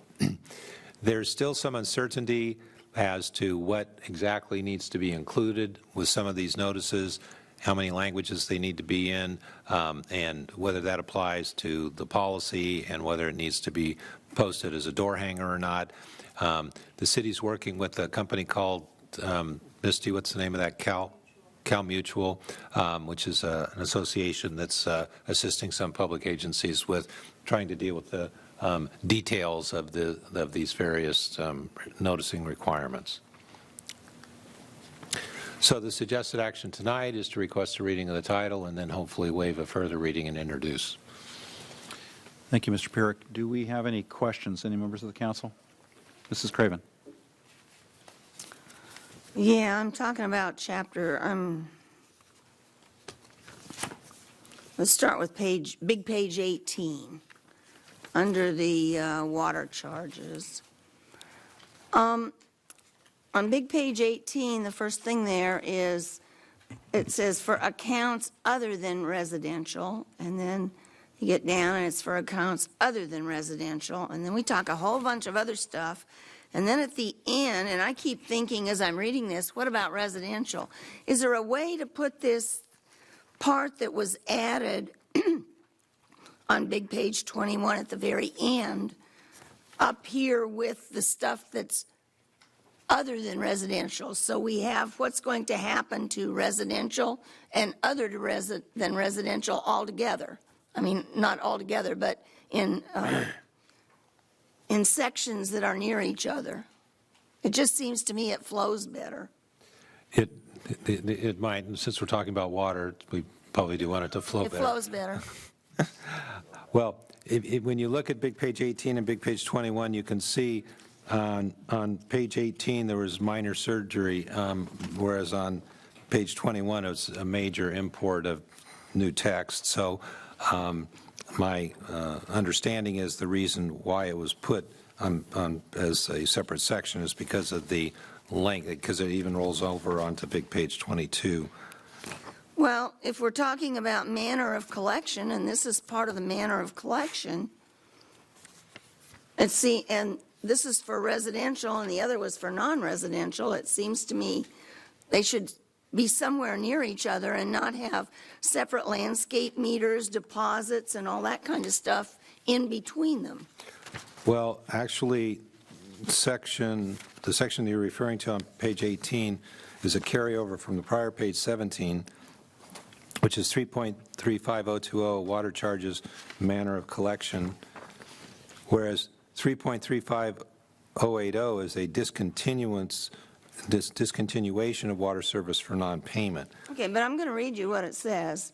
For all accounts other than residential water accounts, if payment is not received within 15 days from the mailing of the notice of delinquency and impending termination, a shutoff notice must be delivered to the service address. So we're not talking about collecting payments. We're talking about what's going to happen if you don't make your payment, which is exactly what 3.35.080 at the end is talking about. That's right.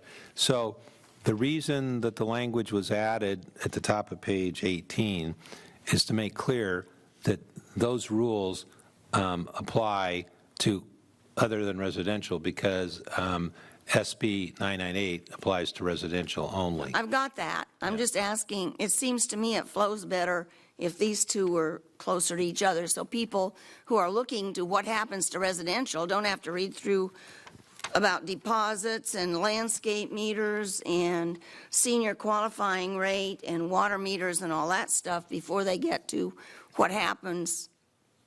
You know, it seems to me this is an A and a B. Okay. Well, if you look at 3.35020, it's got sections A through F. And I think the goal was to make the minor changes to that section that you see there. We could take 3.35080, which deals with residential, and then I guess the question is where do you think that would best go after 3. I think that would be after 4 and before B.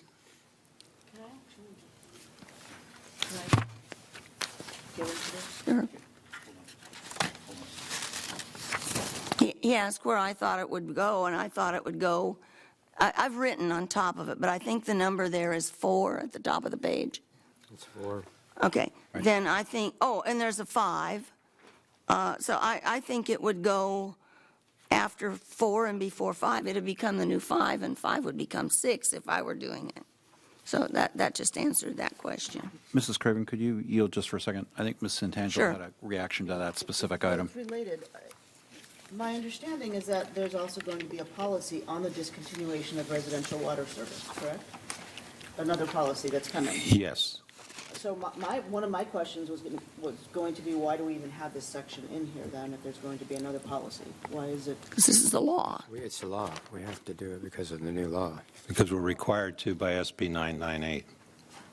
This isn't a policy, this is an ordinance. I meant ordinance. Oh, I'm sorry. Never mind. I see. Okay. Sorry. No.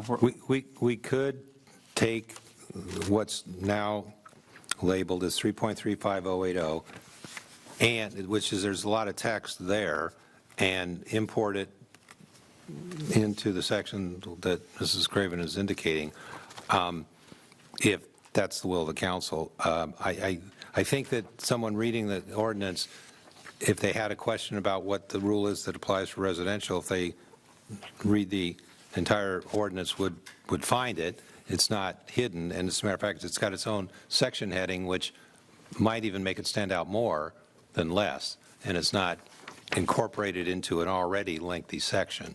But that's a matter of judgment by the council. If the direction of council is to move it to that other location, we could certainly do that, change the numbers and subnumbering of it, and incorporate it in that location.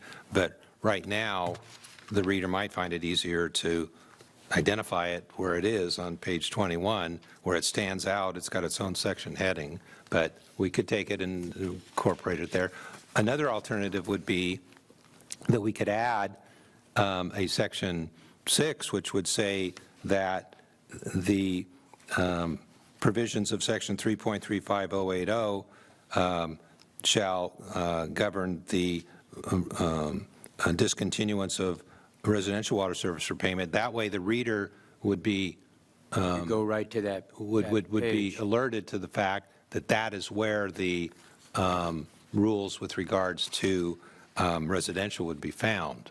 I'd be happy with that. I just think it's really dumb to not have something mentioned up in here when you're talking about what happens here. Understood. They should be together. I would support the latter.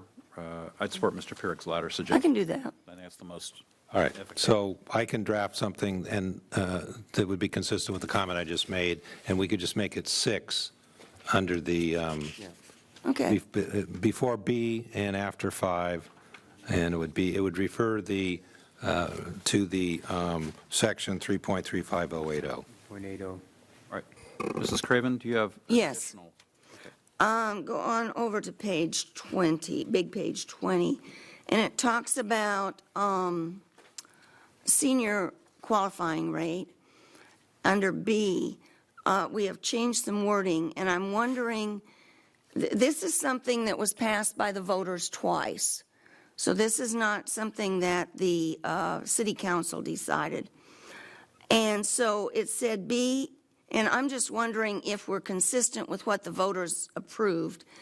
So it was changed from be in a low-income household as determined by federal guidelines to extremely low if the definition of extremely low and the currently meets what was removed that was approved by the voters. It does. Okay.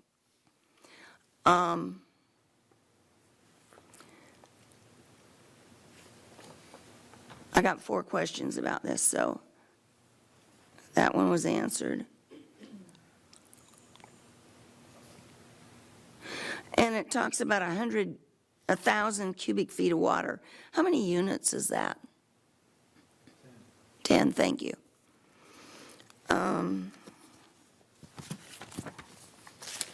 Okay, that's all I had. Okay.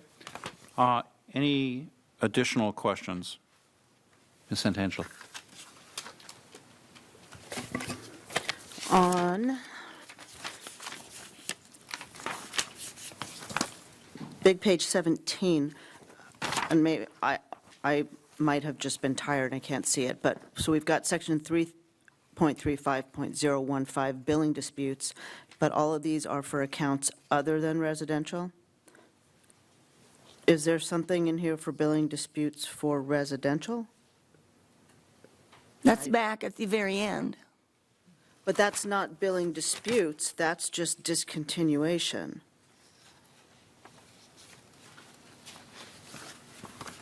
I'm not sure, Misty, do you know if that's going to be covered in the policy? Okay, we have an answer. Well, then, why would we have for non-residential in the ordinance if it's not for residential in the ordinance? Shouldn't they both be addressed in the ordinance? We could. But apparently, historically, it has been something that's been in the city's policy. No, they've been the same Right. up till now. Well, I don't, Ms. Klotzle, do you know why the billing disputes are now in the policy rather than the ordinance? I just know the draft policy language that we're working with includes how to handle billing disputes and appeals. So, and that new policy language is coming from what's been developed by California Mutual to address compliance with SB 998, which is only specific to residential and discontinuation of residential water service. Cal Mutual provided the city with a model policy, and that model policy is the one that had the provisions in it with respect to billing disputes? Correct. Okay. So the city, my understanding is that the city is relying on that model policy as a basis for making changes. But we could. Did Cal Mutual tell us that we don't need, I mean, it seems to me we need it in the ordinance too. We could. I mean, if we have the dispute for non-residential, we should have it for residential, just for consistency. Is that the desire of the council, to give that direction to staff? 2 of us. Yeah. And if it I was, would do so as well. I would support that as well. yeah, if it was in the ordinance, there wouldn't be any point in having it in the policy as well, because it would be in the ordinance, but. Well, it's just. Either that or take the other than residential out and put that in the policy too. It's just from a from a substance standpoint, it's just rather glaring if we, in 3.35.015, if that pertains, billing disputes pertains only to other than residential, the reader is left to, what do I do if it's residential? So it really does, in my view. All right, we can import the billing dispute provisions of the draft policy, I guess it is now, into the ordinance. Right. And then if I can add in, it seems that the requirements of SB 998 on big stamp page 6, where it talks about a policy, written policy is required, under 116906, little a, 3, there's a formal mechanism for a customer to contest or appeal a bill. Right. So I mean, it seems that the policy would still need to include, it's going to be duplicative. And I think that may be the reasoning why we're going to only include it in the policy and not in the ordinance. We could put it in both. It would need to be duplicated to conform to SB 998 requirements, it appears.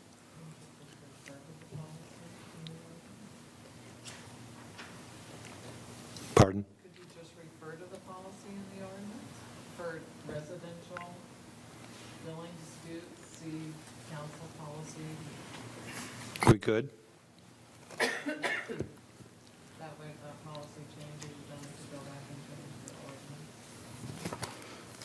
Well, can I ask why we'd leave for other than residential in the ordinance if we're going to not have anything on residential in the ordinance? Well, I think, as Mr. Klotzle has just pointed out, the SB 998 has a provision in it that says that the mechanism to contest the bill is to be in the policy. So either we put it in both, the policy and the ordinance, or we could have add an E here under 3.35015, which would say refer to policy X for the mechanism to contest or appeal a bill. Okay, what's the pleasure of the council? I put them in both myself. So would I. Yep, both. All right, so let's go ahead and put them in both. Okay. Please. Let's see, Mrs. Craven, did you have, no, you didn't, so. Ms. One more Angela did. question. Sorry. Sorry. There we go. Page 2, the notice requirements, the first one, that renters can become customers without having to pay the past due amounts on their landlord accounts. Will that be in the policy? Because I don't see it anywhere in the ordinance. I saw that somewhere. Where's that? Page 2 is right down there.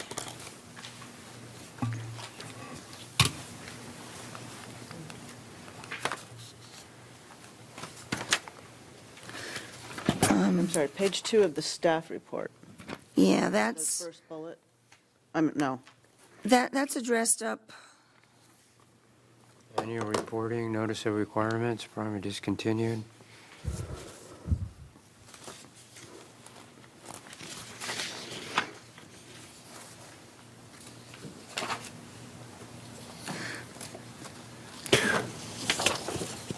Well, is it in the body Number of the 3 on page 17, A3, upon the water charge, I thought this is where they'd added it. Maybe it doesn't say it very well.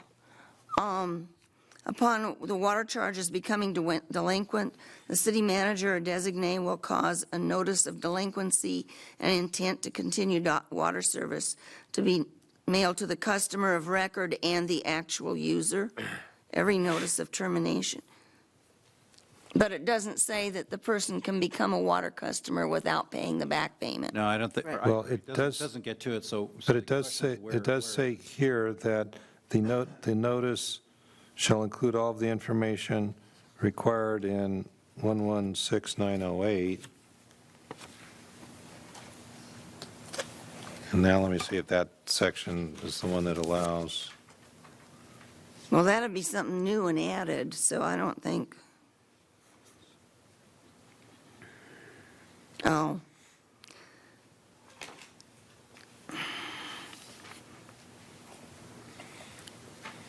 I think that if it's a big change like this, just referring to the health and safety code, shoot, we could just adopt the whole ordinance and say, see the health and safety code. I don't see a reference in 116908. Yeah, I'm not seeing it either. So with that in mind, I think you're going to have to make it, we're going to have to make that explicit. In terms of residents having the right to become customers without paying the past due amounts on landlords' accounts. Somebody's got to pay that.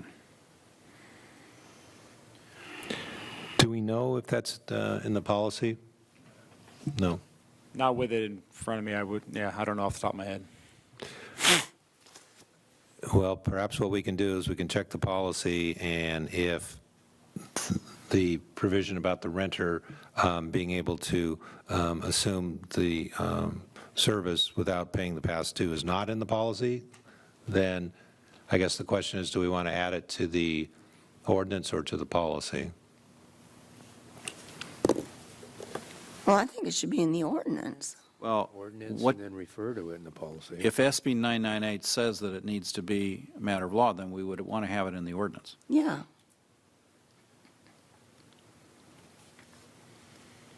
Just to stay consistent with 998. All right. So we'll need to include that. Okay, do we have any additional questions? I think given the nature of these changes today, I guess tonight, I think we're not ready to move forward on this, so you're going to have to bring it back to us at a future meeting, correct? That's correct. Okay. All right, then that means we have concluded that item. Anything else? All right, thank you very much. We'll now move to item 9A, City Manager approval of fiscal year 2019-20 Community Support Funding Agreement with the Chamber of Commerce regarding startups Ventura County 2020.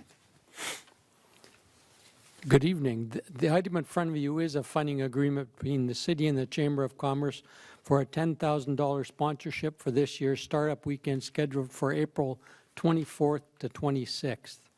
The Startup Weekend is intended to ignite innovation and facilitate the launch of startup businesses. This is an important component of the Economic Development Strategic Plan. The Startup Weekend helps to highlight Camarillo as a center of innovation and gives us the opportunity to collaborate with entrepreneurs, the business community, and universities. We can leverage the results of the Startup Weekend and the ongoing activities related to business startups to enhance the entrepreneurial ecosystem in Camarillo. Focusing some of our efforts in this area will help as we grow and sustain our economic base. The city will also benefit directly by being recognized as a key sponsor of the event.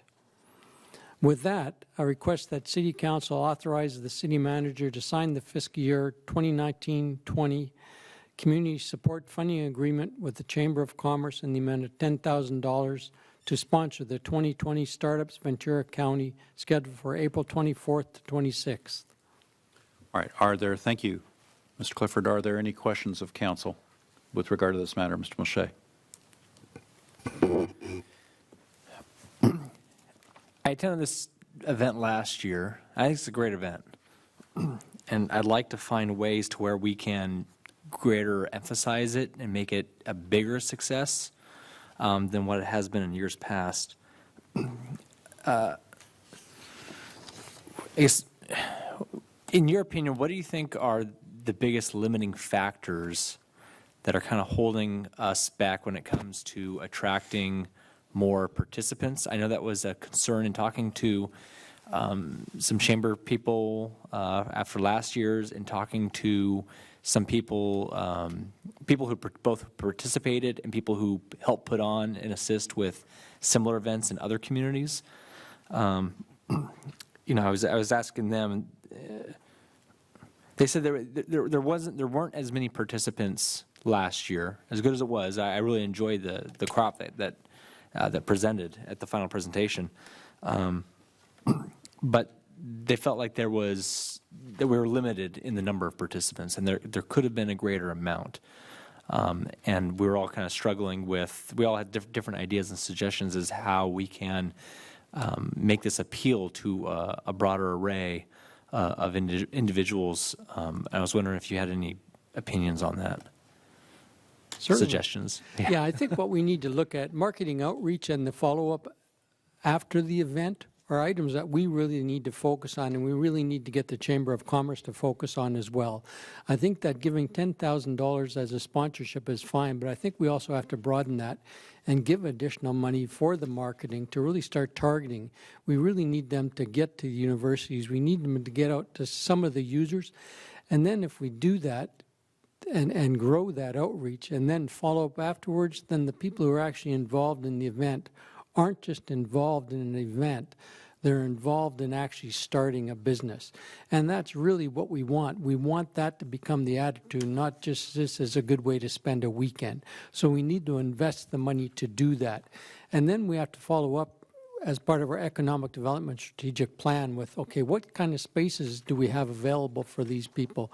What kind of space do we have as they go from 1 and 2 folks developing an idea to 10 or 12 or 70?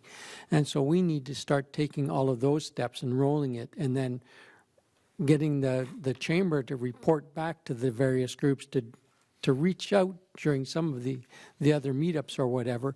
We need to report back to the universities the success where some of these companies are now going. So we need to continue that and get the momentum. Otherwise, we'll see declining involvement every single year. Yeah. And to us. Oh, right. We right. only hear it the week after. Oh, right. And this is more than just an event. Ideally, what it does is it generates excitement and has more rippling effects and benefits out in the community, to our city economically and the like. Of a litany of questions I asked, 2 questions had the same answer. And the 2 questions were to people who are interested in participating but yet did not participate. And I spoke to a few who otherwise would have, and I asked them, why didn't you participate? And the other question I asked for is chamber officials of past winners, people who had won, and where those businesses kind of just trailed off. It didn't materialize into anything. The individuals won; they had a great idea, but when it came to execution, a follow through on their idea, it kind of faded away rather rapidly. And the answer I got was, $10,000 in the whole scheme of things isn't a lot of money. The greater value to them they actually saw was all the connections and the insider knowledge and the expertise afforded to them from the people in the business community, and, hooking people up and networking and helping provide them open doors or answers to their questions. But that $10,000 doesn't afford, so say it's me, $10,000 doesn't afford me to quit my job and to really dedicate the time necessary to execute on this business plan I proposed, and that it buys me a little bit of time, it buys me a little bit of resources, but otherwise it's not that great of a resource for the people who have bills to pay and whatnot. And so I got that same answer for both those. I was wondering what you thought about that, and if there would be a benefit to increasing that number from $10,000, because $10,000 is the grand prize right now, to the first place. Whether a prize that is, say, twice as much, would that, one, draw greater interest, and 2, would that provide a greater means by which the individual to more give greater focus and attention to executing their plan? Yeah, I think that's one of those questions where if we ask the various people involved, we're going to get a different answer from every single one of them. I think what we really need to focus on is creating the relationships that develop because of it with the business community and with the funding community. And that's why we need to do the marketing to get the people involved, and then the follow-up on the back end to start tying some of these folks who are involved in the event with the funders. And if the $10,000 buys them the time to get together with some of the funders to recognize the idea, or to get together with a business that will assist them in some fashion, that's where we can focus our efforts. I don't think changing the $10,000 at this stage is the answer, but if we do both ends, I think that will give us a greater opportunity. And then we can find out from people, well, would more money help? Okay, does $10,000 is in surveying the land, the count, both our county and Santa Barbara County, because there are a multitude of these similar events that are put on. Is $10,000 commensurate, similar to a lot of those? I think one's down in the Conejo Valley around $10,000. Up in Santa Barbara, I want to say there's a $20,000 or $30,000 one. Albeit it's a different region too, and they have UCSB, and so they draw just a different array and caliber of entrants as well. But Yeah, I think what you'll find is the dollar amount is all over the place, and the requirement in order to get the $10,000 or whatever the amount is varies as well. That's something we can follow up with after this year's event, and from the participants find out what they think, and then from people who wanted to participate but didn't. So we can do some follow-up survey work too. Okay. Other questions? Comments? Move the Ready for approval? a motion? I'll move the approval. Second. All right. We have a motion and a second on this item. Please vote.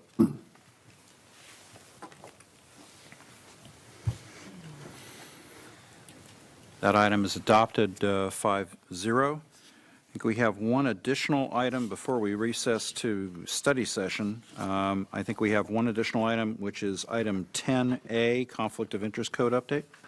Yes, this item is for you to consider an amendment to the city's Conflict of Interest Code. The code lists all the positions that the city determines would appropriately file statement of economic interest, and we review the code regularly to make sure that it's up to date. We're bringing it to you specifically at this time, really because we took into consideration the changes to the ranch board and determined that it would be appropriate to remove them from the list, given that their responsibilities have changed significantly. So that's the main reason we're bringing it forward. But in addition to that, you'll notice that we did have some changes to new positions that needed to be added to the code. And with the removal of the ranch board, I'm also recommending that we remove the Council on Aging, because they also don't end up in a position where they would really have a conflict of interest of any kind. All right. Any questions of the city clerk? Well, I guess we haven't had an assistant to the city manager in a long time. So because it is a position we still have on our... Oh, it's still listed? Yes. Okay. Yeah. All right. Any additional questions? Move the approval. I'll That's- second the, okay. I'll second the motion. All right, we have a motion and a second. Please vote. That item is adopted 5-0. I think I spoke too soon a minute ago. I think we still have to do item 13 under new business oral communications before we recess to study session. I don't think I've missed anything else. If I have, somebody let me know. Item 13A, anything from the city manager? No new items. Anything from the city attorney? I have no items. Okay, let's do city council. I'm going to look down this way. Mr. Mulchay, you want to start us off? Sure. I'll be shorter than I was in the past. Thursday, December 12th, Airport Authority meeting. Saturday, December 14th, I attended the Camarillo Christmas Parade with all of you, and also the staff holiday party afterwards. Tuesday, December 17th, I attended the Camarillo Chamber of Commerce ribbon cutting. Vice Mayor SANTANGELO was there as well. They obviously moved to, for anyone who doesn't know, they moved to the VCCF building, which is off of Mission Oaks Boulevard, next to the Camarillo Ranch House. Gary Cushing, the CEO of the chamber, said it was kind of funny. He said it was really awkward doing your own ribbon cutting, because usually they're doing the ribbon cuttings for everyone else. So for you to go do your own ribbon cutting, he said it was just interesting. Tuesday, this is not a council business. I always like to mention it. Tuesday, December 24th, Christmas Eve, every year with my family, we go down to Santa Paula through the Santa Paula Rotary Club, and we deliver presents to the Santa Paula community, a lot of different families. So we delivered 22 presents throughout Santa Paula.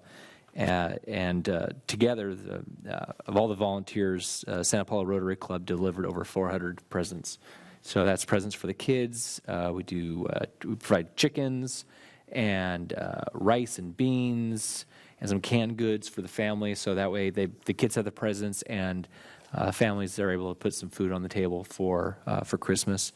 And it's always a great event. And I always encourage anyone who's ever interested to please come on down and participate.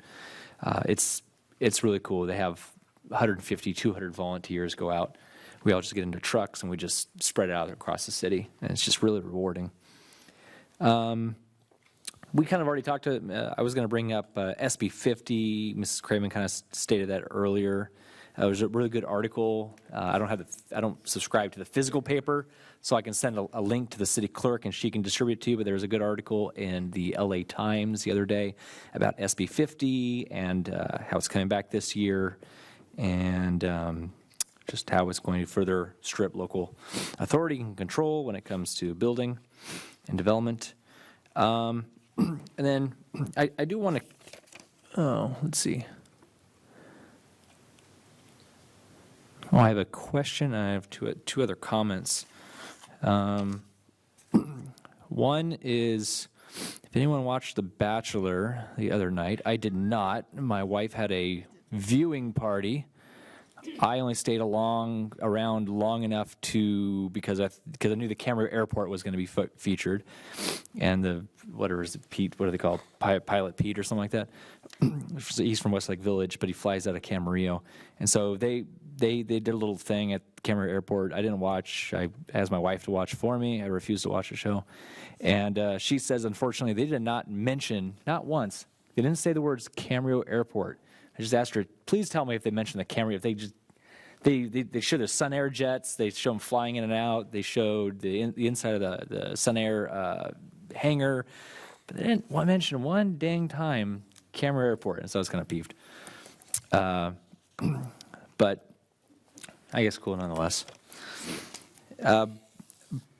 Brendan's, I'm sure everyone in the community and afar already knows that on January 1st, Brendan's Irish Pub and Restaurant closed down. Obviously, there were a few different restaurants around town and throughout the county that closed that caused a lot of that people were talking about. And it's always that time of year. Most restaurants tend to close down. That's usually when their leases are up. They're up for renewal. They can't come to terms with the landlords. They can't bear the added lease costs or the increase in lease. For restaurants, obviously, a lot of them pay minimum wage, and their staff rely on tips. And with minimum wage going up, and as it has been, it's just further kind of just saddles them with additional labor costs.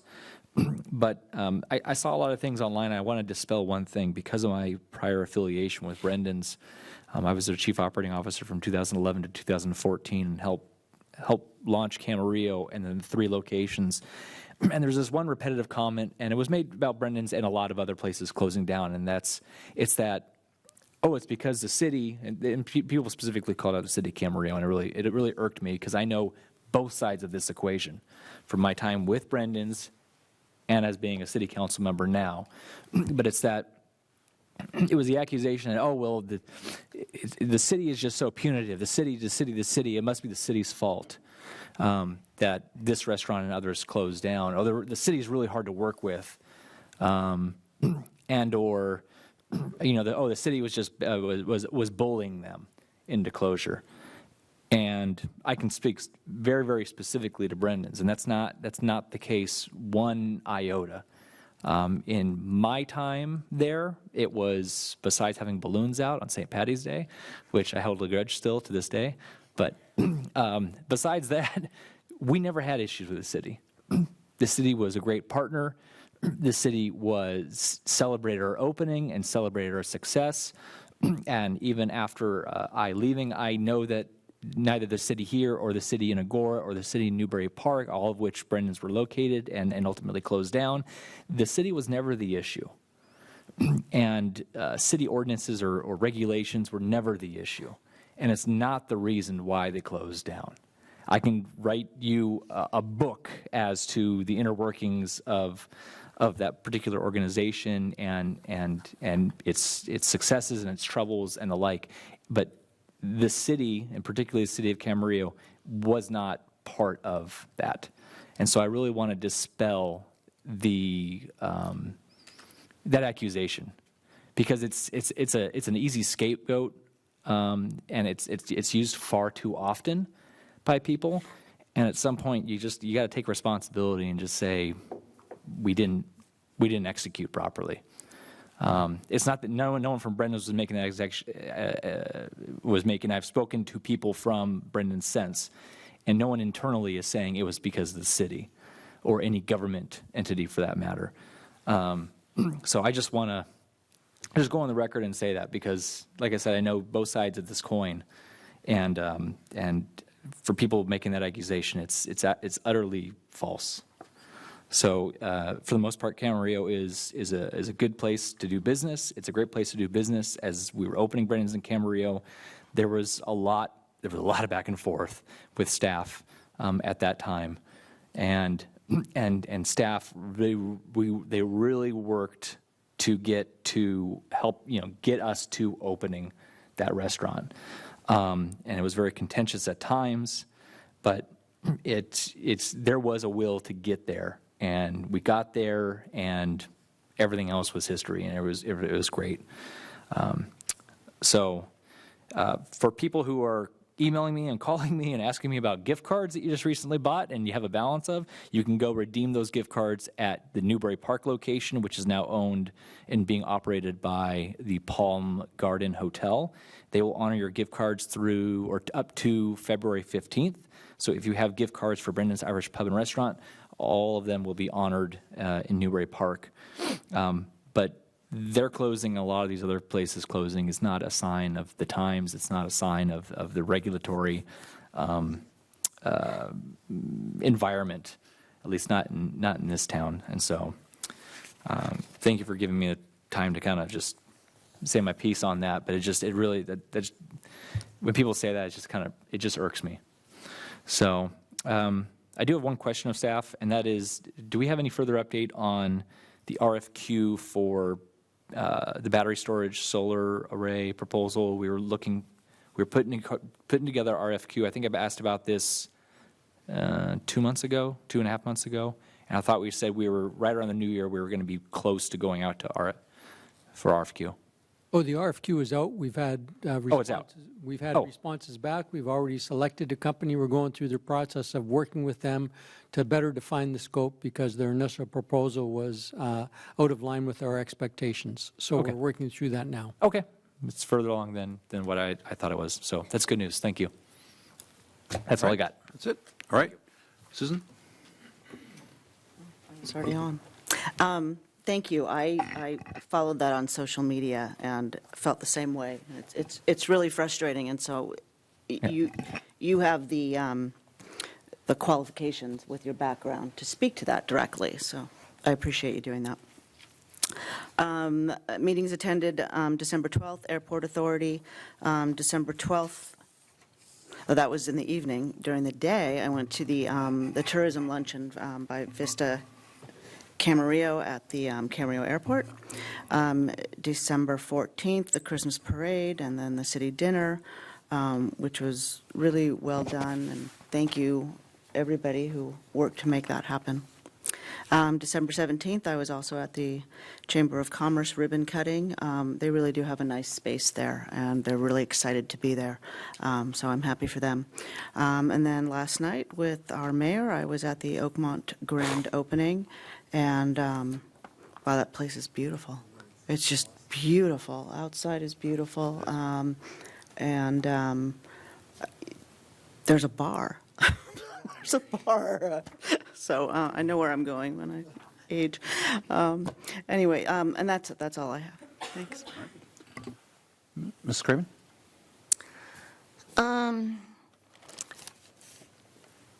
I spent the last 3 days in Sacramento at the California Contract Cities Sacramento Legislative Orientation Tour, or the SLOT as they call it.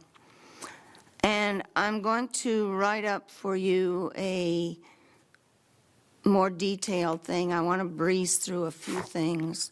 But before I forget, SB 50 was talked about by everybody, including Senator Wiener, who's determined as Senator Skinner to get many, many, many more homes built before they leave office. I have a copy of the amendments that he passed out to us, and so I'll leave these, and the city clerk can distribute them to all of us. Essentially what he does is give the cities 2 extra years to develop these plans, and cities that can't afford it, I think they get 5 years. I don't think we would be able to claim we couldn't afford to develop a plan. So I think we're in the 2-year group. And it's for housing near transit-oriented housing and some other things. And if you don't develop the plan that suits all the criteria within 2 years, then the state will come in and do what they want.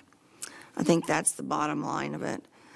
I'm not sure how applicable it is to us. I haven't read it, but I do know that it's a bill that was introduced last year. Senator Anthony Portantino is the chairman of the local government committee, and under some new rules they adopted 2 or 3 years ago, bills that go to a committee don't ever have to get out of the committee. The committee chairman can just kind of hold them. And that's what he did last year. And so this year it's back. So he laid out for us what can happen to the bill, someplace here. It can either stay in suspense. It can get it could be amended hostily, which means the local government committee chairman, Mr. Portantino, could amend it to suit himself, then put it in front of his committee and have them vote on it, and if they vote for it, send it to the floor. Or if it looks like either of those is going to be happening, then at some point the bill could, the bill's author, Senator, I'm tired here, Wiener, could go to the floor of the Senate, have it sent to the Rules Committee, have the Rules Committee vote on it, and get the bill itself to the floor of the Senate. In any case, it has to be out of committee, some committee, by January 31st. So what he told us is, if you don't like the bill, if you don't like any part of the bill, or if you think you might not like it, study the bill. Find out exactly how it affects our city. Decide if, first of all, if we're exempt. Don't just send them a bunch of rhetoric that we're reading in papers or hearing. But whatever we do, we need to talk to them about how it affects us, why we don't like it because of how it affects us, and we need to do it quickly because he's got to make a decision what he's going to do, and he'd like a lot of backup before the 31st of January when it has to get out of committee. I won't spend so much time on other things, but one of the women who talked to us was Shannon Grove, she was a breath of fresh air. She's the Senate Minority Leader, so she's a Republican. She was in the Army. She's retired from the Army. She was a small business owner. And her perspective is very, very interesting. She's out to look after veterans, and she wants to do things for small business owners. But it was just interesting to hear somebody who had ideas that weren't the same ideas over and over and over again.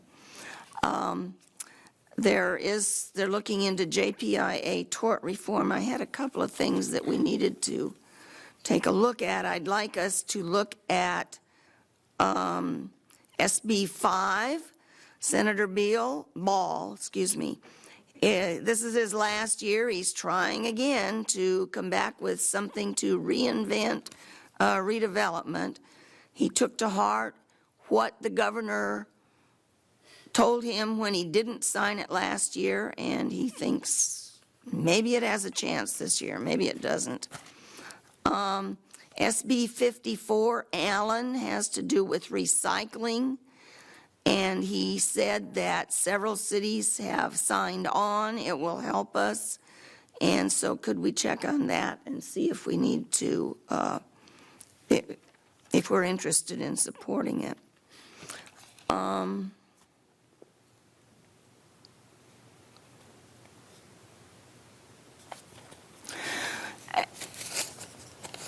I talked about him, I talked about her.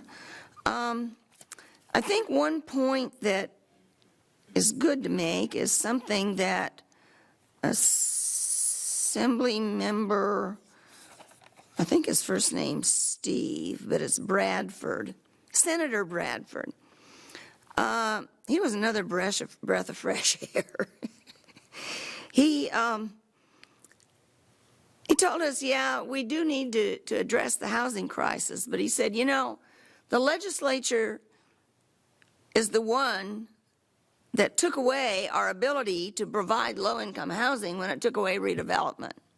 So they created the problem, they haven't readdressed the problem, and they're wanting us to solve the problem. They addressed it, they took it away, what, 9, 10 years ago.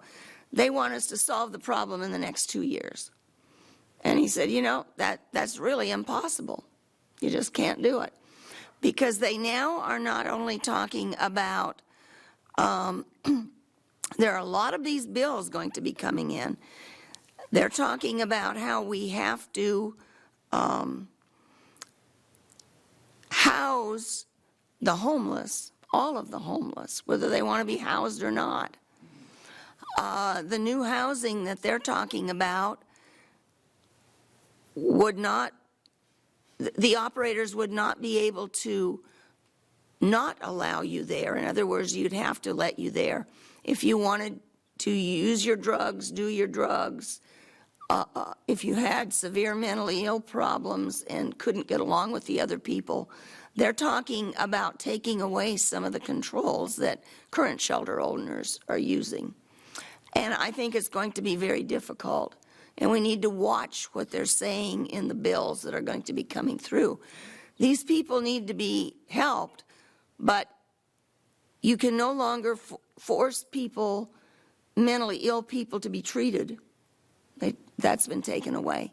You can't force people into a drug rehab program. And it's going to be our problem to take care of them. And the money apparently has gone to the county to build shelters. The legislature would like shelters in every city and every community. And they talked about one other bill, and I'd like to know, what was it called? Here we go. The No Place Like Home dollars. That was supposed to have been allocated to all the cities, they claimed. Have we gotten any of those?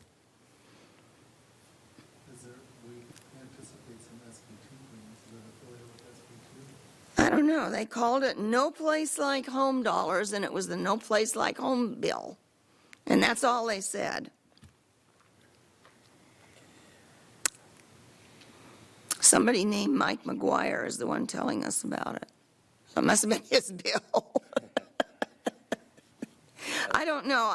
Maybe we can find out what it was, and if it was supposed to have been allocated to all cities, we need to find out if we have some money we haven't asked for.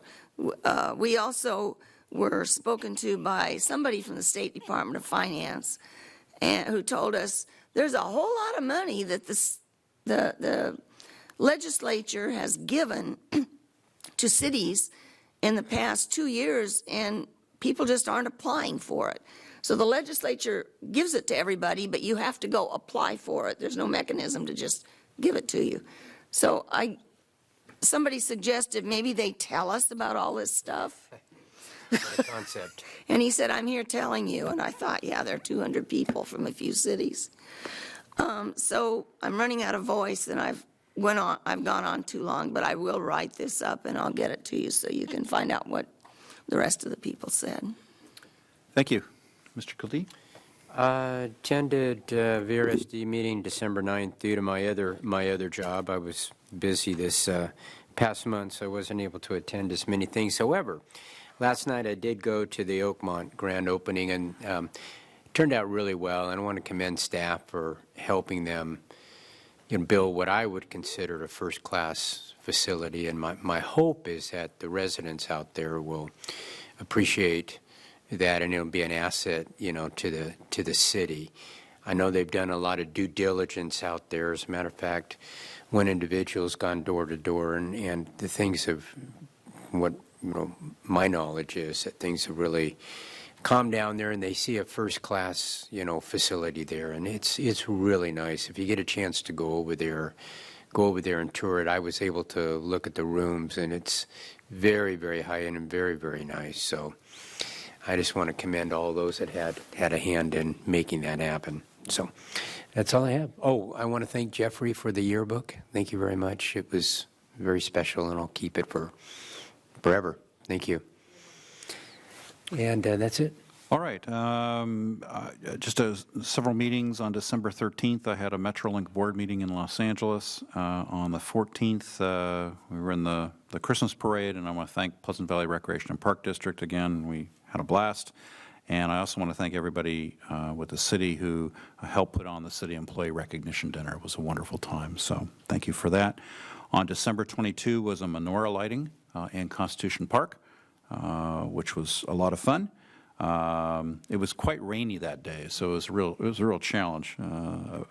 So on January 3rd, I attended the city selection committee, and so that you're aware, I'm going to be succeeding Charlotte as the city's representative on the Fox Canyon Groundwater Management Agency. Congratulations. Some have suggested that it should be something other than congratulations. However, I am looking forward to starting that, and I think that will be beginning at the end of February. And I want to thank Charlotte for all of her work for these last several years. You've done just a superb job, and thank you. I don't know about that, but I have been there for 12 years. 12 years, okay. I can't top that.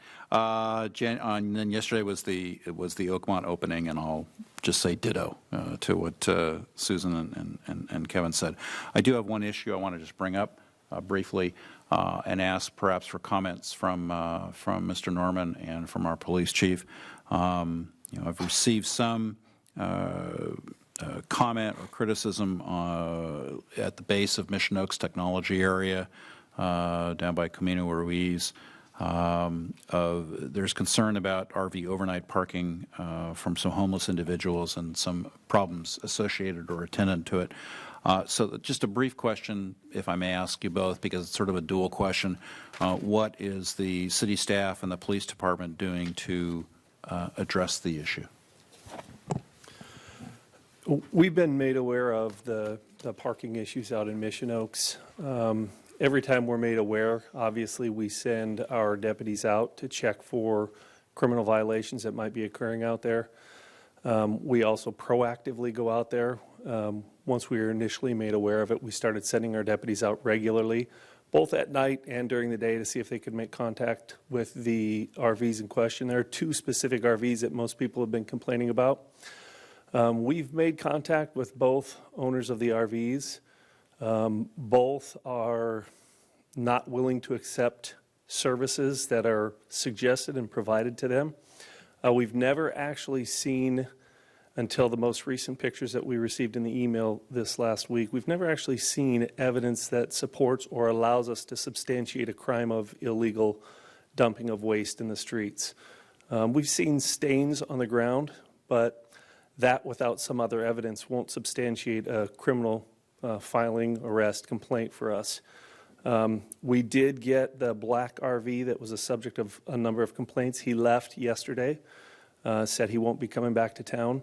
And we've made contact again as recently as this morning with the other large RV who happens to have a BMW that he tows behind him.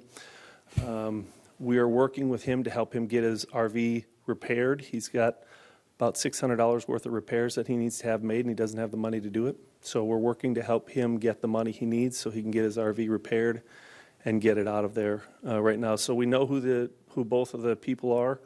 We've had a number of contacts with them over the last month or 2 months, and we're working to get them. We're working to get them out of there. All right. Thank you, Mr. Norman. Anything to add on that item? When these issues come up, it's a multi-pronged approach that involves not only law enforcement, but many times our public works department to do any cleanups that are necessary, especially with encampments. We assist the sheriff's department with cleanups. We also involve code compliance, especially when private properties are involved, to get those private property owners, recognizing they have a problem, especially with private property owners that are outside of the area in a large industrial area like Mission Oaks. Many times you have owners that are somewhere else and they don't know that they have a problem. And so we contact those owners, let them know they do have a problem, and many of the owners are quick to make changes, secure their lots, and do those things. All right. Well, I certainly recognize, and thank you both for your responses. I certainly recognize the challenges inherent in this issue. I want to thank you for your efforts. I really would like to make sure that we stay diligent and stay focused in terms of monitoring and taking action as it's appropriate. So thank you very much. That's it for me, and I believe Your Honor, I have one more thing I neglected to say. You bet. As I was sitting up there, it occurred to me that when we did away with our legislative committee, we also did away with the designated people to meet with our legislators. So maybe the policy committee, which recommended to us that we do away with it, could take that issue up and figure out if it should be the policy committee, the liaison committee. We need somebody because we have council members. Elected officials should talk to elected officials. It's better to have elected officials go and talk to our state representatives than just have staff make a phone call. So I think we need to have in some of our committee assignments, have that be part of something, and we didn't reassign that part of it when we took away the legislative committee. So maybe. Well, without objection, I know there's a policy committee meeting on January 13. Perhaps we've got enough lead time where that could be added to that agenda. Any objection from the council on that? Okay, good. Thank you. So the only thing that we have left, I believe, is we need to recess into a study session to review the community engagement guidelines. And I believe we're otherwise completed for the evening. So we will now recess into study session on that item, contemplated thereafter by adjournment.